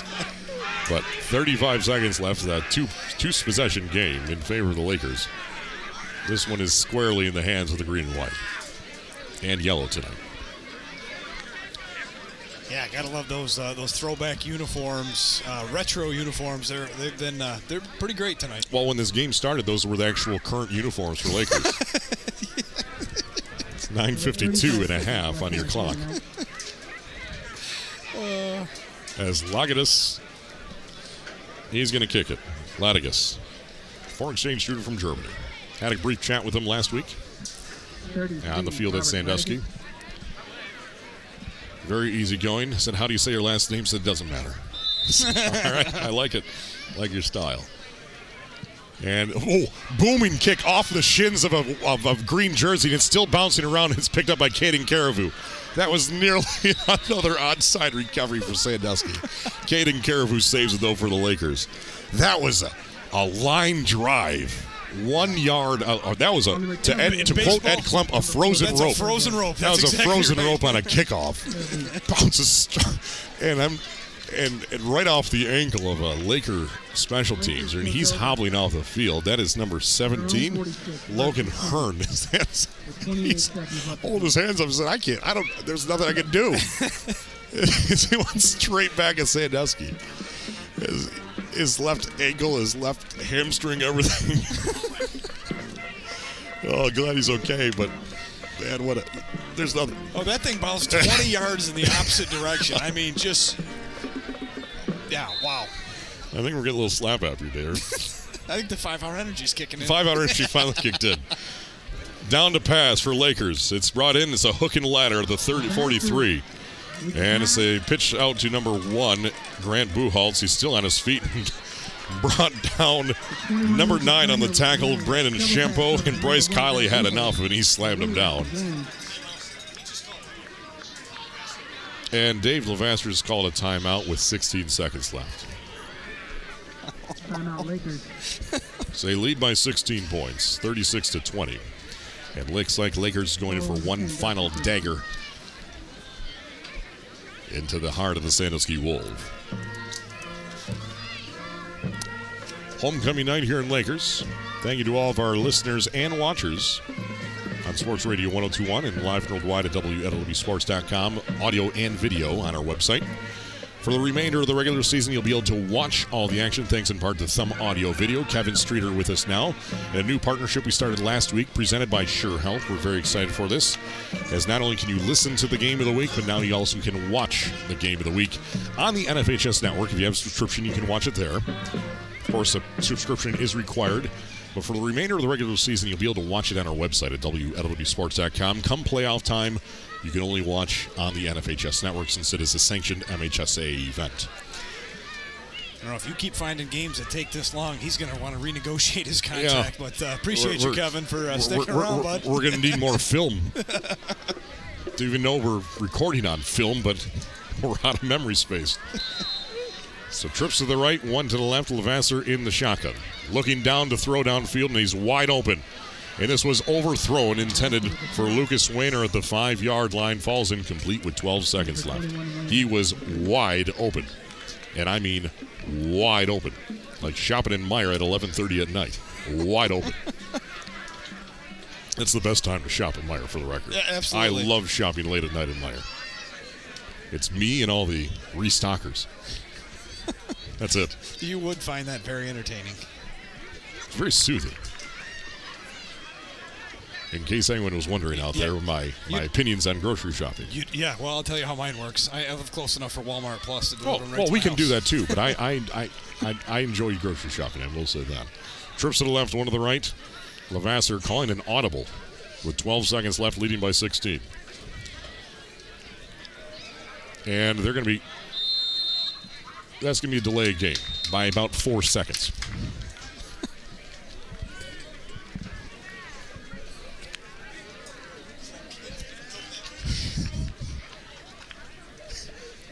So a delay game called on the Lakers. As repeat second down, 2nd and 15 from the 37. Dan Banky has to work in the morning in Marysville. Doug Cole's leaving the country. He'll be across the river in at Stag Island, in the middle of the St. Clair River. Dave Hansen staying in Verona, Michigan tonight. Kendall Anthus going back to Cass City, and I'm going back to Bad Axe. Looking downfield, and here comes the blitz from Sandusky. Levasseur throws this one downfield and brought in by Lucas Weiner. Touchdown, Lakers. With 2 seconds left, Dave Levasseur calls up a pass play for his son, Ben Levasseur, down to Lucas Weiner, wide open in the end zone for a 37-yard strike. 37-yard strike, yes, we'll say that. Levasseur now nearly almost 300 yards passing tonight. It's now 42-20. 37-yard reception by Lucas Weiner.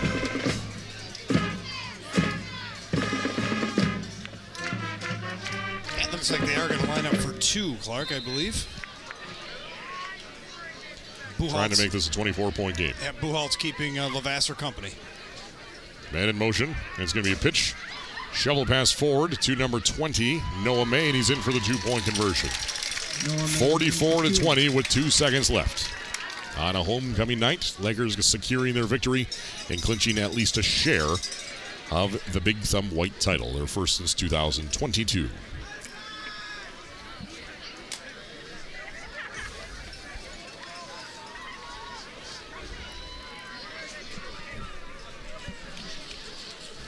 Two seconds left. Our listeners are sitting on the edge of their seat. We've seen 2 onside kicks in a row here from Sandusky. One was recovered by the Wolves. The second was recovered by the Lakers. Was the second punched one it down. intentional? Yeah, I don't think that second was intentional. I don't think it was either. They're on their 3rd-string kicker, 3rd-string punter. As that was a line drive to the left ankle. Haven't you ever hit a golf ball a couple grooves low? That's what that looked like. Never. Never. Dave, I've hit so many bad shots in golf, I can't keep them straight. And I quite mean can't keep them straight. Right. I've golfed with Dan Banky, and after a shot, he said, I don't know what that even was. There's other times where I hit it so well, he says, I don't know what that was. Yep. So Lakers will kick off with 2 seconds left. This most likely will be the final play of tonight, but I'm not ruling out anything at this point. Number 0, Anthony Kabaki, the kicker for Lakers, leading 44-20. Mid-range kick goes out of bounds. And the clock hits 10 o'clock. So Sandusky will have 1 shot down the field here. 44-20. As we now pause 10 seconds for station identification. It's 10 o'clock on Sports Radio 102.1. on the IMG Network, presented by Learfield. Yeah, I can't believe they didn't make him re-kick it. That's about the only thing that's missing tonight.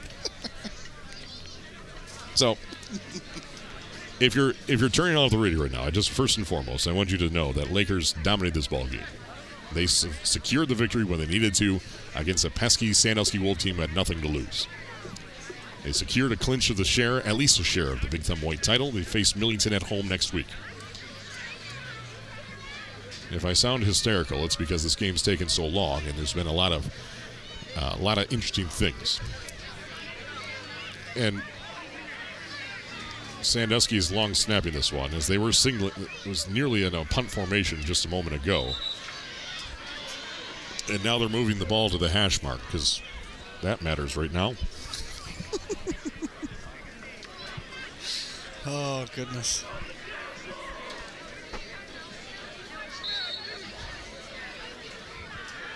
So Sandusky gets the snap, and they take a kneel, and that is your ball game.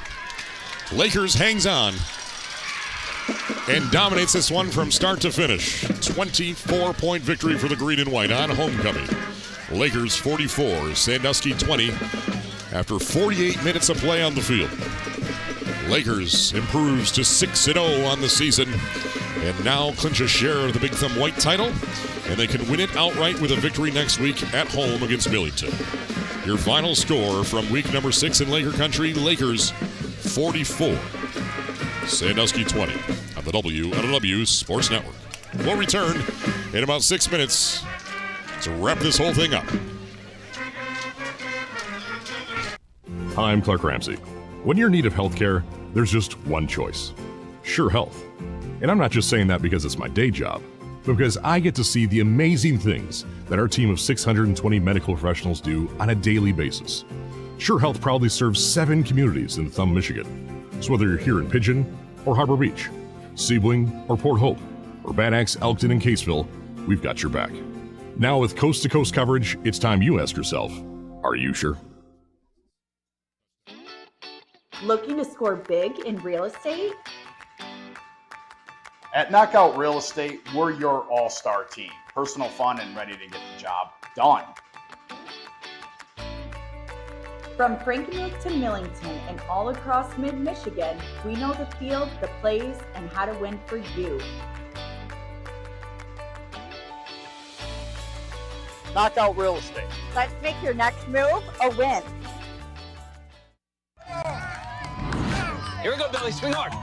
As your local agent, I know you. I know every Saturday your son Billy plays Little League.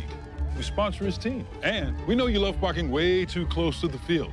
That's why we tailor a unique policy for you and your car. Because sometimes something from out of left field can literally come from out of left field. That's simple human sense. Ask Whitney Insurance Agency in Lapeer if auto owners make sense for you.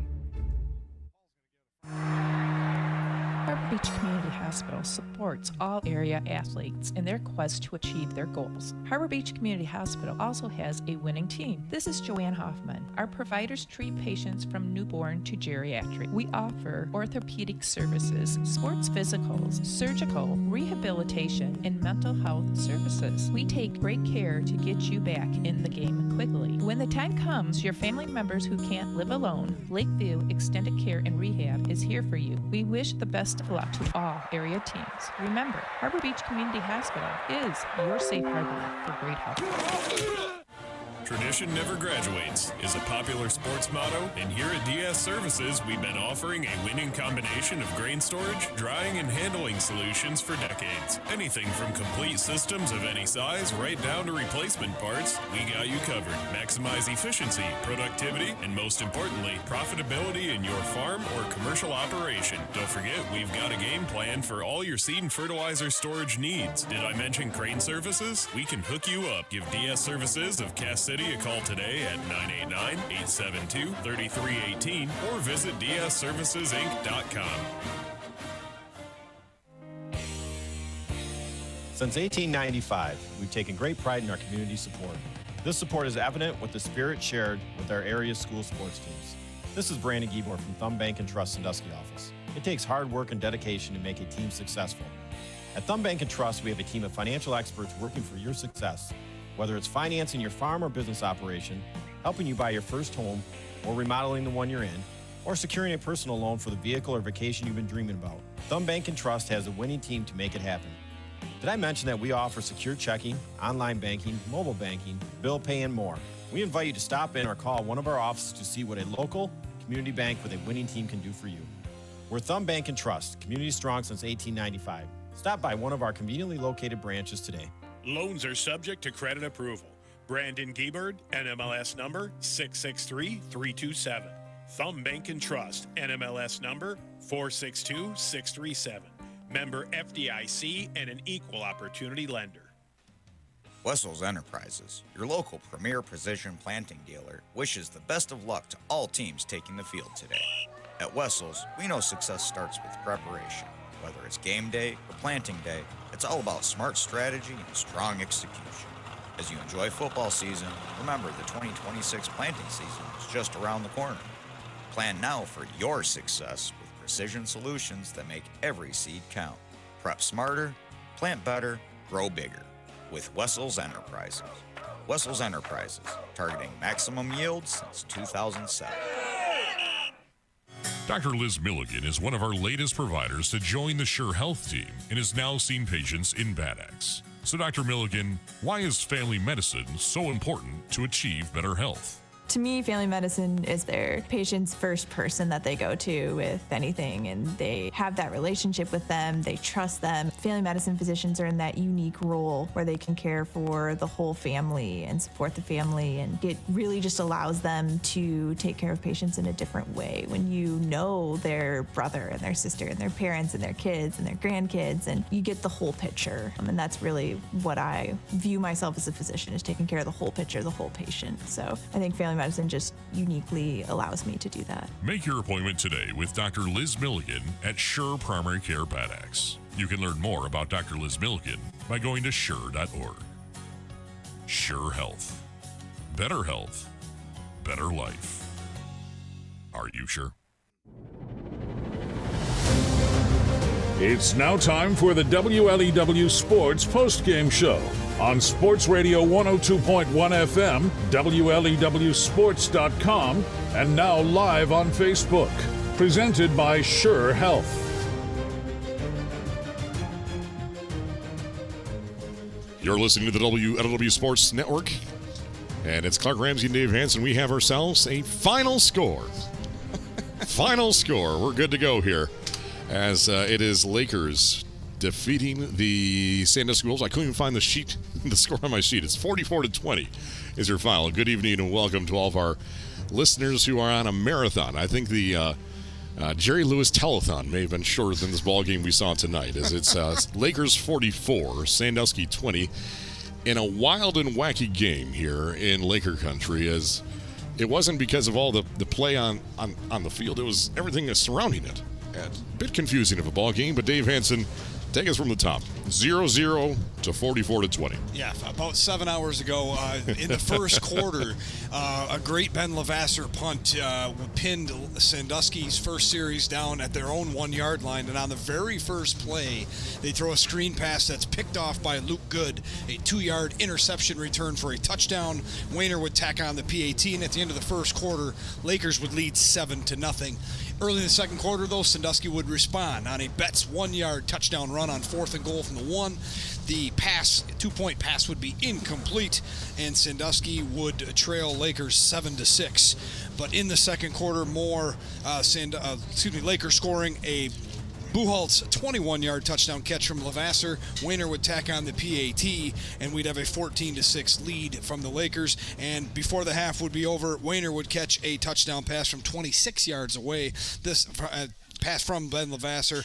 The PAT be blocked, and at halftime, Lakers would lead 20-6. In the third quarter, just one more scored. It would be a Caden Caribou 71-yard touchdown pass from Ben Levasseur, and Wayner would tack on the PAT, and at the end of the third quarter, Lakers pushes their lead 27-6. In the fourth quarter, Caden Caribou would score again, this time from 26 yards out on a pass from Ben Levasseur. The 2-point run would be no good. Lakers leads 33-6. on their next possession, it would be Wayner on a 38-yard field goal attempt that would be good. And with 6:20 to go, 36-6, Lakers would lead. Feels like this game's in hand. Not so fast. Sandusky would put up back-to-back scores, a Milnarski 11-yard touchdown run and a Green 37-yard touchdown run. Both extra points by Lagadas is good, and all of a sudden it's 36-20. But then with 2 seconds left in this game, Wayner would catch another touchdown pass, this time 37 yards from Ben Levasseur. May would tack on the 2-point conversion, and Lakers would extend their lead to the final score of 44-20. 44-20 is your final score. Lakers defeats Sandusky, clinches at least a share of the Big Thumb White title, and they can clinch it outright with a victory next week against Millington. Millington 1 game back, thanks in part to the loss to Cass City, as it's been a round and round way we go here. At one point, there were all 4 teams tied for second, 1 game behind Lakers. Now it's down to just 2 teams, as Cass City and Millington 1 game behind. Lakers cannot be beat, and now it is moving on here for the Laker country, moving on to 6-0 on the season, as Ken Lanth is continually calling me here as we're on air here. So we're going to keep on going here. Dave Hansen, 364 total yards of offense for the Lakers. Sandusky, 402 yards altogether. Sandusky carried the ball 36 times for 288 yards. Lakers, 17 carries for 80 yards. Through the air, Ben Levasseur, 12 of 23 for 284 yards and 5 scores with 1 interception.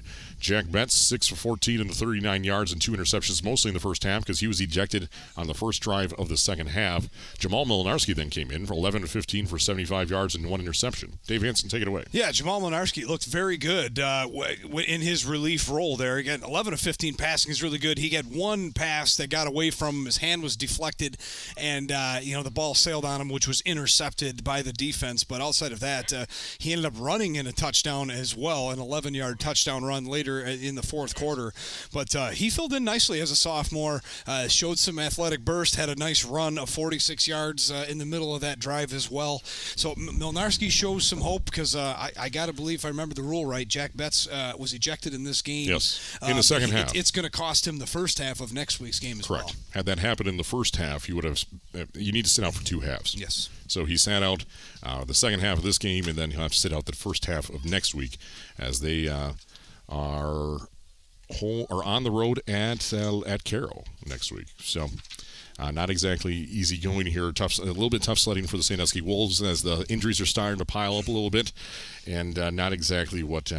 This game was close at halftime. It was 20-6, a 2-score game. Sandusky moved the ball well in that first drive, and then it ended in a disaster as a turnover on downs. They couldn't convert at the 16-yard line of Lakers, and then Jack Betts threw that football at the back of the helmet of a Laker defender, and it started to get quickly out of control. Lakers, though, threw an interception the next drive. Sandusky then turnover on downs. Lakers touchdown. Sandusky punt. Laker touchdown. Sandusky punt. Laker punt. Sandusky interception. Laker 38-yard field goal from Lucas Wayner. Love to see that. And to make it 36-6. And then Sandusky with 2 straight scores to make it 36-20. And then a final score with 2 seconds left from Lakers to make this 44-20. So Ben Levasseur, impressive night. Best night of his career on varsity. 12 completions on 23 attempts for 284 yards and 5 scores with 1 interception. Strong numbers there. Grant Buchholz, 5 completions on 6 targets for 111 yards. Caden Carrefour, 2 completions for 76 yards and 1 score. Luke, which was a 71-yard strike. Wow, and that's actually not all accurate because Caden Carrefour caught back-to-back touchdown passes. So you're right.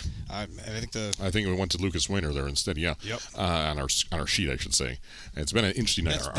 Our computer froze at one point as well. Cade Weisenbaugh, 2 receptions for 28 yards, and Lucas Wayner, 2 receptions for 32 yards, and Caden Carrefour actually was over 100 yards, I think, with 108 total yards and 2 scores, right? Buchholz only caught 1 touchdown. That's okay. The one that's off. Lucas Wayner did catch 2 yes. touchdowns. All right, so Lucas Wayner had 2 completions, 3 completions for 69 yards and 2 scores. So Grant Buchholz had 1 touchdown. Is that what it is? Yes, correct. Okay, yeah. Yep. So Carrefour handed the night with 97 yards. He had the first offensive touchdown. I know it felt like 4 scores and 7 years ago. Yeah. Yeah, that was a long time ago. So, Dave Hansen, let's keep down things moving here. It's time to name our Ameriprise Financial Player of the Game. Yeah, 12 of 23 passing, 284 yards through the air, and 5 touchdown passes. We've called a lot of games in our career, and I don't remember how many times, if any, we saw 5 touchdown passes from a quarterback. No. But Ben Levasseur did that this evening on homecoming. Found 3 different receivers to throw touchdown passes to. An excellent game for him, and he would be our Ameriprise Financial Player of the Game. So congratulations to Ben Levasseur, 12 of 23 for 284 yards and 5 touchdowns, 1 interception as well, 3 carries for a loss of 9 on altogether. His first carry was a loss of 13 on a big sack on a big by play, Chase Green. But impressive night for Ben Levasseur through the air, nearly 300 yards, 5 touchdowns as your Ameriprise Financial Player of the Game. And as a result, he is going home with our very first T-shirt of the year. We have the T-shirts completed as Kendall just gave them out, both of them. I think Kendall's giving them to him, yep. Yeah, we have one down here. We can show it on air. Thanks in part to Larson Graphics and Carroll. He's going home with a WLEW Sports Player of the Game T-shirt. Larson Graphics on the sleeve there. So thank you to Larson Graphics for making this possible. Beautiful T-shirt. And so Ben Levasseur going home with the Player of the Game prize, and then we also gave out the T-shirt for Kate Weisenbaugh back when they played Cass City. So, you'll see those photos on Instagram later in the week. Yeah, it's awesome. I appreciate Larson's graphic for that. Like I said, they're going to be great. I think the kids will love them too, and wear them around school hopefully next week. But yeah, great win by Lakers. Again, securing themselves a share of the division title and looking for more. They want it all to their own next week when they invite Millington over here to play again. So a 24-point victory gave Kendall Anthus the victory tonight in the media round table. Now tied for first with Dan Benke, both with 2 victories this season. Kendall Anthus said Lakers would win 35-14. It was 34-20.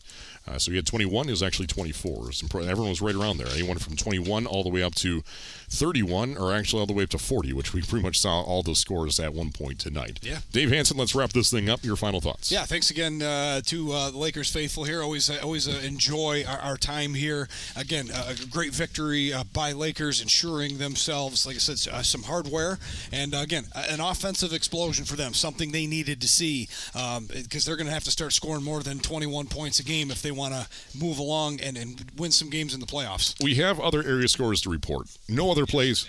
No other games are going on right now. Oh, shocker. So we're the only show in town. We have the best ratings as a result. We'll start on 8-player football. Akron Fairgrove defeats Caseville in Caseville 20-14. A tough game there. Caseville's first loss in 3 weeks. North Huron hangs on over Peck 38-32. They trailed 16, or they led at halftime 16-8. Tied at 24 at the end of the half.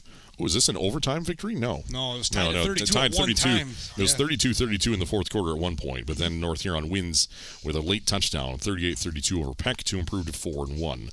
All Saints 78, CPS nothing.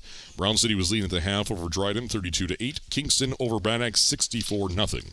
In 11-player football, Reese over Ubley. Reese wins in Reese 24-18. It was 16-18 in the fourth. Reese tacks on and comes from behind, scores 8 points, and outlasts the Ubley Bearcats 24-18 to improve to 4-2 in the season. Ubley falls to 3-3. Harbor Beach over Marlette 50-0. It was 42-0 at half. USA over Vassar 46-12 is your final, so USA wins. That's homecoming there as well. They improved to 4-2. Millington over Buchanan on the road, nearly down in Ohio. 35-8 Millington wins to improve to 5-1, setting the table for next week. And then Cass City over Caro 33-6, and Schoolcraft holds off on Lawton 18-14. Yeah, some big ones. A little disappointing there for Caseville. I thought for sure they would get their third straight win, but nonetheless, should be a great matchup between Lakers and Millington next week. So congratulations to Ben Levasseur, our Ameriprise Financial Player of the Game, going home with a T-shirt. Kendall Anthus got that out to him already, and we'll have a photo on our social medias. Wear that with pride, hopefully. And congratulations, Kendall Anthus, our Media Roundtable winner, now tied for first place in the Media Roundtable with plenty of football to go, as we'll go hopefully 14 weeks with that competition this year. Yeah, that sounds great. Why don't you tell us where we're at next week? Good lead in there. USA at Ubley as we shift our attention back to the Big Thumb Black Division next week, and a kind of an undercard bout between USA and Ubley trying to fight off for second place there in the Big Thumb Black. As Sandusky continues their road trip, they're at Caro next week. Lakers host Millington next week for that final showdown in the Big Thumb White. But yes, we'll be in Ubley as the USA Patriots, coming off a victory tonight, And then Ubley, coming off of a loss against Reese, sets the table for next week's bout in the Big Thumb Black in the second to last week in divisional play.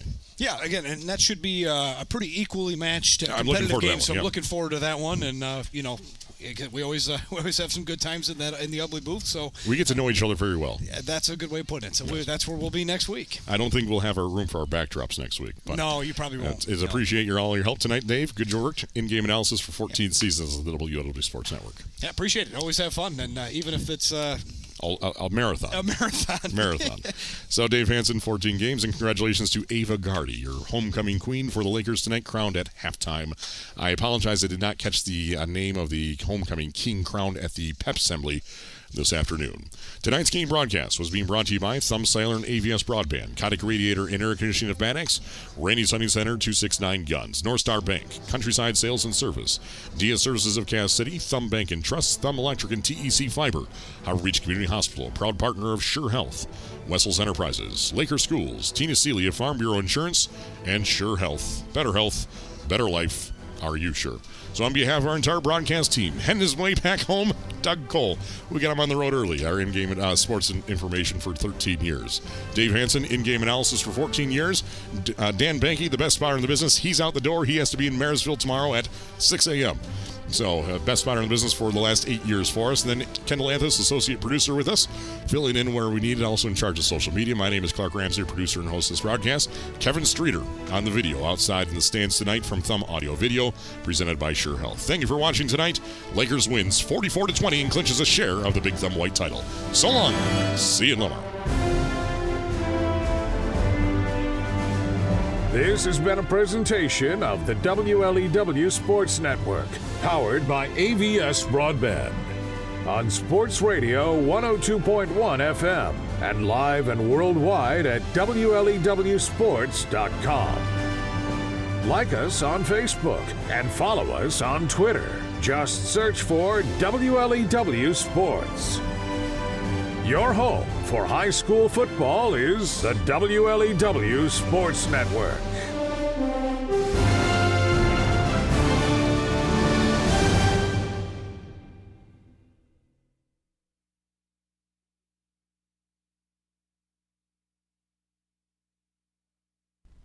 One second from half court. Jumping for joy. First ever. A 2-on-1. Oh! Did he bring it in? He did. It is